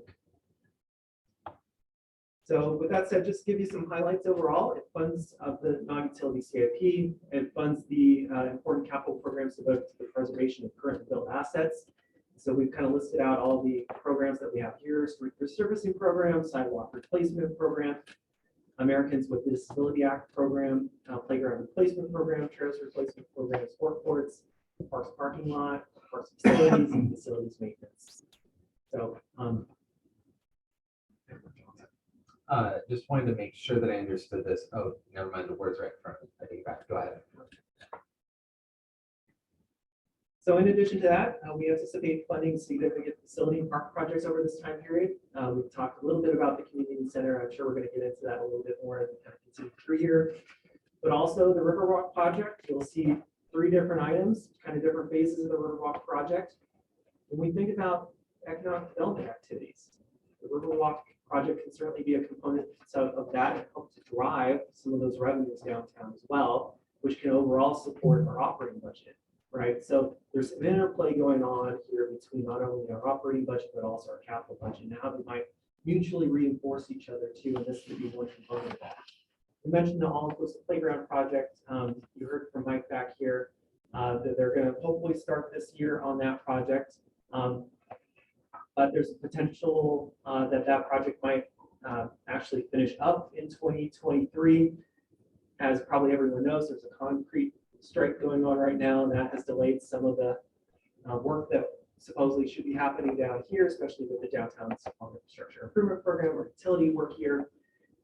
That also impacts our own inclusive playground. And if that's not necessarily a large project, it might actually go to the back of the line for the most part for some of these concrete companies as well. So what we've done is we've said, okay, well, let's just budget for the entire, or at least incorporate that entire project in this non-utility CIP. We just understand it.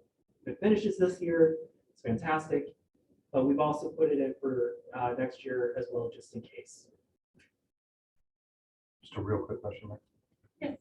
I don't remember whether this falls into a project or a program, but tree replacement, is that? Yeah, I don't so see that. that's, so what we did was stormwater during those slash budgets or. That's right, it's under utilities. Yeah. Sorry, okay, never mind. You reminded me when you But did say. for everyone else that were new, in essence, during this last budget cycle, we moved urban forestry from parks maintenance into stormwater, just because there's a logical nexus or connection between the work that they do and the amount it reduces the gray infrastructure that we need in order to manage that, any stormwater that comes off. So there's some synergies there between stormwater. We figured that was an appropriate funding source for the urban forestry program, which means you'll find that urban forestry improvement program that replaces our street trees in the utilities CIP.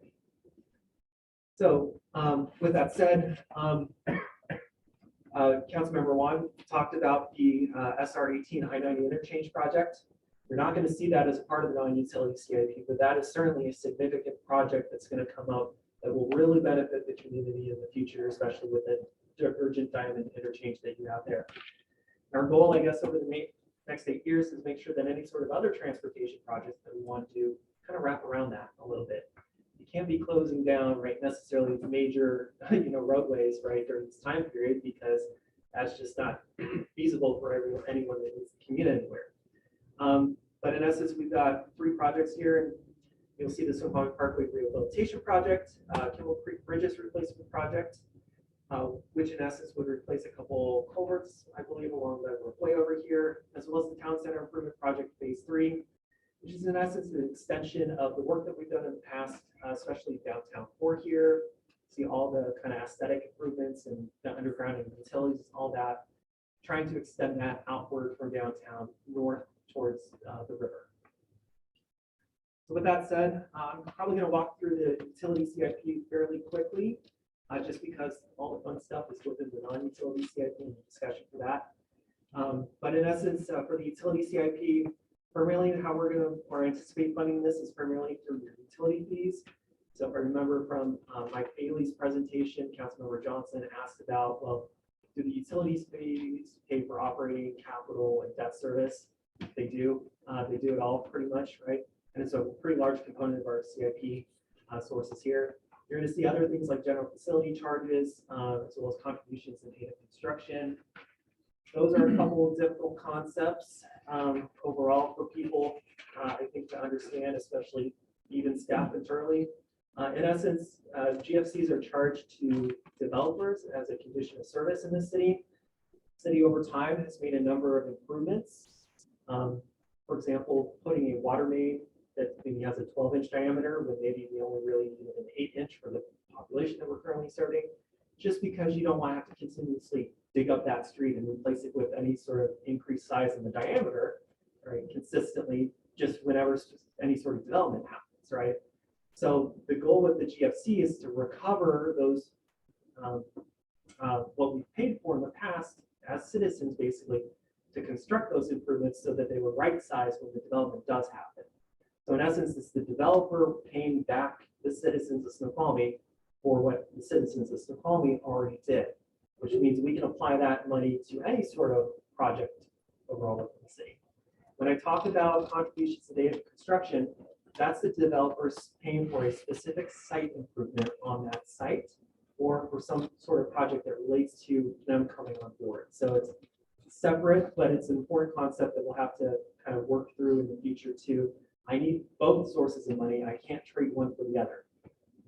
So just keep that in mind. Yeah, two things. First is question. We had, the council has approved an additional bond issuance. Or to say it differently, the council approved a utilities bond of a certain amount. We've only gone out with some amount less than that, I believe. And my understanding was that the intention was to, in the future, go out for that remaining amount that had been authorized or discussed.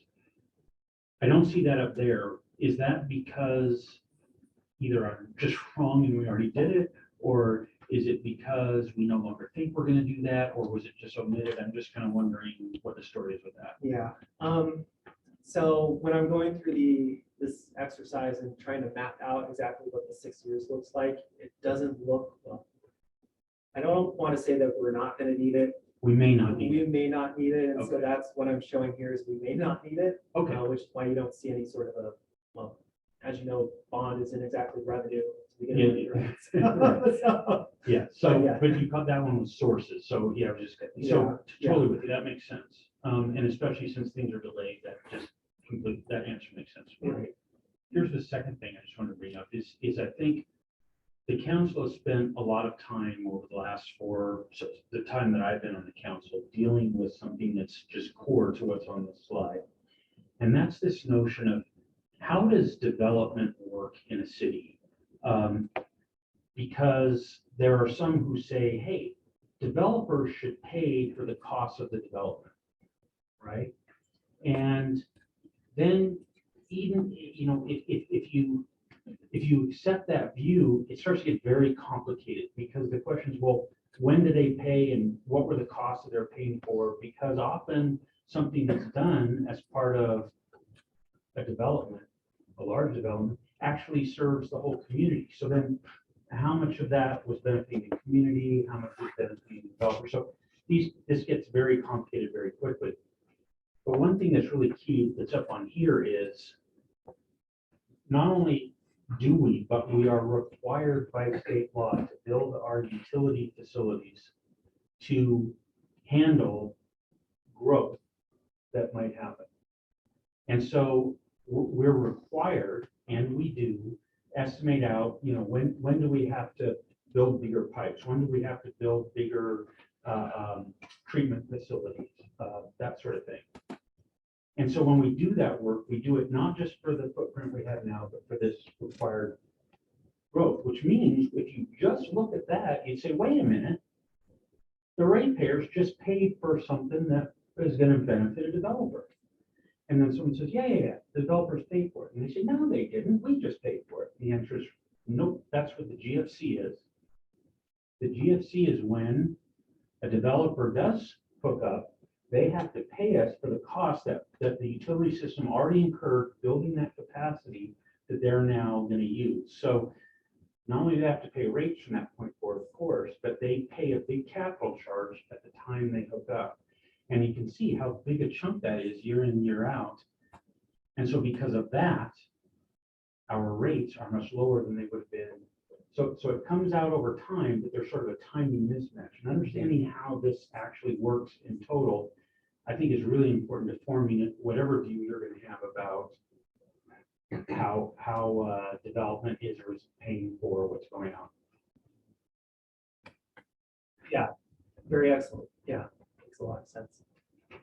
In terms of the uses, the breakdown between kind of the different facilities that we have here, water is expected to, or at least is planned, 45% for water, 35% for sewer, roughly 20% for stormwater.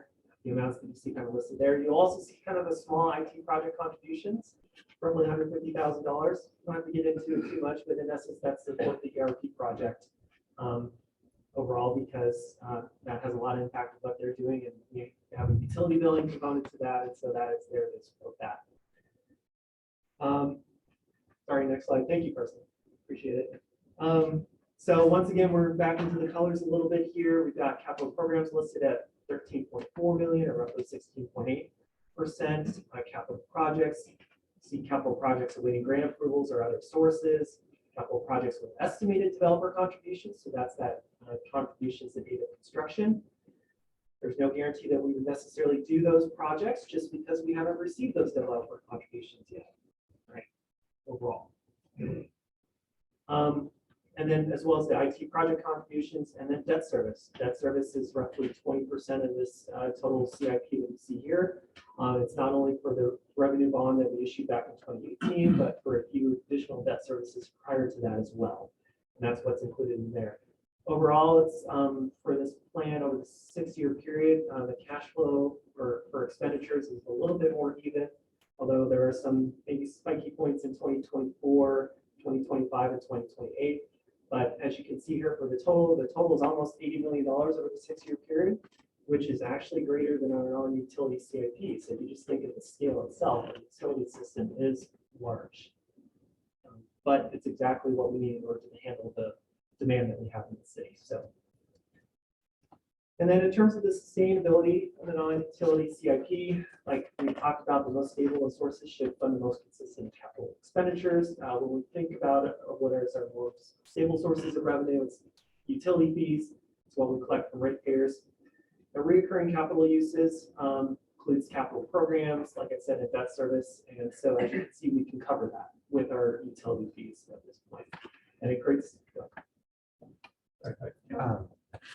The only thing I'm concerned about here is that it seems to me that the utility fee should also be covering operating costs. Is that correct? So I've subtracted the component that should go to operating. Okay. Yeah, Thank you. from the utility fees. All right, that was my concern. Thanks. Yeah. And then as you can see the difference here that we would achieve with this, in essence, that means that we would have utility fees remaining that we could then use to support any sort of capital projects that we have within the utility CIP. In terms of some of the highlights, this utility CIP is anticipated to fund important capital programs and projects devoted to the preservation of crown-built assets and our natural environment. A lot of the work that we've done over the past decade downtown has been to refresh a lot of the utility mains that we have throughout town, and it's incredible the work that has been accomplished over that 10-year period. Maybe people don't quite notice right what's underground, but those were 50 to 75-year-old pipes that we're replacing that are likely starting to spring leaks, for example, that we're now replacing, and those will last for another 50 to 75 years before we have to replace them again.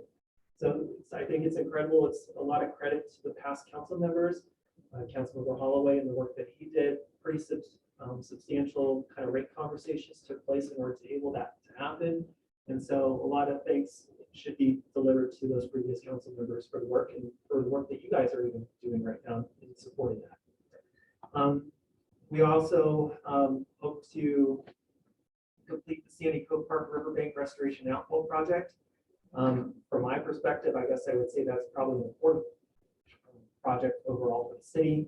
I don't know if anyone has been to Sandy Cove Park recently, but there's been a lot of land loss that's been transpiring over there. I'm not sure how many people we've lost recently during this past winter, but you can see that if the park is getting pushed back. I think what we're primarily worried about is whether it's going to join up with a channel that is almost behind there. And once it kind of connects to that channel, how is that going to impact the roadway, 202? And what would we have to do in order to maintain the roadway? So to me, this is a critical project because it helps to avoid additional potential capital costs in the future if something does transpire and the river changes course.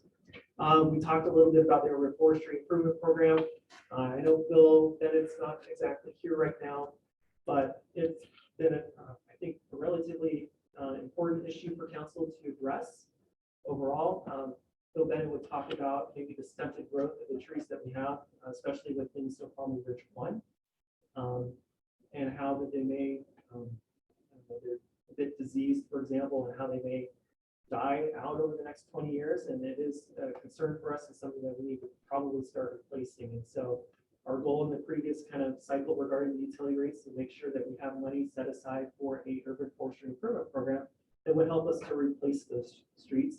And he's got a plan of exactly how he wants to accomplish that. And so that is something that's important.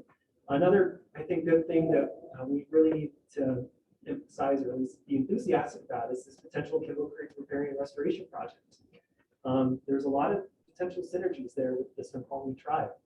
In essence, this city has a NPDES permit, a National Pollution Elimination Discharge System permit, which requires us to focus on water quality.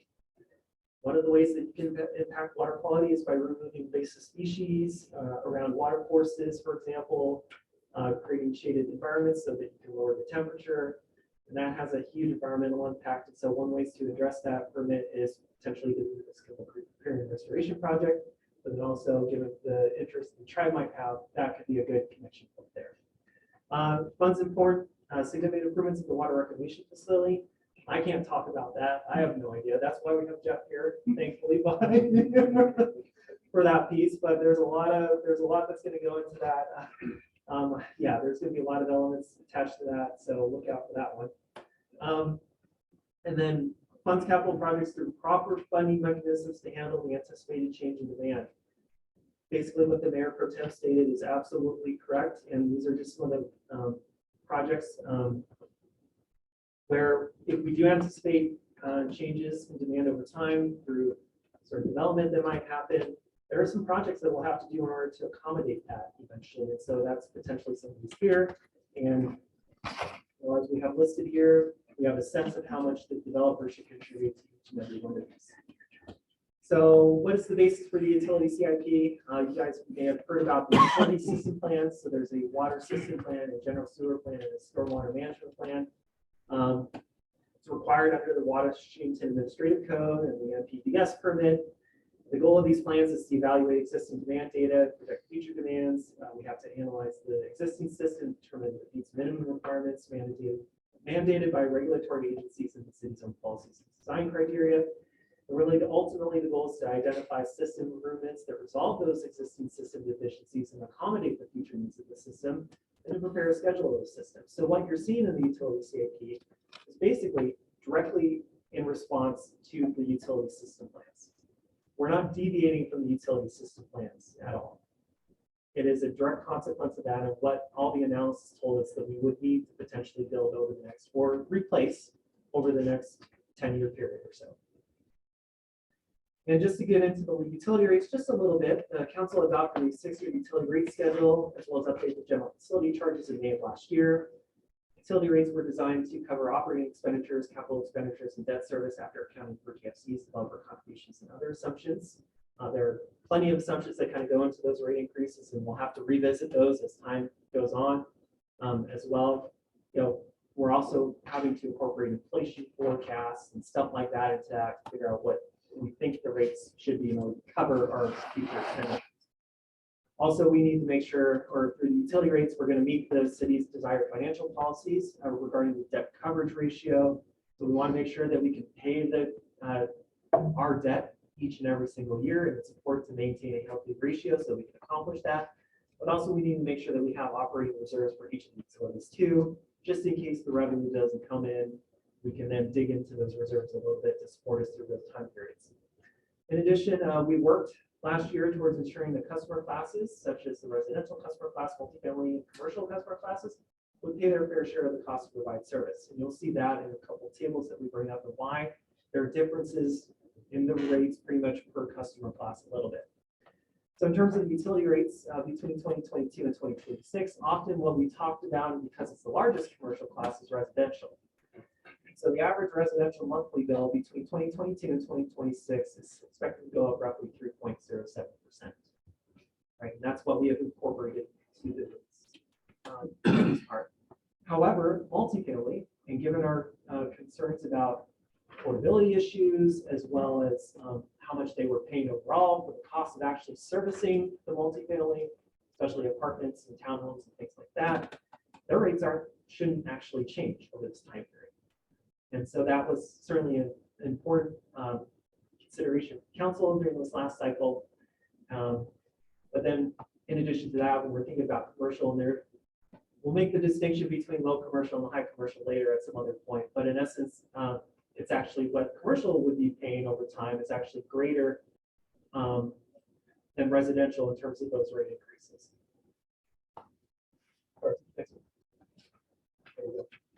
So in essence, I think that's everything. And now, I don't know if the mayor or city administrator have any additional comments, or if Mike wants to potentially come up, or Jeff at all, but I'd be happy to turn it back over to council for, well, actually, any questions. I could also get into, what I didn't do is I didn't exactly go through this. I could do that next. Want to a little bit, or people kind of intuitively understand the schedules provided.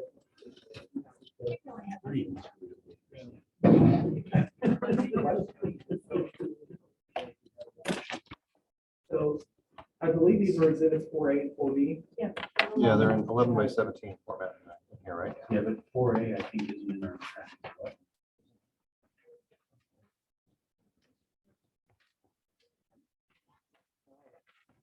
Okay. We have 4B, which is on 4A. You know, 4A. 4A is where it actually. Yeah.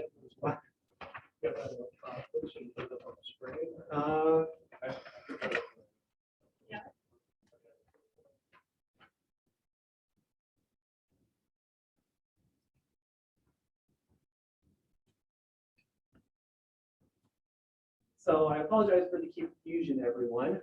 This is in essence exhibit 4A, hopefully. No. So, Your Honor, I'd like to admit exhibit 4A. So this is the statement of non-utility CIP sources, uses, and cash balance. At the top there, you'll see 6 years. You'll see 2023 to 2028. Top, you'll see our total beginning non-utility CIP cash balance for 2023 at roughly $18.8 million. We've listed out kind of the revenue sources that we would deploy for capital purposes. That includes the transportation sales tax, includes the gas tax, real estate excise tax, any sort of one-time sales tax that we might collect. And what we mean by one-time sales tax is when the smart thing the council has decided in the past is to set aside any sort of sales tax that have resulted from construction activities, so that we weren't developing an operating budget based on the volatility of construction, but also it's a safeguard against when the build out finally finished. On the ridge, for example, that we weren't building an operating budget based on those construction revenues. So that was really smart back then.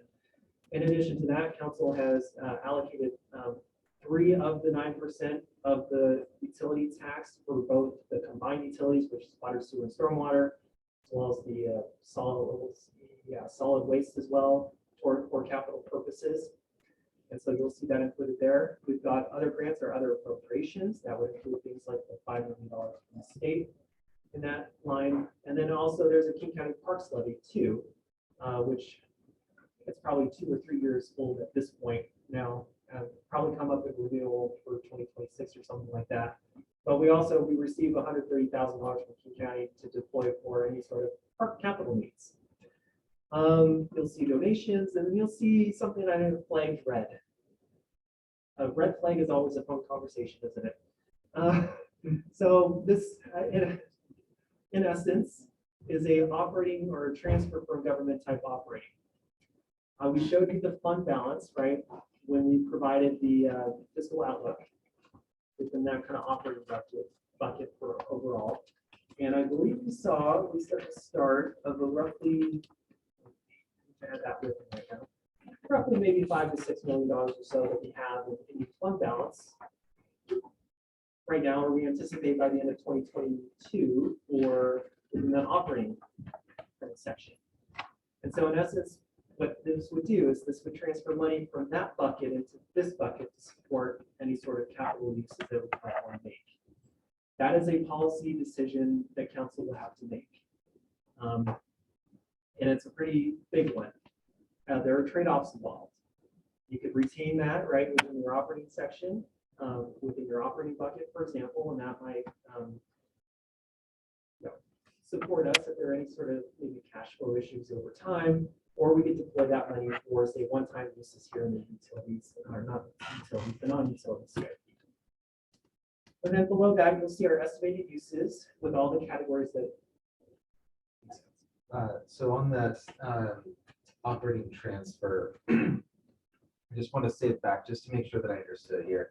So that's funds that were for operating expenses, and it's a transfer that we would decide, that hasn't been decided yet, but we would decide if we wanted to move that from operating to capital. Yeah. And that, okay.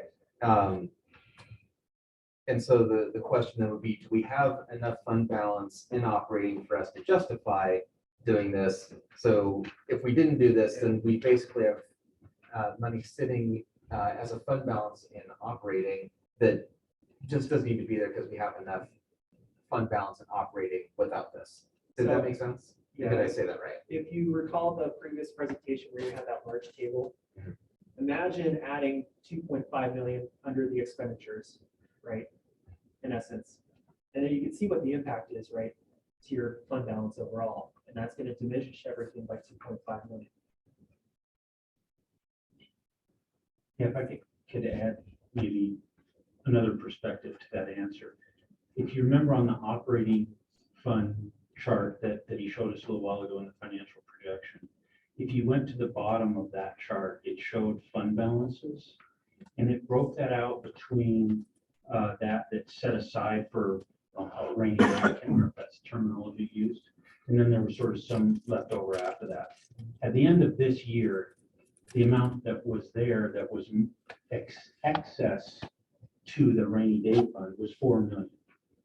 So when you think about taking 2.5 million, that, you know, I kind of equate those, that would be a drawdown of 4 million, which would still leave you $1.5 million more than the rainy day fund.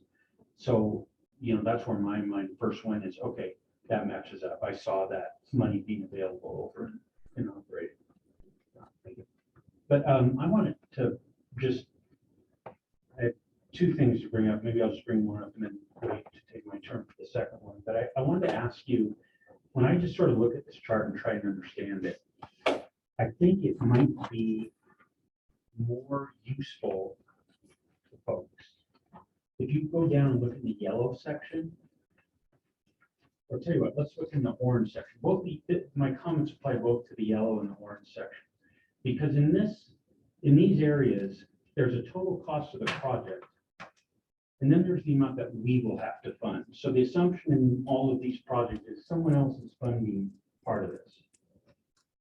So when I look across, for example, there's the town center improvement project. And if I just look, that's in orange. If I look in the year 2026, there's a $3 million number there.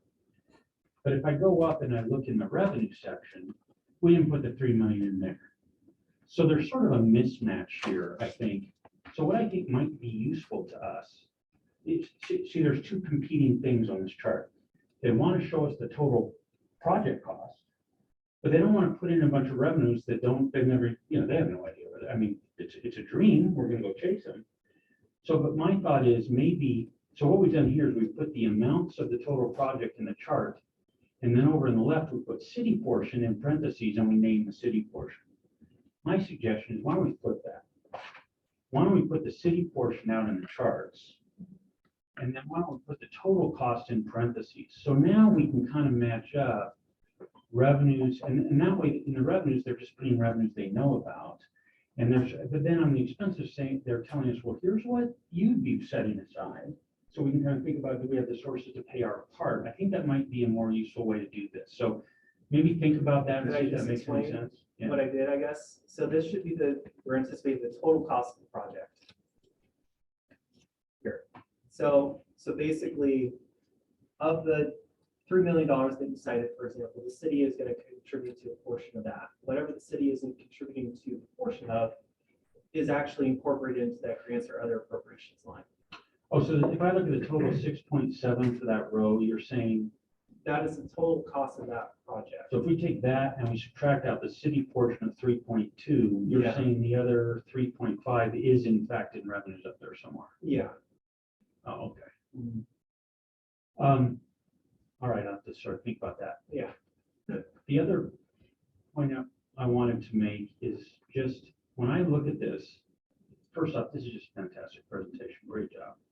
Now, I'm a numbers guy, so all these numbers look great to me, and I love seeing all that on the page. But anyway, when I look across here, this green section, capital programs, I think is just this is the sort of ongoing stuff we have to do, replacing the parks, researching the streets. That's what we have to do just to maintain things. And then things below that, which are the projects, that's the stuff we can do to make things better, add things that we don't have right now. So when I look up in the revenue section, I think to myself, okay, job one is to cover the green stuff. And so when I look here and I see, all right, we've got some restricted transportation taxes, then we've got the REIT. And yeah, okay, the total of the REIT plus the transportation taxes plus the, you get lost in details. Let me just say, I can see the revenues that are repeating. The taxes cover the capital programs plus leftover for projects. And I know you made a slide of this, Drew. I know you covered this a few slides ago. You put that on a slide. But here, when I see it on this chart, so we've done job one, and that's fantastic. Now the question I think we ask ourselves is there enough? Are we generating enough from these revenue sources that we're devoting to capital? Is there enough beyond the capital programs to fund the level of projects we think we ought to have? So that to me is the big question here. I've got a number of questions about why is this amount bad instead of that amount, but I won't go to those right now. But to me, those are the big picture questions here. Is this enough revenue to do what we need to do? And I think we should, that's the big policy kind of decision I think we need to make.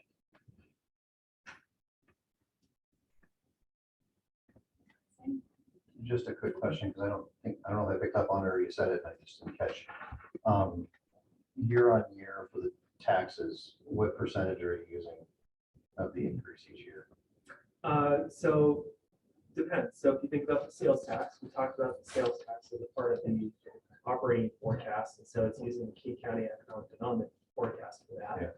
When we think about utility tax, that's generally in response to the increase in the utility rates over time through 2026. One of the things is that we haven't talked about is what are we going to do for 2027 and 2028. And so I just kept those consistent.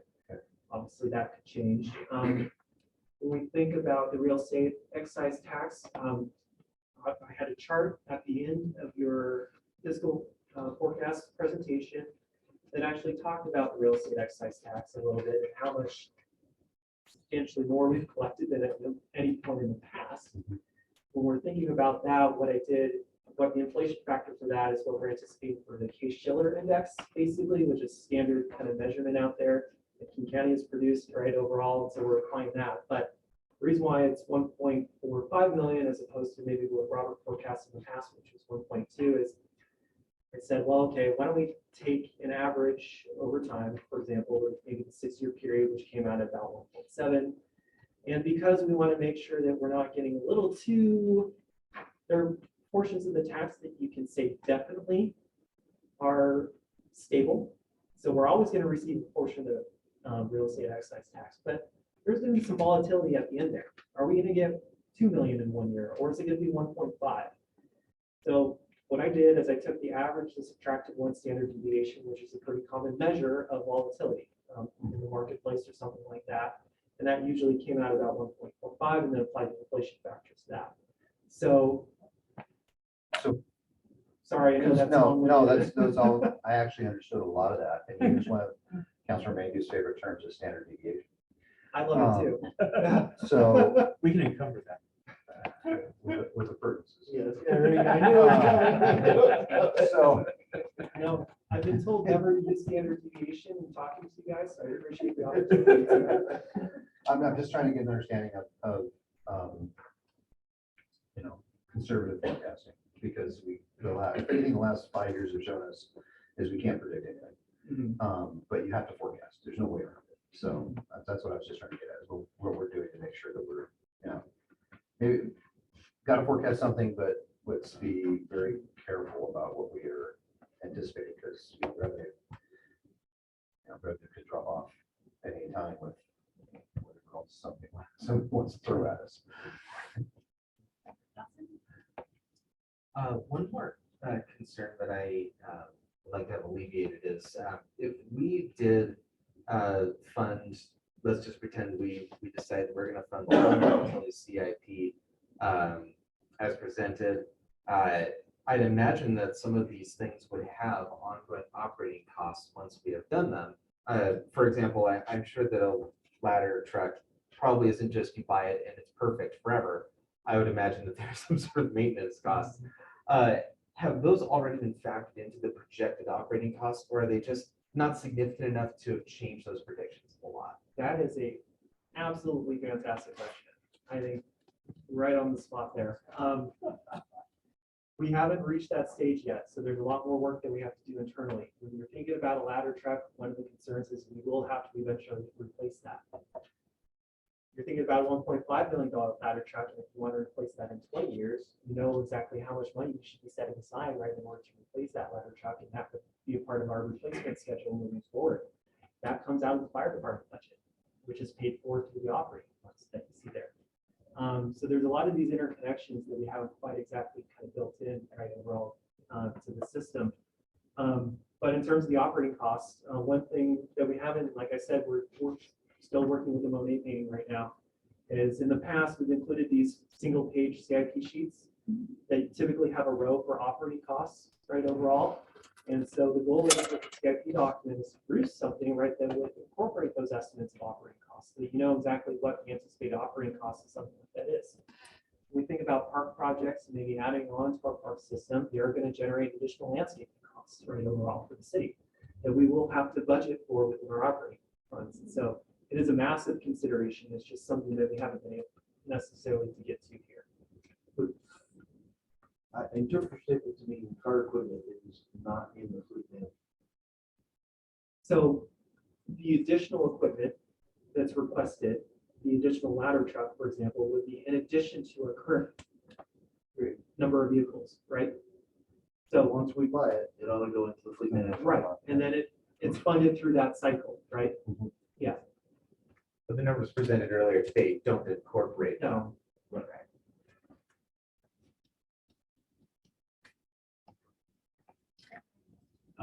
So due to one of the other questions, you got into something here, and I just want to make a comment. In past years during the budget discussions, I've been a little critical of the forecasting. I thought the revenue forecasting was too conservative. I hesitate to use that word because in the accounting profession, being conservative is something you go to jail for, because it's just called being wrong. What you have to do is make your best estimate. And you can't intentionally make an estimate that's other than your best estimate. So, I cringe when I hear conservative because of that reason. But the thing is, I think we all know what we're talking about. Let's not be aggressive.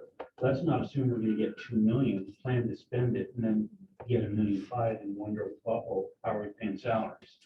So, having said that, when you look over at the operating fund and you see that 4 million that built up that we referred to earlier, folks, that's money that came in operating revenue that we didn't spend. And the reason is because we had conservative estimates of what revenue was going to come. So we spent at a lower level than our actual revenues would have justified. So I think that's honestly as bad an outcome. It's a bad outcome, just like, overestimating the revenue. So this city's has consistently for 20 years been very conservative in its, I'll use that term, very conservative in its revenue estimates. And what I was really pleased to see is if you noticed when Mr. Boutte was presenting his revenue projections, everything was tied back to things like CPI estimates that are coming out of King County, so local, reliable estimates. Now, I take Councilmember Benson's point of, yeah, are you sure? But it's at least it's tied back to some good sources, and I think it gives us a much better revenue projection. So I was really pleased to see that. Another area we have consistently underestimated is REIT. And so we've consistently ended up with more money available in capital. Now, I worry a little less here because you're not all spending it the same year anyway. So it sort of, in essence, comes out in the wash, but still, having a reliable prediction here, the method that Mr. Boutte described, I think is fantastic, exactly how it should be done. So I was really pleased. I think these revenue projections are really solid, and I'm really pleased to see them. So I just wanted to say that. The question I have is in the green section.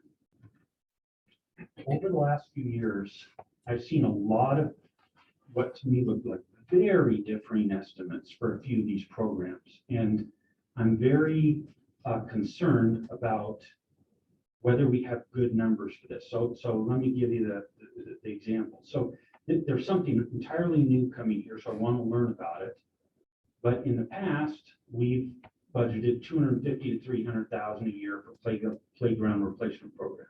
Here, we no longer have an annual amount. We have every other year amounts, but at about that, doubled rate. So maybe there's a lot more thinking behind this, but I am worried that I thought we got to a point where we thought it was 300,000 a year. Now, maybe that was just being a little too rich. So I'd like to hear, and I know today is not the day we'll hear about it, but I would like to hear more about that. And then the other one is, I thought I had heard, although I have watched the prior mayor debate with Parks and Public Works Director about this, and but the question is, what do we really need for street and sidewalk programs? I've heard 750s enough a year.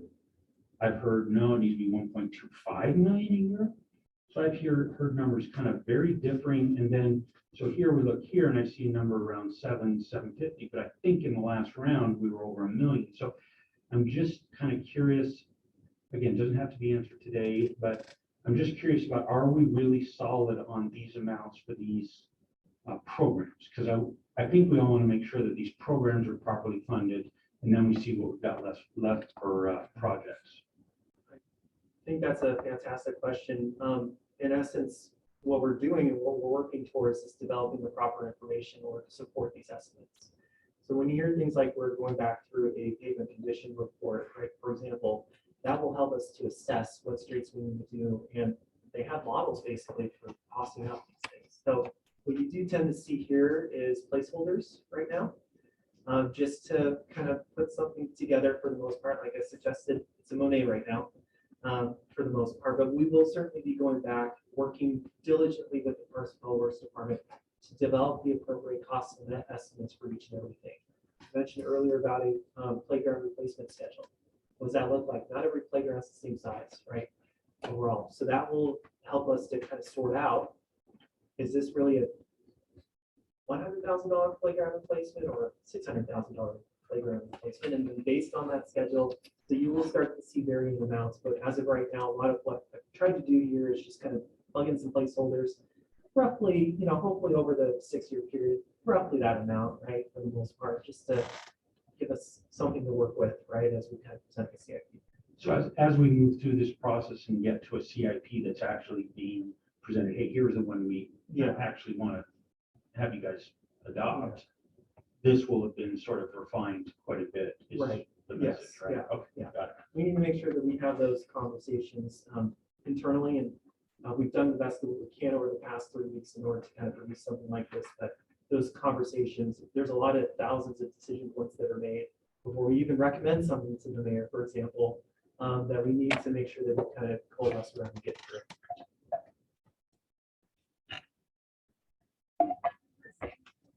Thanks.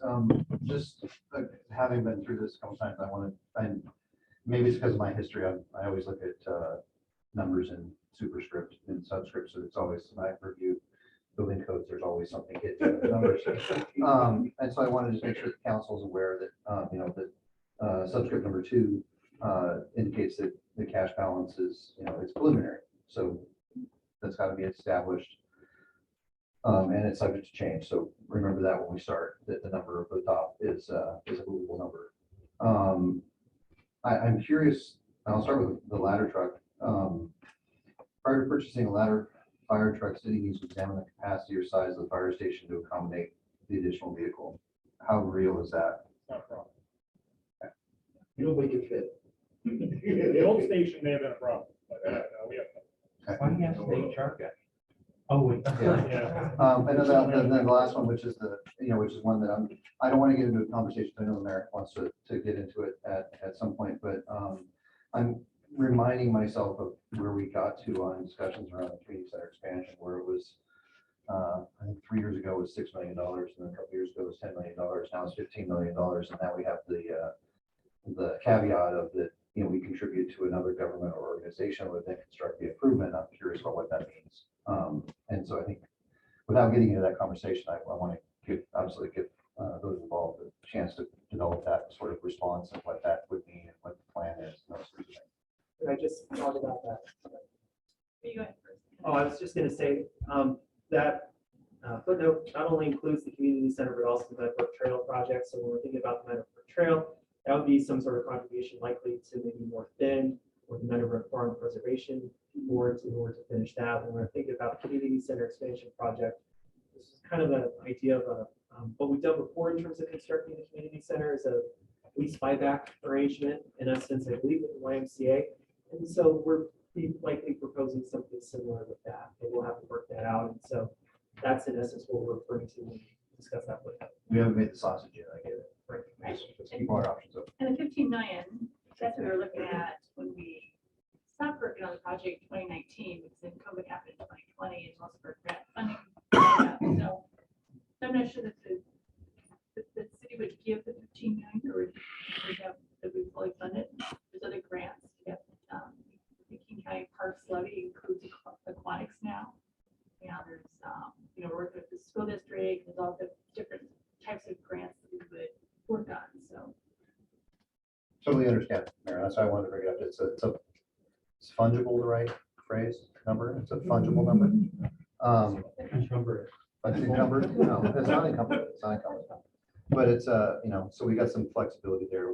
However that whole plan comes together, I think that's what keeping an open mind and wanting to hear more of how that could happen. I have one more question, but I'll wait until others have had a chance to.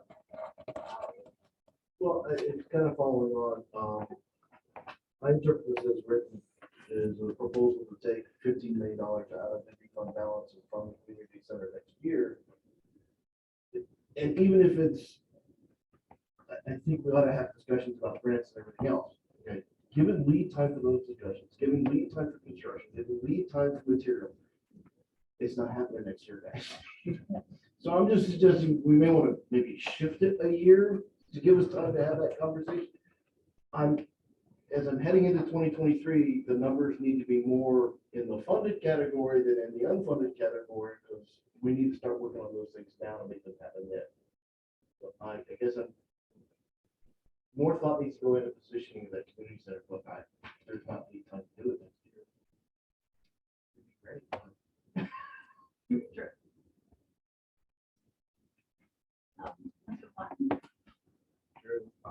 I just need to have a better understanding of kind of the numbers behind the one-time sales tax and what the calculation is used for. I understand that's related to building. Is that based on like the lowest point of construction in the past? Is it because it is a level number across the years? So what I pretty sure I did is I think I took a 6-year average and then subtracted a standard deviation, or actually 2 standard deviations below.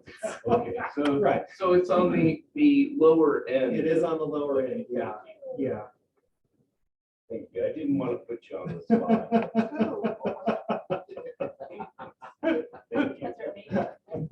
So I think as you refine this, my guess is that a lot of probably all of the orange is either gonna move to yellow or it's gonna move out to out years. So I think that'll just happen as you refine the schedule, and yellow too. But so I think lining up those years, I think a little better is probably, is important. I think the big question here that I hope we'll get into today is, notwithstanding which year it's in, that'll get refined. But big picture, these amounts for these projects.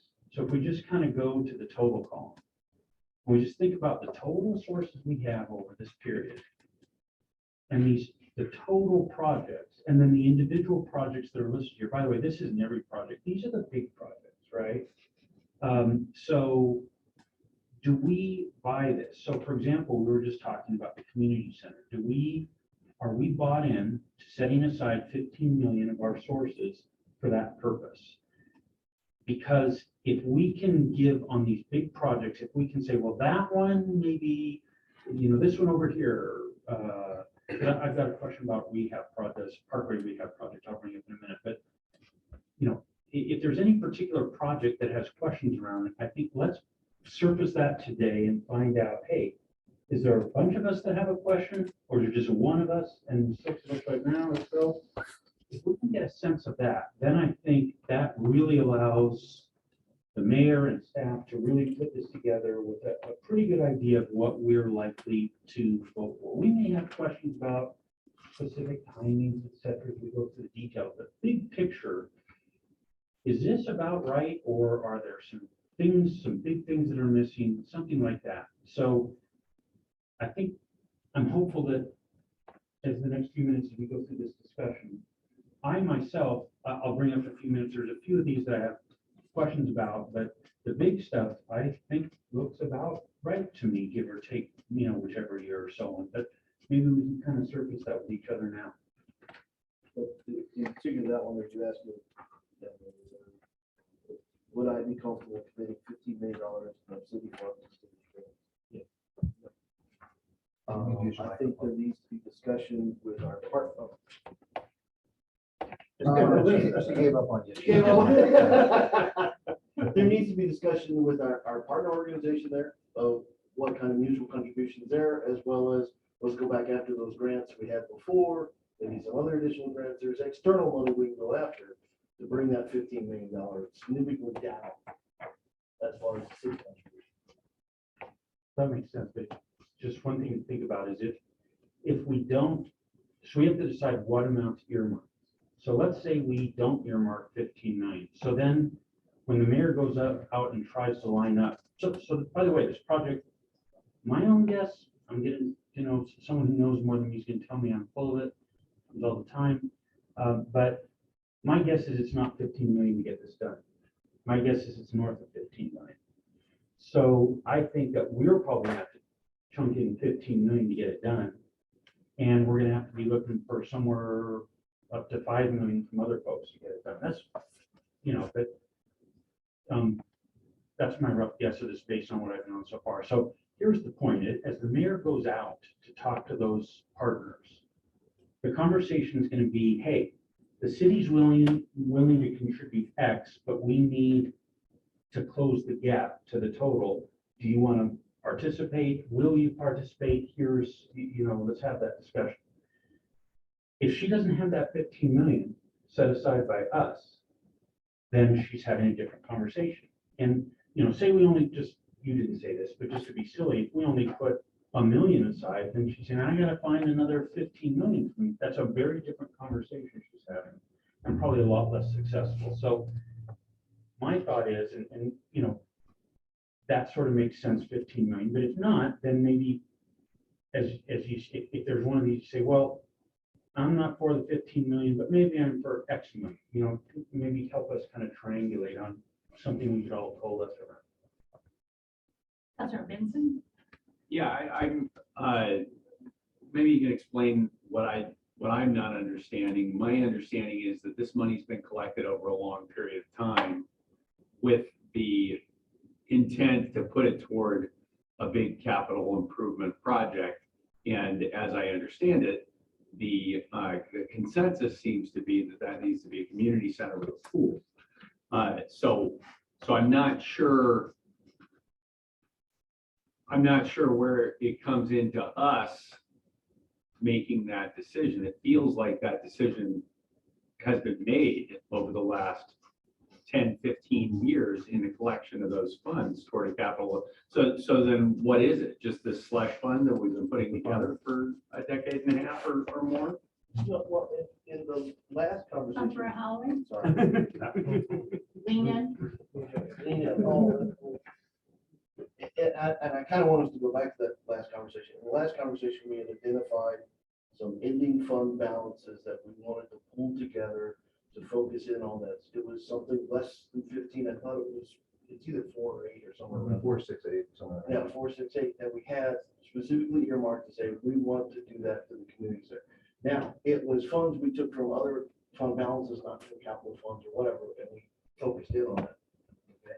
And then that was the seed money to go have the conversations that Councilor May had in discussion. Again, those were not funds specifically collected for this purpose. It was a decision that we had in the fund balances. Maybe we could use it for this purpose, for a good community purpose. And this is it. But it was, the last conversation was not 15 minutes, it was around 5 of city funds. I remember right, somebody can correct me.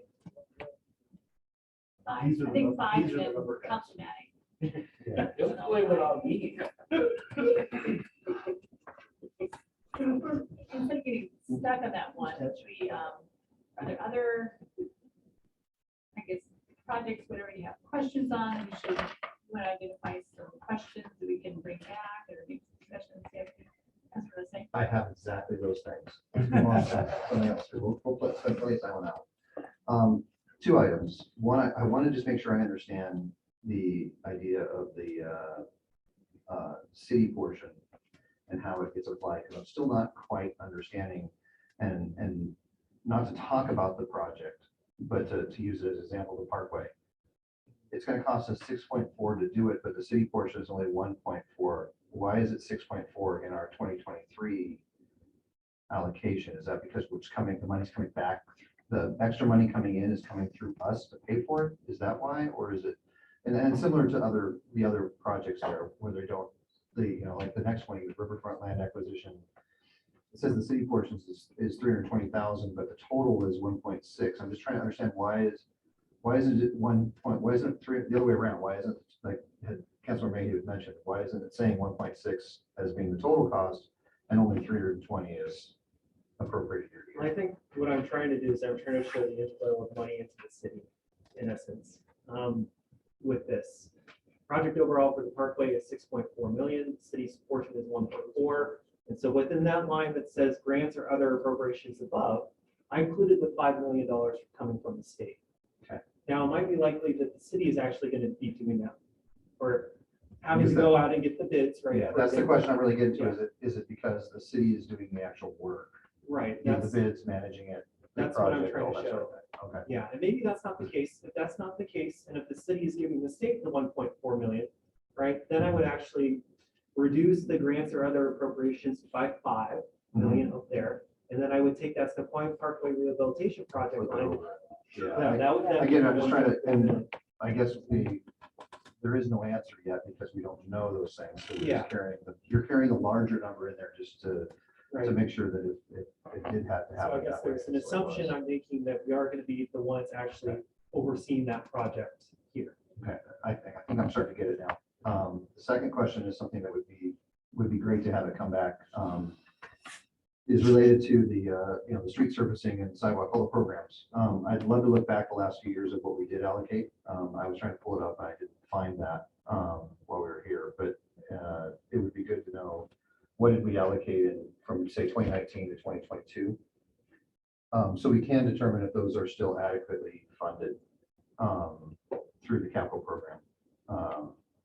Our counts, our priority discussion just 2 hours ago was about priorities. And the thing that kept coming up was maintain levels of service. And to me, that's a big part of maintaining level of service is taking care of all those capital programs.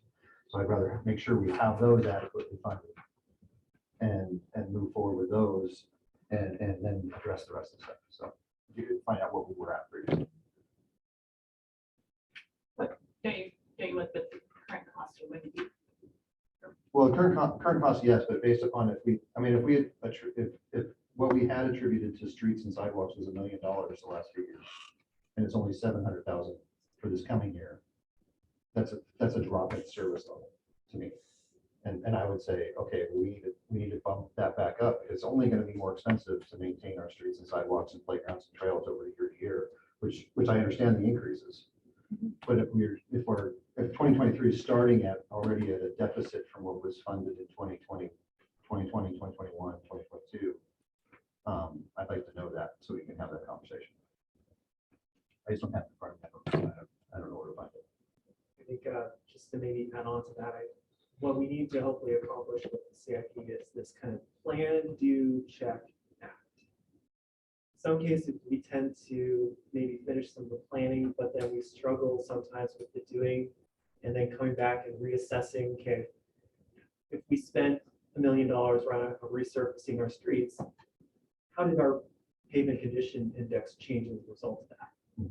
That's a lot of information that I would love to know, and then we can rebalance right how much we're paying, right, in terms of we're funding the street resurfacing program with that data, because we can say, oh, we increased our PCI by 5. Was that the goal? Well, council set it at 70. Then we could find ways to maybe reduce how much we're going to fund that program over the time period, just to allow us to drop back down to 70.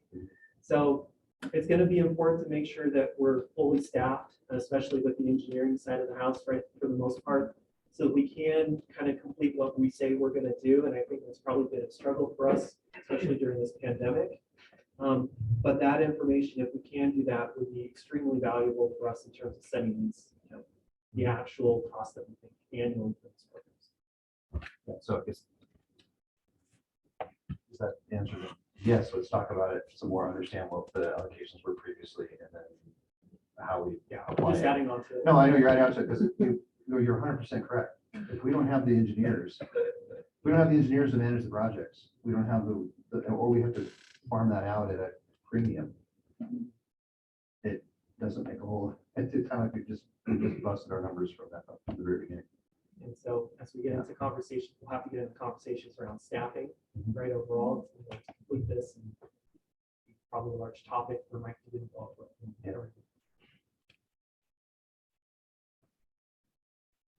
Yeah, so I think I completely share the questions that were just asked. I think, although I do think the mayor was making an important distinction, which is I want to sort of ground check it. I don't know if that's the term, just against past spending, but I'm actually far more interested in what we think the spending is going to be, because many of the streets on the ridge have never been resurfaced, and it's coming due.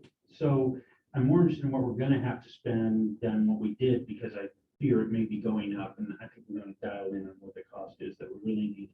But still, sort of checking against the past and then understanding, okay, now why is that changing? I think that's just part of a good conversation.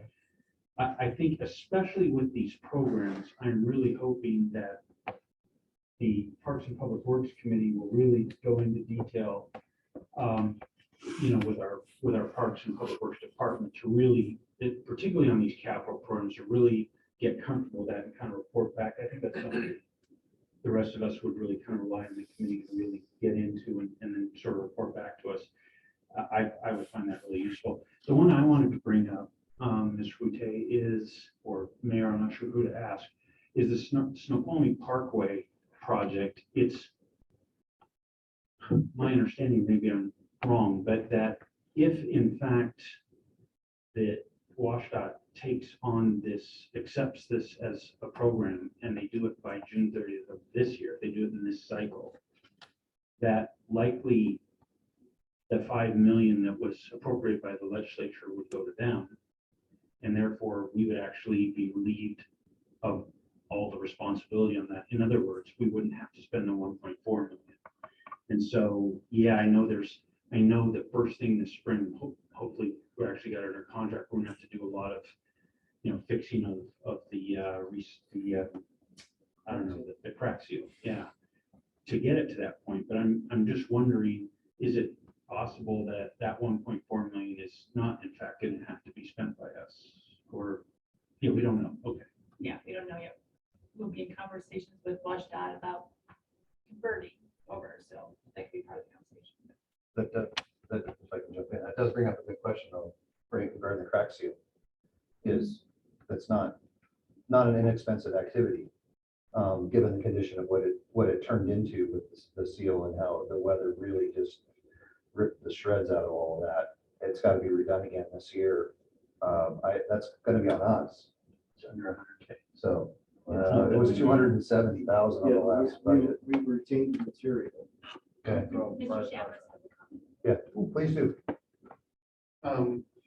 That probably wasn't the right treatment for those areas. To be totally honest with you, I think you figured that out when it all came up.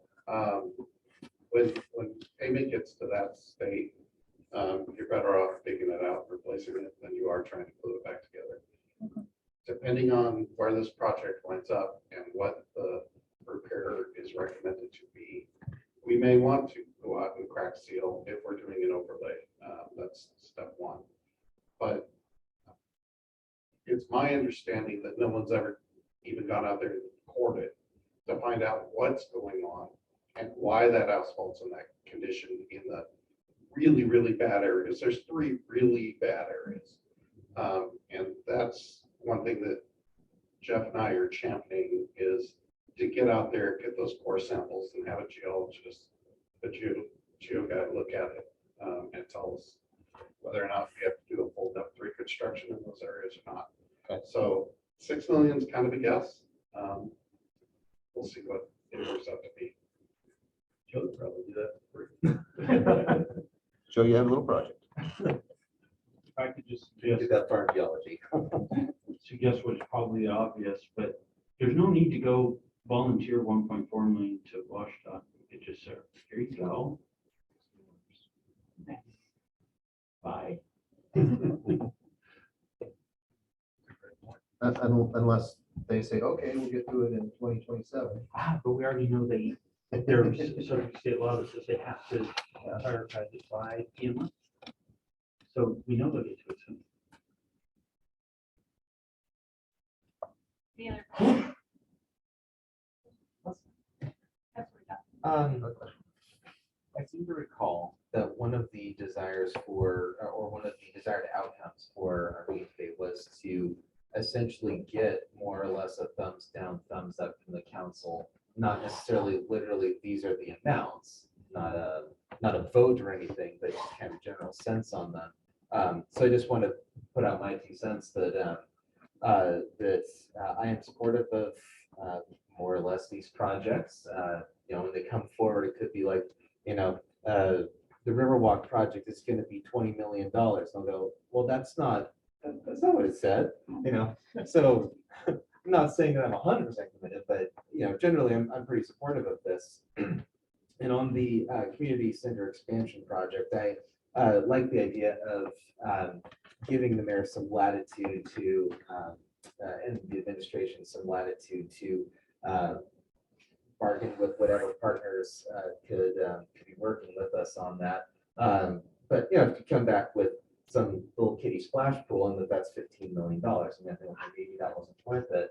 But if you come back and you say, hey, we're gonna get a 6-lane Olympic-sized swimming pool, I'll say, okay, then that is worth it. So I just want to give you sort of the general thumbs up for me that I'm generally supportive. And also include expanding the community center besides that. Sure. Yeah. Mayor, I'm hoping to sort of continue. I've got a number of items I want to question. But is there any chance we could take our break? Back at 2:15? Then we need to finish this up by 3.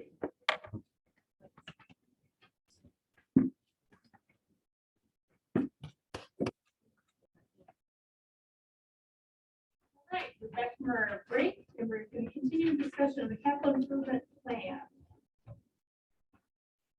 What additional questions or comments do we have regarding non-utilities? Jonathan? Yeah, so let's say that we didn't have to spend all this money. Either things came in cheaper than they are, or we decided not to fund something.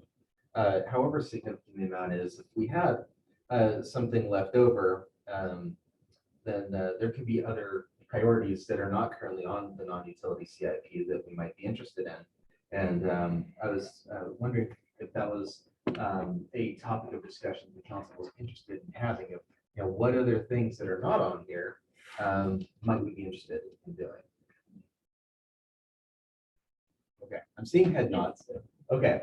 So I don't know, did the quick one maybe like put another one of those pages, like, no, or? Do that. Does the clerk want to do that?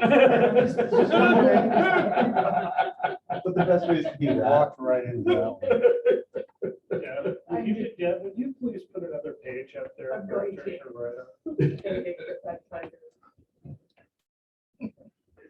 Well, I didn't want to take notes myself on whatever was. Councilmember Johnson, could I also add an addendum to that too? Yes. That's a fantastic exercise, but what I would also say is it might be behoove the administration actually go through that exercise as well, behind the scenes with staff too. The staff is really creative in terms of potentially some of the projects that we might want to do around here because they're out there seeing what's going on. Sure. And so I think the administration could certainly have something to add to that discussion, add on to what you guys are doing here today. Absolutely. Yeah, I would, of course, love to hear that. If that's not ready today, then perhaps we could just throw out, hey, there's an idea. And maybe none of the other council members have any interest in what I have an interest in, and that's fine. But I'd love to hear what they think we could spend city money on that we have, should we have it. So. Yeah, go ahead. Before we start that, is there any more comments on the current Sure, list? sure, please. Finish that up and then we can brainstorm that real quick and, or we need to do them by 3 for the non-utilities and utilities. So my comments were, you know, I had the questions I raised about the green stuff. Are we sure about those numbers? I heard the answers. Yeah, that will get sort of refined as we go. So great. I had the question about the Parkway. Fine, we'll see how that sort of shakes out. The other one I wanted to bring up though is the Riverwalk project. So the entire Riverwalk project, if you look at the Riverwalk project document, it's like $30 million over some long period. So it's some enormous amount. I'm not sure that we'll ever do all of that, but my thought is we're likely to do more than, I think, more than just what's on here right now. So I wonder if that could get looked at, and if we're in fact thinking maybe in some of those out years that there would be some amounts for that, then either let's drop those in, or let's have a conversation that says, actually, no, we're going to kind of curtail it and sort of see if we sort of get by at council level as to which way we want to go and at what level. So that was the only other one I had a big reaction to. And then just, I really think that I do think you'd be better off flipping the city portion here and just taking out the assumed revenue, just sort of in essence assume somebody else is going to do the project. So what's our portion? I think that might be more, but either way. But just lastly, I think then just getting some of these amounts, which you explained to us why you put them in 2023, but I think we're going to keep getting caught up in that until you put some of those amounts into out years. So for example, we know we're not going to build a community center in 2023. You know, the contracts with our, so, you know, if we just sort of push those out into some years, I think people will, that will help people to sort of,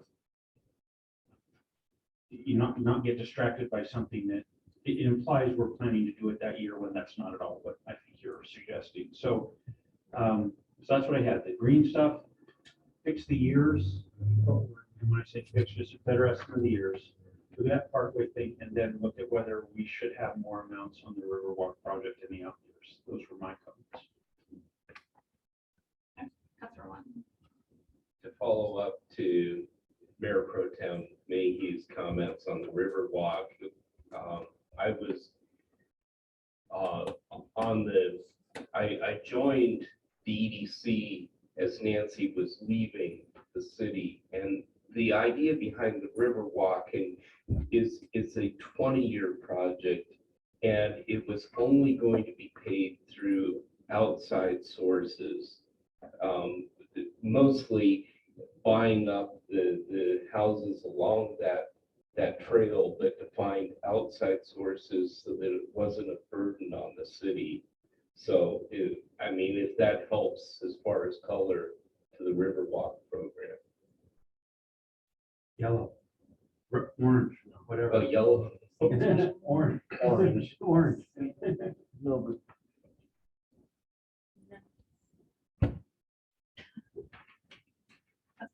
point of clarification. A lot of the grants we got for acquisition have matching requirements. So the intent may have been fully funded external. Reality has been there has to be some seed money, city seed money. Thank you. Not a huge priority though, as other things were for the city. It was never do it tomorrow. It was Right. an ongoing evolution. Any other comments? Okay, move on to what additional? I'm sorry. Sorry. I do have one more comment is I think the level of detail here on some of the capital programs in terms of, I'm going to go specifically to the playground replacement program. I know we talked about whether the 500,000 every other year growing with time is right. I think the other part of that is which playgrounds have priority over others. We did push a few of them out in the last biennium to address others that had higher priority or had significance. In the presentation earlier, I think it was meant to have some conversation about Riverview Park, but it didn't happen. And I didn't say anything at the time, and now I'm realizing I probably should have.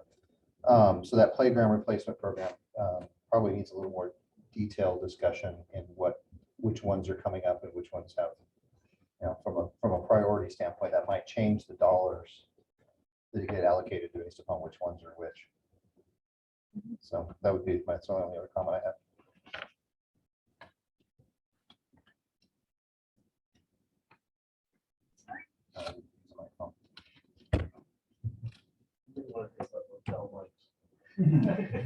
Not a bad thought. We got to priority discussion.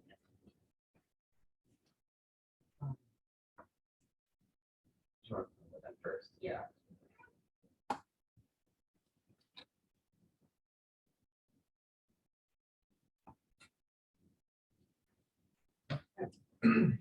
So I went through and I started a few things here, so hopefully we can get through these.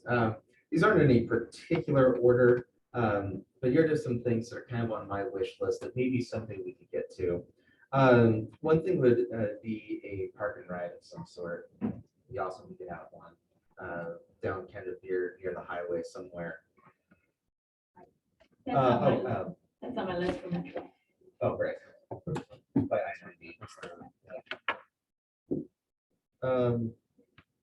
Another thing would be, this kind of relates back to something mentioned earlier about walkability, and that would be some safe streetscapes.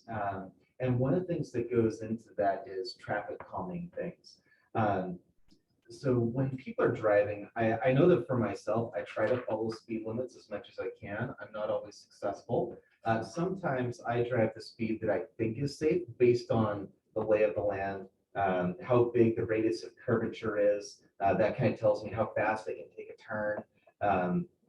Something I mentioned earlier about continuous sidewalks. If people are having pedestrians having to come down to street level, then that's telling me, oh, this is an area that's safe for cars, and the people are kind of a secondary thing. And I don't think I'm alone in my line of thinking when I'm driving like that. So one thing that I would love to see is mentioning again the continuous sidewalks in some places that especially are intended to be pedestrian heavy, like around parks and smaller streets. And then reducing the radius of curvature. Now, I mentioned this to the fire chief because I know that that is a concern for fire access. So just in those places where it's possible, I think that that just tells people when they're driving that they're supposed to go a little bit slower. It also, I think, improves the ability for people and their access to being able to cross the street. They look at it and they go, ah, this is only 15 feet that I have to walk rather than 30 feet, just by reducing that radius of curvature on street corners. So that's two things there related to that. I'll bring up, somewhere on my wish list is a dog park on the ridge. We have a great one down here, but I know a lot of dog owners up on the ridge would like one that they can walk to. So that's just somewhere out there. I don't know where we put it, but if there was space for it, that'd be awesome. Is there room in your yard? Not my yard. Mine's itty bitty. Let's see. Oh, and two more things. When I lived in Issaquah, I lived up in the Highlands, and there they have storm retention ponds just like we do, but they have these beautiful trails around them, and they don't have any safety concerns of people running into them and swimming and stuff. It's just not really a problem, at least as far as my memory goes. Right now, we have these fences that go around them, and I'm just not sure if those are totally necessary. I just think that'd be a great thing for people to enjoy the outdoors, even if they're somewhat manufactured outdoors to make those ponds. One last thing that is on my little started list here that I'm not even necessarily 100% in favor of in any time in the near future, because I haven't heard this great outcrying from the public for this, but just maybe someday down the road, if we could get to some biking infrastructure, I think that'd be really nice. Protected bike lanes, that sort of thing. So that was kind of my short list. Thanks. Any other additions?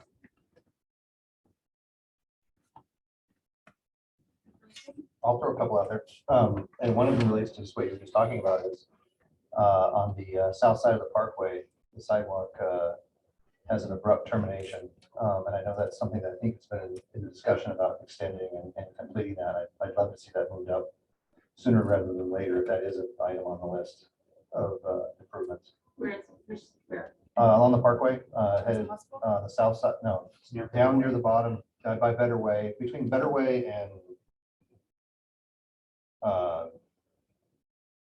Fisher almost. I mean, it seems that section on that south side of the parkway, it turns and goes into a trail, but there's a lot of, I think right around just past Orchard, I think is exactly it. So I think that's something that I've heard from folks that want to take that, they go down that side of the parkway, they realize, oh, we're stuck, and now they've got to figure out how to get back on the other side. Yeah, so that's one thing I've heard. The other one is related to, again, my favorite topic of attainable housing. I know we have a needs assessment ongoing. I'd love to have us get back to what we had funded previously, which was towards putting together a program. And that program could, and it's not so much a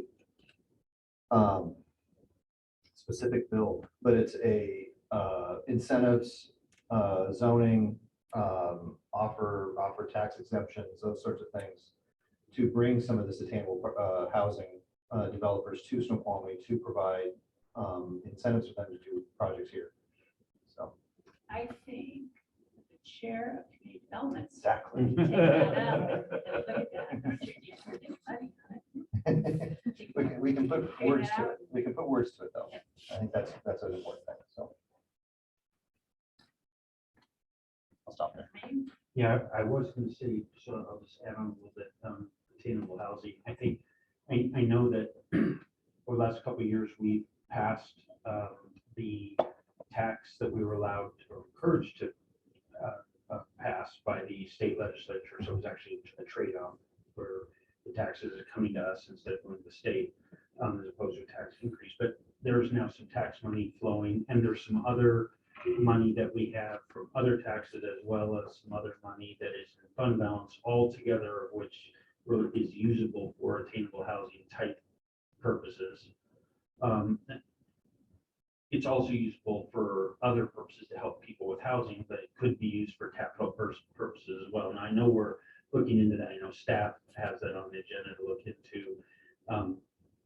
But I think, I think we just have, I know that's on the agenda for Community Development Committee, but I also think we just have fantastic resource in Councilmember Watt on this. And I think, maybe this is something that the committee might consider, hey, do we put a special committee together, to really sort of dig in with staff on this and think about what we could do?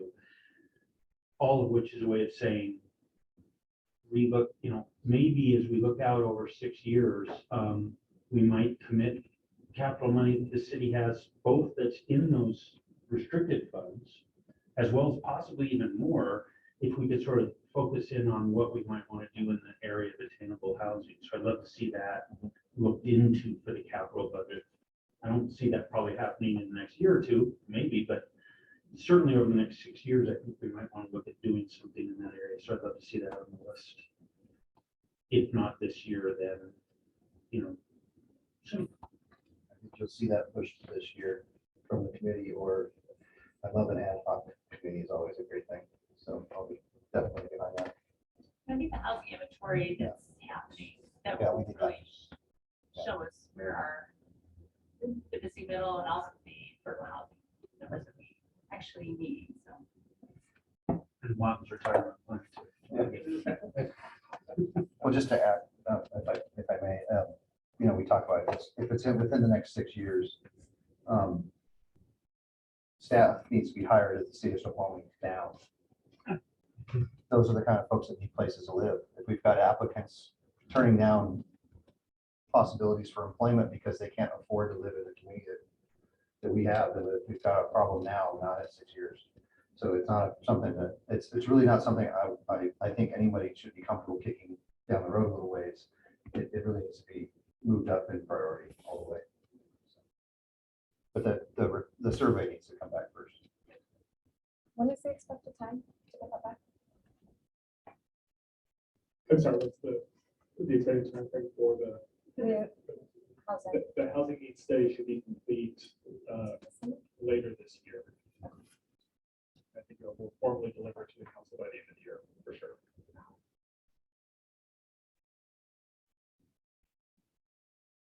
Can I add to the list?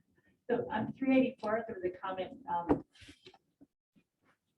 if you go north 384th is over here, it's a combination of city and then on King County, but there's not a sidewalk anywhere along there. So there's a lot of people that have to walk along that road in order to get to their neighborhoods. So sidewalk on 384th. Wasn't there? Sorry. I was just gonna say, I also did, apologies. I know that I received an email, and I think a number of other people did as well, about whether it was possible to extend the sidewalk to the hospital. Right, I responded to that one. Okay. That would come with the intersection improvement and stuff. So. Okay. Thank you. Excuse me, I was just gonna ask more about 384th. I always get a little fuzzy on this. It's my understanding 384th, half of it, or I'm not quite sure if the line's down the middle of the street or at the edge of the street, but I get the idea that certainly one side of that street is not part of the city, but maybe where a sidewalk would be on the other side is. And so is that what we're talking about, the side that's in our city? Right. So for clarification, the entire right of way of 384th belongs to King County. But that said, certainly we can coordinate with King County to address that. So is that something that we might sort of, as electeds, when we talk to, say, our county council members, that's something we ought to be raising there because it's really a county expenditure that we would be hoping for? It's definitely something you should raise.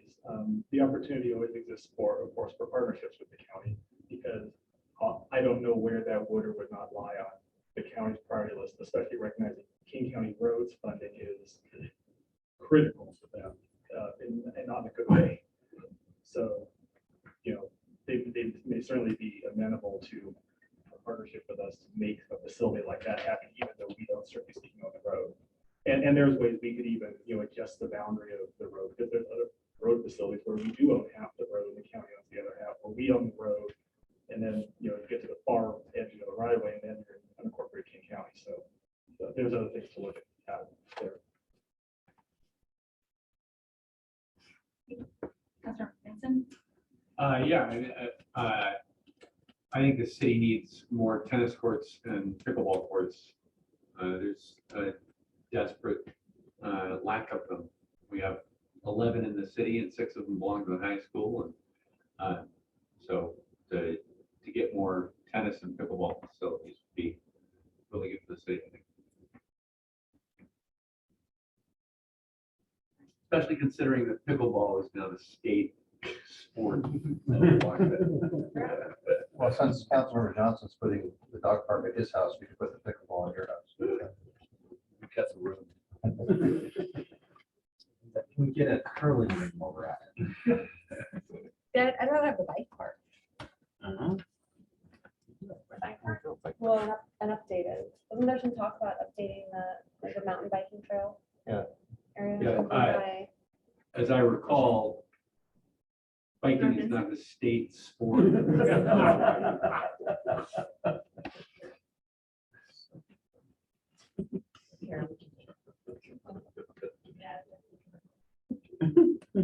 Hey, anything else? Any other thing on the wish list? Okay. Right, for takeaways on the non-utilities. You have any questions on utilities, or should we?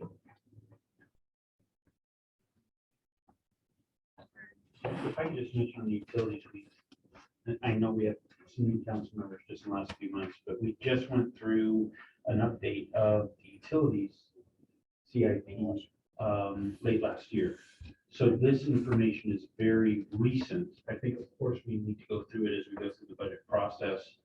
But largely, this is the result of this is the result of a process that we went through just, I think, about 6 months ago. So pretty recent information, pretty up to date. But I don't mean to say that in any way to discourage anyone from asking questions, but just give you background in terms of how up to date it is.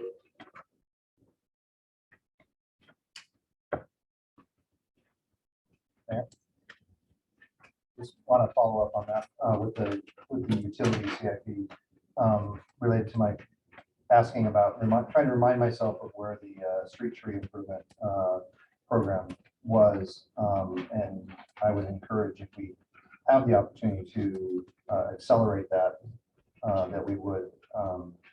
In some conversations I had over coffee with our arborist, he definitely indicated that that's of concern to him. Even every year goes by, the deterioration of our street trees in our communities is really a concern for him. So I won't put words in his mouth, but I think that's something that if we have the opportunity to increase funding or accelerate some of those programs, we should certainly do that.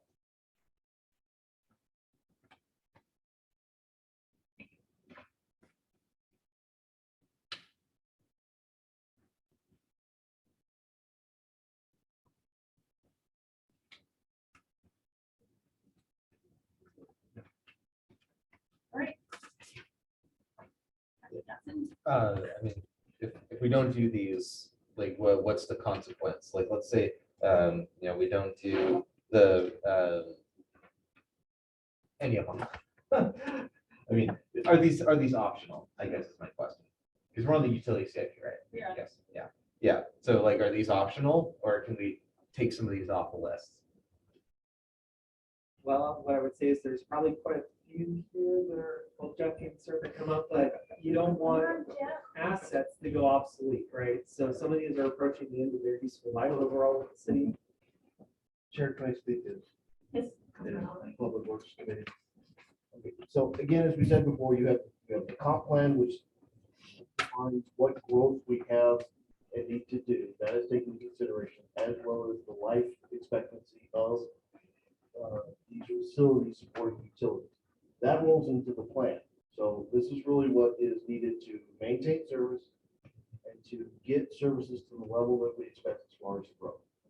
That is what drives then the water system plan, the wastewater plan, and then the projects that come in here. That all then rolls into what are your rates to support that. So there's a large ongoing process that is a living beast year to year to year that does this. So these were really need-based requirements. Yeah, I honestly, I'm not really sure the need a full response. We're just trying to make the point that yes, these are important things. So, thank you. I'm happy. This station near your house is needed, but the rest. I The should dog say, park goes you'll there, be he's lifting looking it. for water. Is that true?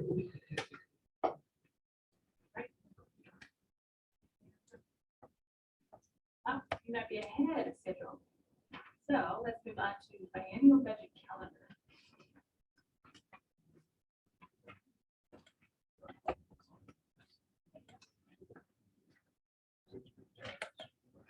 Calendar.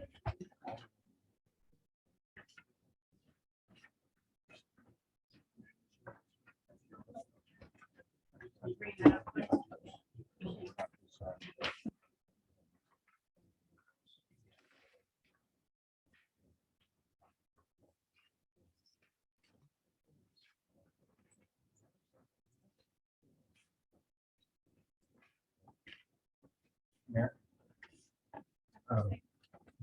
I just want to bring something up because I just realized that, with the comment that we had on the utilities capital improvement plan, we have one that's 2021, 2026 that we enacted last year.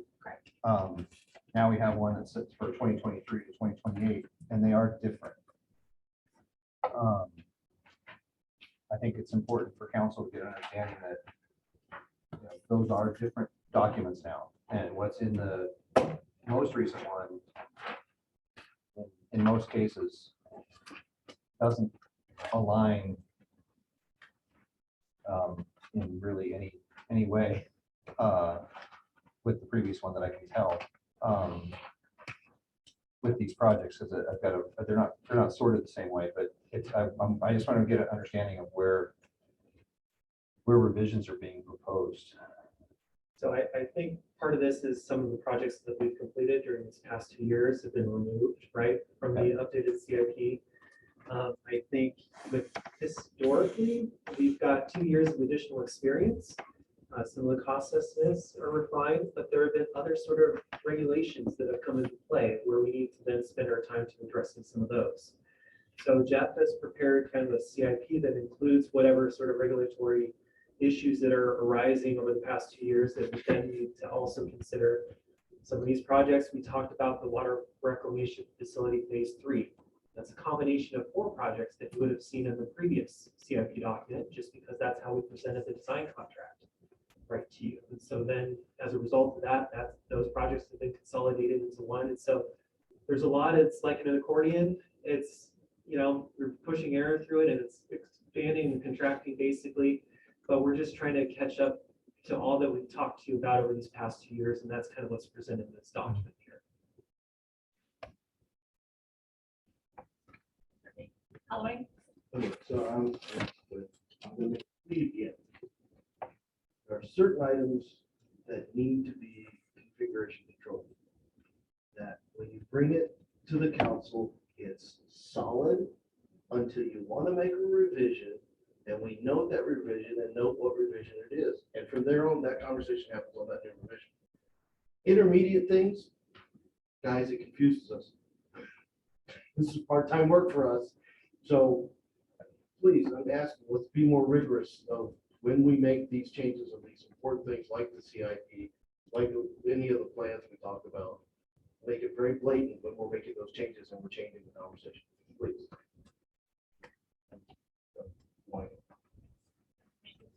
I was going to make the same point. My request is that there be a briefing.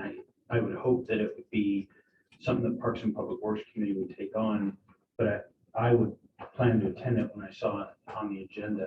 But if there could be a presentation that just says, okay, here's the last CIP, the one that was last approved by council. Here's the new one, and here's the major things that shifted here. We don't need to know every little thing, but here's the big major things that this one shifted out, this one changed in price significantly. The ones that dropped off were completed, and we just say those aren't hearing marks, they're completed. But just anything that's shifting around, whether it's amounts or years, I think there ought to be a session where we just walk through that so that this then becomes, okay, we've asked whatever questions we have, now this is the new base, fine. So I know this is, like, I don't know if this is still preliminary, we're sort of assuming it is. When we get to where it's kind of more, more baked, I would really appreciate that happening at the committee and then having the opportunity to listen in and understand and therefore ask questions if there's anything going on in there that I would want to ask about. I would say that we would agree with both of your comments, basically. And it's something that we intend to do is we need to show the changes between the last plan and this plan. And I think that is something that we have done in the past. And so that is something that we will accomplish. Mayor, I just had one other question, which is there was one other thing on here that we didn't talk about. I don't know if that was on purpose, but there's some capital equipment replacement purchases. And, I was a little confused by it because I didn't know if this was just something rolling naturally out of the ER&R fund, and these were just, the thing that struck me as odd is that out of 6 years, it looks like we're gonna purchase vehicles in 1 year and never again for 5 more years. So I didn't know if this So just is still this being was kind an of worked error. on. So this slide, the appendix C should not have been added to the presentation that you see there. Part of the difficulty, as you know, is I've been on jury duty since basically mid-February. So those conversations haven't necessarily taken place between me and Don Harris. We haven't really revised that list. This will get yet. revised. What he's been writing, so working through the agenda, what do we want to show, the capital equipment section is always on there, and so on and so on. So So don't worry about it for now. We'll see. Yes. Okay, great. Just- Thank you. you put on your blinders a little bit on that one. Uh,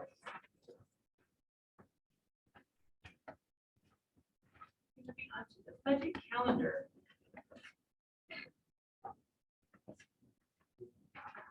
Well, so I guess for this budget calendar, unfortunately Jen's not here, so I will do what I can with both the mayor and Mike to kind of go through this a little bit. We've actually completed several of these items. The first two that you see on this list in terms of budget training as well as council retreats. We will, as we talked about earlier, engage in kind of a council priority setting. So I guess we should step back maybe a little bit. City normally produces budget calendar and assistant general council. What is the kind of time frame that we're going to kind of, where you involve or involved in the discussions? The budgeting phase or the budgeting cycle can last a very long time. So we have now, until now, basically until the end of December to actually vote and approve kind of a 2-year budget. And there's a lot of discussions, as you're finding out from this experience today, there's a lot of decisions to make throughout this entire thing, and balancing all the different interests that are in play, all the trade-offs. That's going to be a challenge for not only the administration, but as well as you council. And so what we're trying to do is we're trying to space out everything as appropriately as possible. You heard from Mike Bailey about what that kind of demystifying the budget is.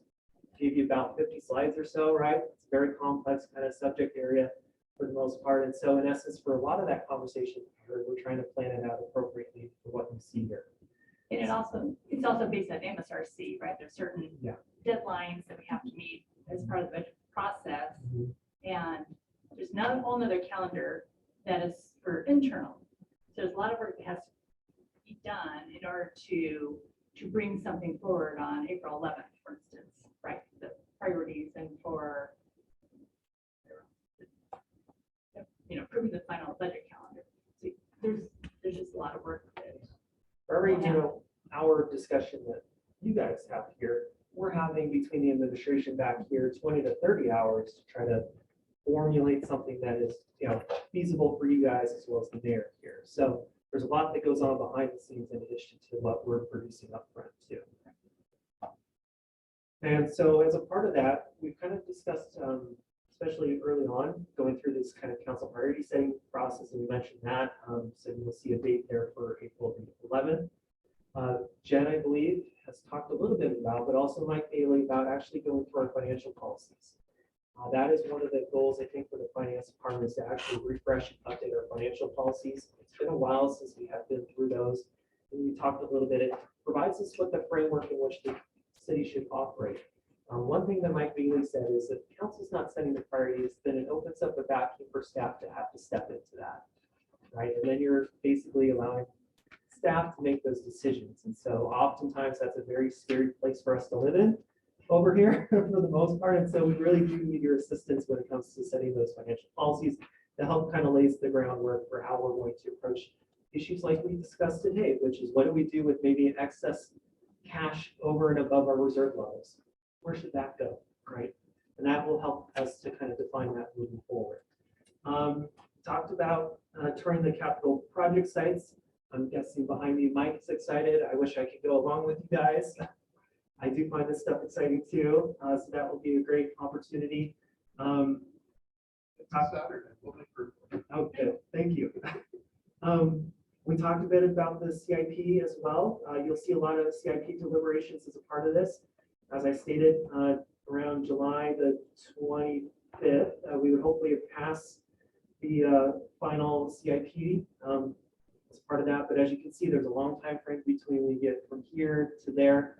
There's a lot of refinement, a lot of data that we need to collect in order to kind of support what is our capital program estimates kind of moving forward and how can we relate that back to the data that we want to collect and so on. As well as we need to incorporate the residents, right, and the businesses and community in this discussion too, because you're going to want to probably hear from them in terms of budget.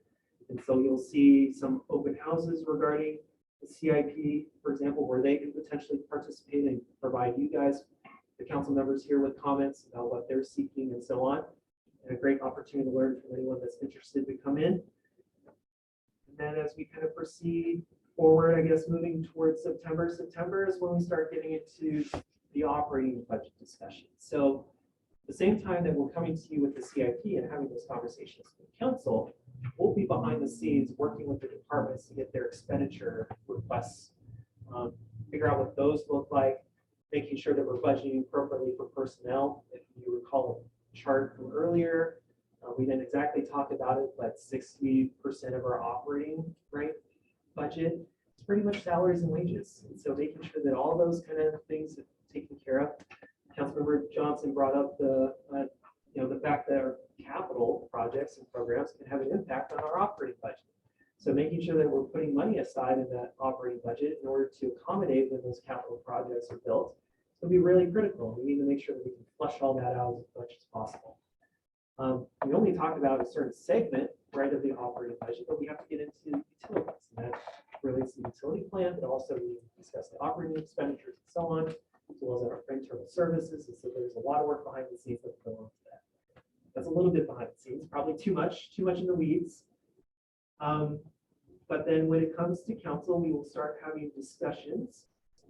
We'll come back to you. We'll discuss the property tax levy, provide an updated financial outlook, discuss the revenue sources overall. So the chart that you saw today with the lines crossing, for example, we will have updated numbers and we will make sure that those are presented to you, so that you have a sense going into your discussions regarding the operating budget. What does that picture look like with this new information we're going to collect between now and that time frame?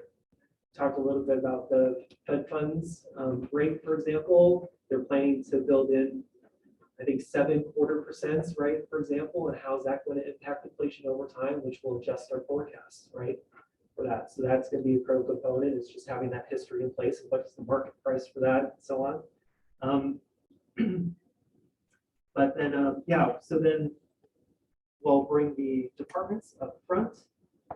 When department presentations are scheduled, looks like for October the 11th here, they'll be back up in front of you to discuss what their budget proposals are, about what they're looking for in terms of programs, what kind of level of service they're going to provide.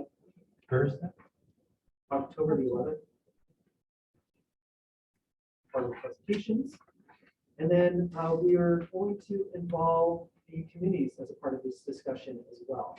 So they're going to be an important component to assessing each and every department's budget, really kind of hashing that out at a very detailed level for the most part. And then coming back to the full council, hopefully with a recommendation for each department about whether to move it forward or revise it. I think we talked a little bit about today about cost allocation plans. We'll have to make sure that's completed. That information will be coming forward during this entire budget as well. And then when we get towards November, and we'll then start kind of finalizing the budgets based on your comments. What kind of amendments are you planning on seeking? And then hopefully by the end of November, like I said, we will have a couple of hearings in there and then adopt the biennial budget that will help set the course for the next 2 years, 2023 and 2024. So I hope that was a decent summary. Yeah. It is, and note there's only maybe 7 more, special workshops. Try to do it during the week, sometimes following council meeting the day after or right before council meeting.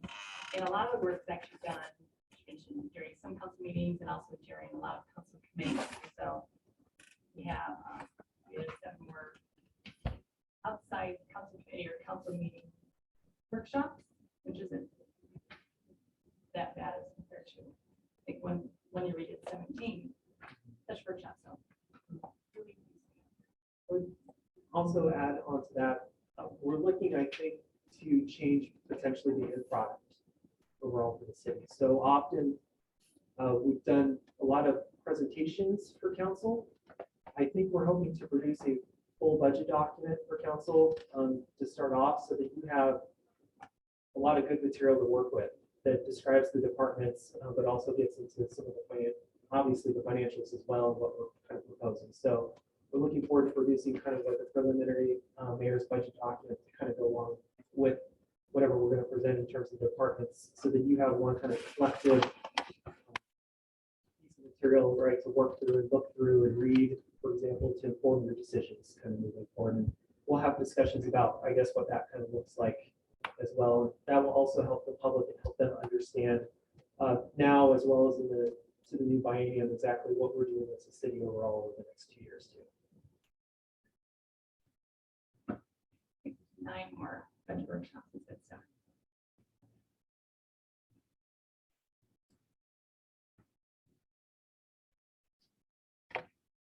That's me. So I think everything on the CIP, everything through June looks fantastic. But it appears that we're never going to deal with the operating budget. I guess we're just going to rubber stamp whatever's presented to us. I don't understand. I would have expected many discussions about the operating budget. I see one. So this doesn't look at all right to me with respect to the operating budget. I would think there would be a whole number of 2 or 3 at least council meetings on the operating budget and going through the priorities. And I think waiting till late September means that there's no time to change anything anyway. So if we're not going to get into this earlier in the year and make sure we're bought into the priorities, then this just says we're just going to accept whatever's proposed to us. So I think there should be a lot more meetings early, pre-September 20th on the operating budget.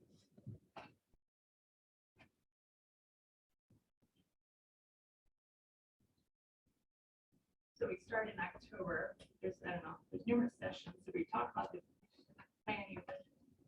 I see one, September 20th. September 10th. I'm sorry, October 10th. So we get one meeting. 17, 18, 24, 25th, November 1st, 14th, The committee, 20th. the budget doesn't happen in committees. I mean, some of the groundwork should happen in committees, but by October 18th, you're a couple of weeks when we have to adopt it. So I don't see where are the council deliberations. I see October 11th. That seems to be all I see where the whole count. October 24th. We had 10 minutes to the 18th meeting. each council committee gets to deliberate over what their budgets look like for like public safety or TV, et cetera. That usually takes like 2 meetings. One to hear it digested, the other one to come back and pop up whatever didn't get digested. But also remember, committee meeting is 3 council members, so that's a good start, but then the whole council. Yeah, needs to weigh in. So, but that's not one meeting. And but the October 24th isn't even for us, that's, I guess, for public comment. I would expect it multiple, 2 or 3 at least, full council meetings on the operating budget. You have the 11th, 11th of what month? the presentation, October 10th. Special workshop, the 11th. And then each of the council committees review the budgets, their budgets more in depth, and they can bring that information forward. On the 21st, that's when we do have an open house. We have more deliberations than on the 25th. On November 1st. And then public hearings where you can actually still have more conversation if you want, the 14th and 28th. Got it. So let me see if I got you right, Mary. You're saying October 10th is the initial, and then October 11th. And then October 25th. And November 1st, right? So there's 4. Right? Did I get that right? So the 10th, the 11th. I think the Then 25th. on the 24th, Oh, 20. No, Yeah, well, but- the 24th is, so 25th, right? right, you have the 25th, And then November 1st also, right? then the 1st, So that's 4 meetings. Okay. and then I you see have it the now. 14th and the 28th. I That's see it now. 3. Thank you. Thank you. So, Yeah, I wonder if, on some of these where it says, present or presentations, I wonder if we could also just add in there that there will also be council deliberations. Because otherwise, we're not actually having a discussion, we're listening to presentations only. And then instead of it being 4 meetings, it is actually only the 2 at the end. So I just like to maybe add that verbiage that apart from, for example, on October 11th, and instead of just saying department presentations, it could also say and deliberations or council deliberations. Does that make sense? so Mayor, I'm just wondering about the timing, having been through this a few times. By late October, it's too late for us to change anything. Staff can't react that fast. So can we, I think maybe we've got the right number of meetings now that I understand what I'm looking at, but the timing is what I'm worried about. Could we maybe move that whole timing a month earlier? So we have a little more time, or maybe spread it out over. Because if the council decides, hey, we want to, wipe out this department's budget and double that department's budget, obviously we'll do that, but, something of significance, we would want there to be enough time for staff and administration to kind of think about that and come back and say, well, okay, we thought about that, here's the thing we didn't know, and here's the thing you need to realize, maybe we could do this instead of that. Just have some time to kind of work through that. Priscilla, did you have a comment regarding all that, or you have? I just want to add a little bit to this. So I believe what Jennifer was trying to accomplish is what many cities do is they look to the timeline for the budget rollout. So these are benchmarks, they're not a perfect description. You've added some, good language, like for instance, adding not just presentations, but deliberations. So maybe we need to do a better job in spelling this out. But a lot of this is built around benchmarks required by the RCW. And so there's room for improving the descriptions, but these are kind of like placement holders for those different things. But going to your point about October, and that's consensus, we take it back, I guess. But right, 'cause let's see, we'll approve it on April 11th. So the budget calendar. This one tonight. to your point about moving it earlier, and we have to look at what the other track is, because there's also the internal track, right? And so we're getting all the way through CIP, and then they'll be working on, same people, it's working on CIP, but then it's working on the internal budget. So that's why August isn't in there, because that's what they're going to be doing that month, so they can bring information to us to start the work.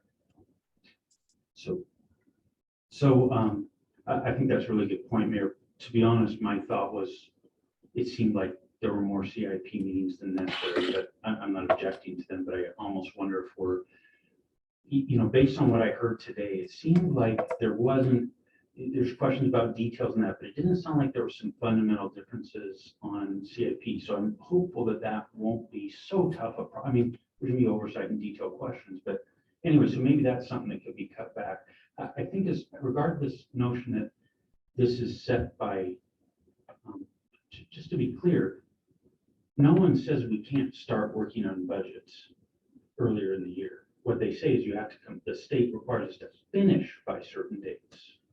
So when we say that these dates are set by the state, well, that's not true, that their deadlines are set by the state. But for example, we can go to other cities, Kirkland, they already are looking at the budgets now. So, some cities are much earlier in the year than we are. Okay, I don't know that we need to have that done now. That's not meant to be a criticism. I'm just saying we can do it earlier. And I think the purpose would be to kind of have a good timing for interaction so that if the council has thoughts that can get incorporated and there can be a back and forth, especially since we may need to get educated. Hey, we think you should do this. And all the council members, yeah, do that. And then you guys go away and come back to us a couple weeks and say, here's the thing, guys. Here's what that would mean. And then we're like, oh, wait, never mind. We didn't mean that. Just to have time for that to occur is what I'm sort of thinking about. I think everyone gets, what I don't like is when the time is compressed and then people get stressed about their concerns and then it all gets a little tense and then people start to misunderstand each other. You're against this. No, I'm just concerned about that, that sort of thing. So I'm just trying, that's the basis of my comments about the timing. It just seems late, and especially the last few years, we've tried to be in Snoqualmie earlier than these kind of timelines.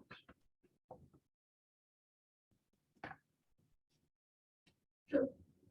So maybe the number of meetings is right Still there, always just timing. voting the Monday night during Thanksgiving week still. We're always still voting then. So that's. Wouldn't it be nice if we didn't go?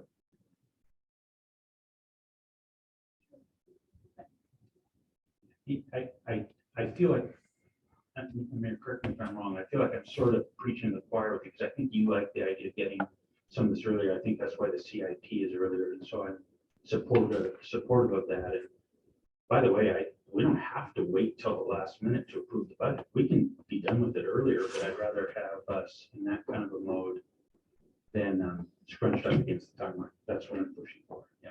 And I think some other things that they're really trying to dig deep into are some of the financial policy. They're like everywhere, they're spread out everywhere. So what we're trying to do is consolidate them and then bring those to you. And then obviously the CIP and then the budget would be based on those policies that are established. So that's taking a lot of upfront work right now. So Yeah, I would say that a lot of what we're kind of proposing, when we talk about a cost allocation plan, a lot of your questions are going to revolve around having a fully vetted, right, cost allocation plan internally. And so we're hoping that some of the pre-work that we might do internally can help save us on the conversations on the back end, right? But sometimes what happens is,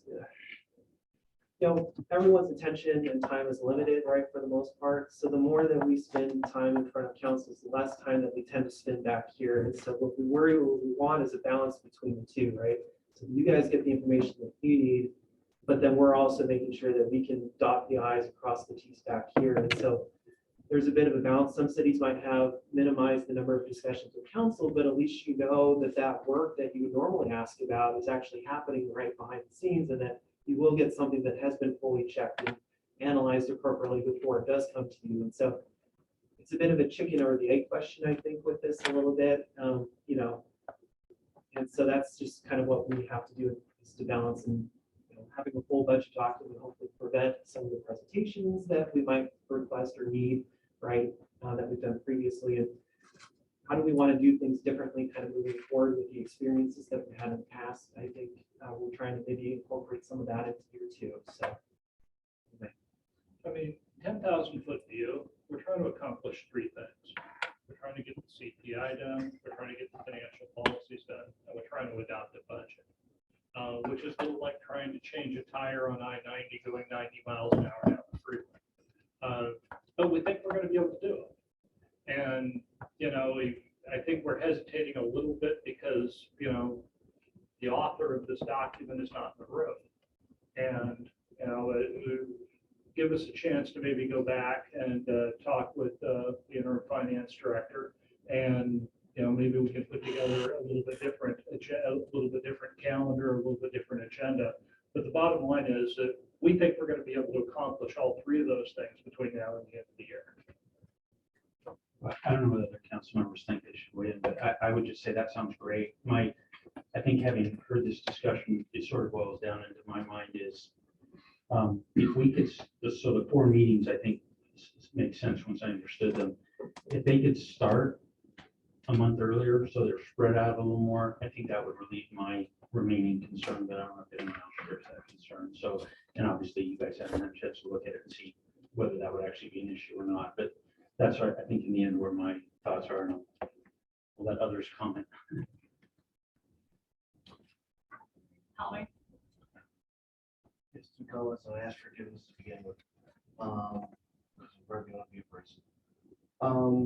I'm glad administration feels good about this, but the budget approval responsibility is by law responsibility of the council. I believe you're getting feedback. We're feeling a little crunched. Okay, so I need to. I'm with Jim. I'm asking you to do some adjustment here. I take my responsibility in public works and parks very seriously. Seldom have we done it in one committee meeting to go through and understand to the level that we ought to and advise anything. So there's probably 2 committee meetings in there somewhere, as well as 24 into the schedule.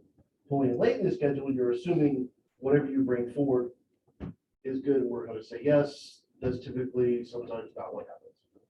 Okay. Yeah, that was it. I'll leave it at that. Robin. Councilor Vincent? Yeah, I really want to hear what Councilmember Watson had to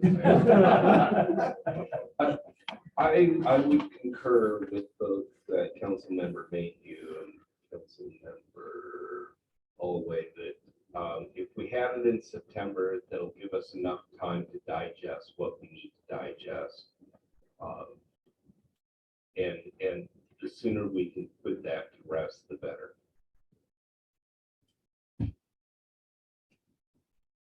From the same? Oh. I don't have any objections to the process and what we're doing. I only from experience can say that while we would very much like to put it to best as soon as possible, it never happens that way. It always is to the last meeting. And that's just because of just the aspect of if you have time to do something, you're going to take that time to do it. And it always means that we continue on. And my first foray into the budget process on my when I first joined council, I think we started the first meetings in March. I remember right, to get to the end of the year, and then we still were. It was not a unanimous vote to approve the budget. So I just I don't want to get in the making of the sausage, but I would say I'm open to whatever options make sense. That we have ample time, that allows for deliberations with council and time for staff to react to any concerns or questions or comments. So maybe it's an F&A discussion more so than a full council discussion. I I think I'd prefer the additional time starting in September, or whenever it's possible to get that information from staff, on the operating budget, just because, especially in a situation where we do have so many new council members, getting some additional time to digest that and be able to have the back and forth may be necessary and helpful, and I just wouldn't want to start over. But again, I do understand that there's like a reason that's been laid out this way. I understand that the city and the administration is trying to accomplish a lot. And I appreciate the amount of effort that's going into all this. Yeah, I think that we're starting to hear a theme here that, at least from my perspective, if it's possible to move things forward, that sounds great to me, because I would rather have things slip from earlier to later than from later to. So, that's my thought. Councilor Vincent? Well, I would just say that in my vast experience on the council, I have come to learn that council member Mayhew's experience is vaster. I appreciate his point, and I think earlier is better if we, you don't want to wait till later and then have to postpone it to too late, So I think the September idea is a neat one. Councilor Mayhew? So, Mayor, if I could just add, we'd love to hear back from you guys once you've had the chance to look at what really is reasonable. Let us know if, what's doable and all this. I would say, I think we council members should take it as a challenge, though, to finish as soon as we can. Let's not drag things out. If we get a presentation and we love it, let's say we love it, pass it, and be done with it, right? We can cancel additional meetings. Trust me, as we've heard, these guys all have plenty to do. So I think if we challenge ourselves, I think we actually did something like that today. Staff was prepared to talk to us quite a bit about the utilities CIP. And we ended up saying, yeah, we don't need to hear much about that today. So if we're able to make decisions like that, we should, and we should really challenge ourselves to do that. So be part of this, not let it be, I think Councilman, let's say it's so right? The work seems to always fill up the meetings. Let's make sure we don't do that, right? Let's try and get it done. Once we're done, let's speed up. I stopped listening when you said council member, let's say it was right. Wait, can I have a read that? I couldn't possibly have said that. So just for consensus, clearly there is consensus to move the budget deliberations up a month. But the other thing that was said that I want to see if there's consensus for it, or does it just go away here more or less. Councilmember Holloway brought up the suggestion of 2 committee meeting review for each department. Is that something? Holloway said for Parks and Public Works. If other committees will make other decisions, that's up to them. I would concur with Parks and Public Works, Community Development. It's not a complicated item. We may have some things we want to talk about in terms of the capital projects, but we can do that through the course of other meetings as well, just to work with the mayor in that way. That's in June. Yeah, so I mean, we're doing that earlier. Yeah. So from a budget standpoint, though, it usually isn't. I don't remember community development being an issue on budget. That would need 2 meetings. Oh, just for myself, if I try to think about as a new council member this year, and I just try to imagine myself digesting the numbers in one meeting, that sounds like a lot. And for me to feel like I actually understood everything and that I actually processed it enough to ask the questions that need to be asked. It sounds like a tall order for me to be able to do that in one meeting. If that's what I end up having to do, then I accept that. But I just know that for myself, if it's possible to get a second meeting, that's great. And then if I don't need it, if the presentation comes in, I'm like, oh yeah, I understand everything. This is great. Yeah. Then fine. No objection to planning for 2 meetings. It's just you'll have already had 2 council meetings to talk about it too. So I agree with 2 meetings, but I would challenge us with another challenge, council members. Listen into the other committee meetings. Send the questions that you have to the committee chair. Let the committee try and resolve your questions in committee, so that hopefully by the time it comes to full committee, we have less questions, maybe even all our questions are answered. Let's try and be, really effective at how we use these committee meetings. That's an appropriate use of, because, I'm sorry. So that's an appropriate use of a committee meeting, because when I've listened in on another committee meeting, I haven't wanted to interfere with that committee in any way. I think you mentioned to email the chair. Email the chair. Okay, right. Yeah, I was just gonna say the same thing, not participate in the meeting. Let's trust our fellow council members. Let's give them, and just a one-way communication of here's my questions to the chair isn't gonna violate. Just so we're clear, that's what I was saying. Oh, yes, I knew that. Yeah, I was clarifying for everyone else. Okay. And just more broadly, I think that's a good idea with all questions. The more we can let our committees and trust our fellow council members to get into the details, the more that can happen there. I think that's what we have those committee meetings for, and the more effective everybody is then.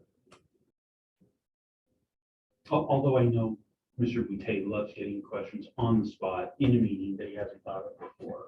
The rest of them prefer to hear them. Exactly. It's just like being a jury. I think we have two takeaways that we will look at, and then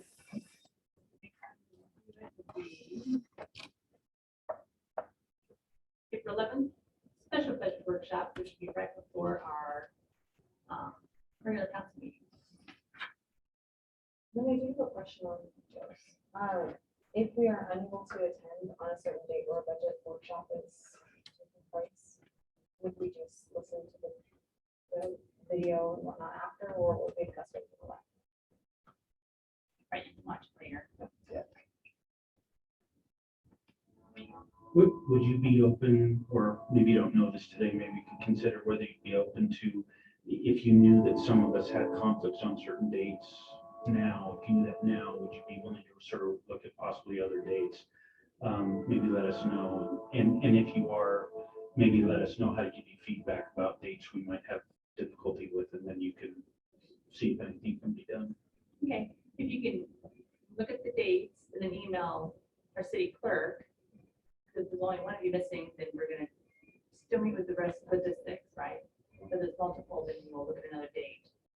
So email her on the dates that you would not be able to attend. Except Ethan, we don't care if Ethan's there. Did you do that before? I guess, by next week. I have it on my screen right now. I was about to send it, but I wanted to wait till we're done talking. Yes, Councilmember Holloway? Well, in the past, we at least, and maybe it's inappropriate for budget discussions with other committee times. With enough advance notice, we let the chair ask another council member to fill in for a vacant seat. So that we still have three, so. I think throw that into the thinking here. It may not be appropriate for the budget discussions, because we do want those committee members in the budget, but for other committee times, have another council member step in. Okay, so you're talking council committee, or you're talking special workshop? 'Cause we're actually adding. I was Special talking about the workshop. workshop. Yeah, Never mind. but I agree with. But that's great The feedback. other thing, we still have quorum, you have two. I think if there's a discussion we want to have about how we conduct committees, let's have that discussion. I don't think that's necessary today. I strongly disagree with that proposal. I think it defeats the whole purpose of committees, but we can have a whole discussion about that and see where we want to go. So, but I think, Mayor, your point's well taken. There's still a quorum with two, so that would be fine. Yeah. Okay, so email city clerk. For the end of next week, please. And then we can, if there's multiple people that we can reach out and try to set a different date for some of the special workshop. And then we will plan to review this again at the council meeting budget workshop. Let me go look.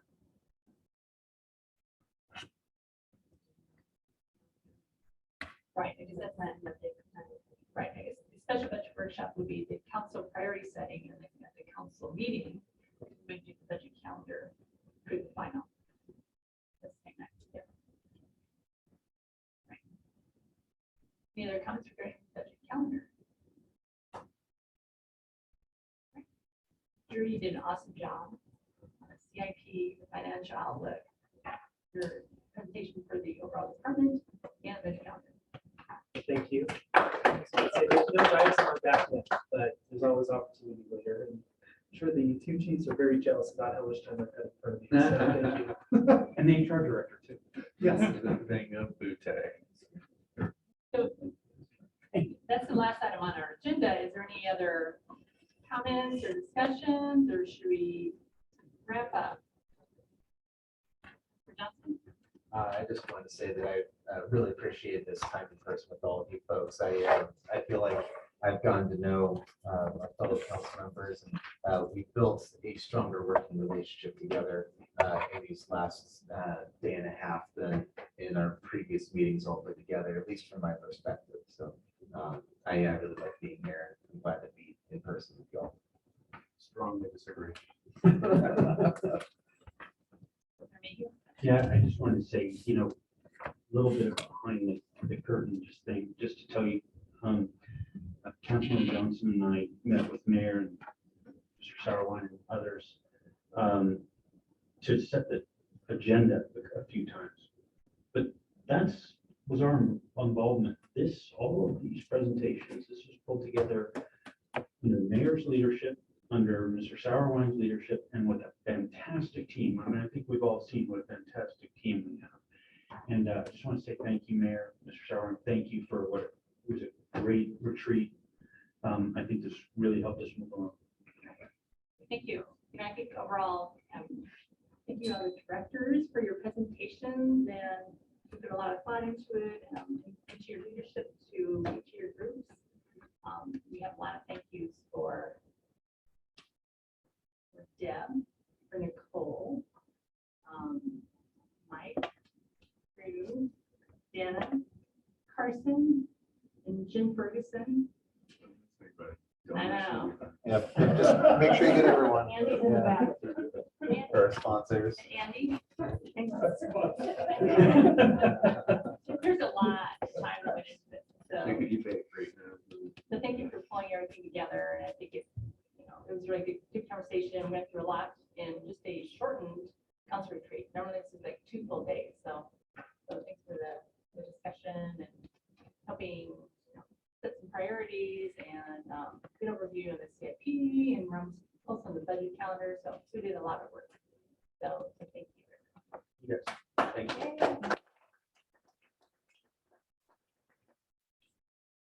If I forgot anyone, forgive me. Let me know. I'll yell it out. Okay, I think. Any comments? I think we're adjourned.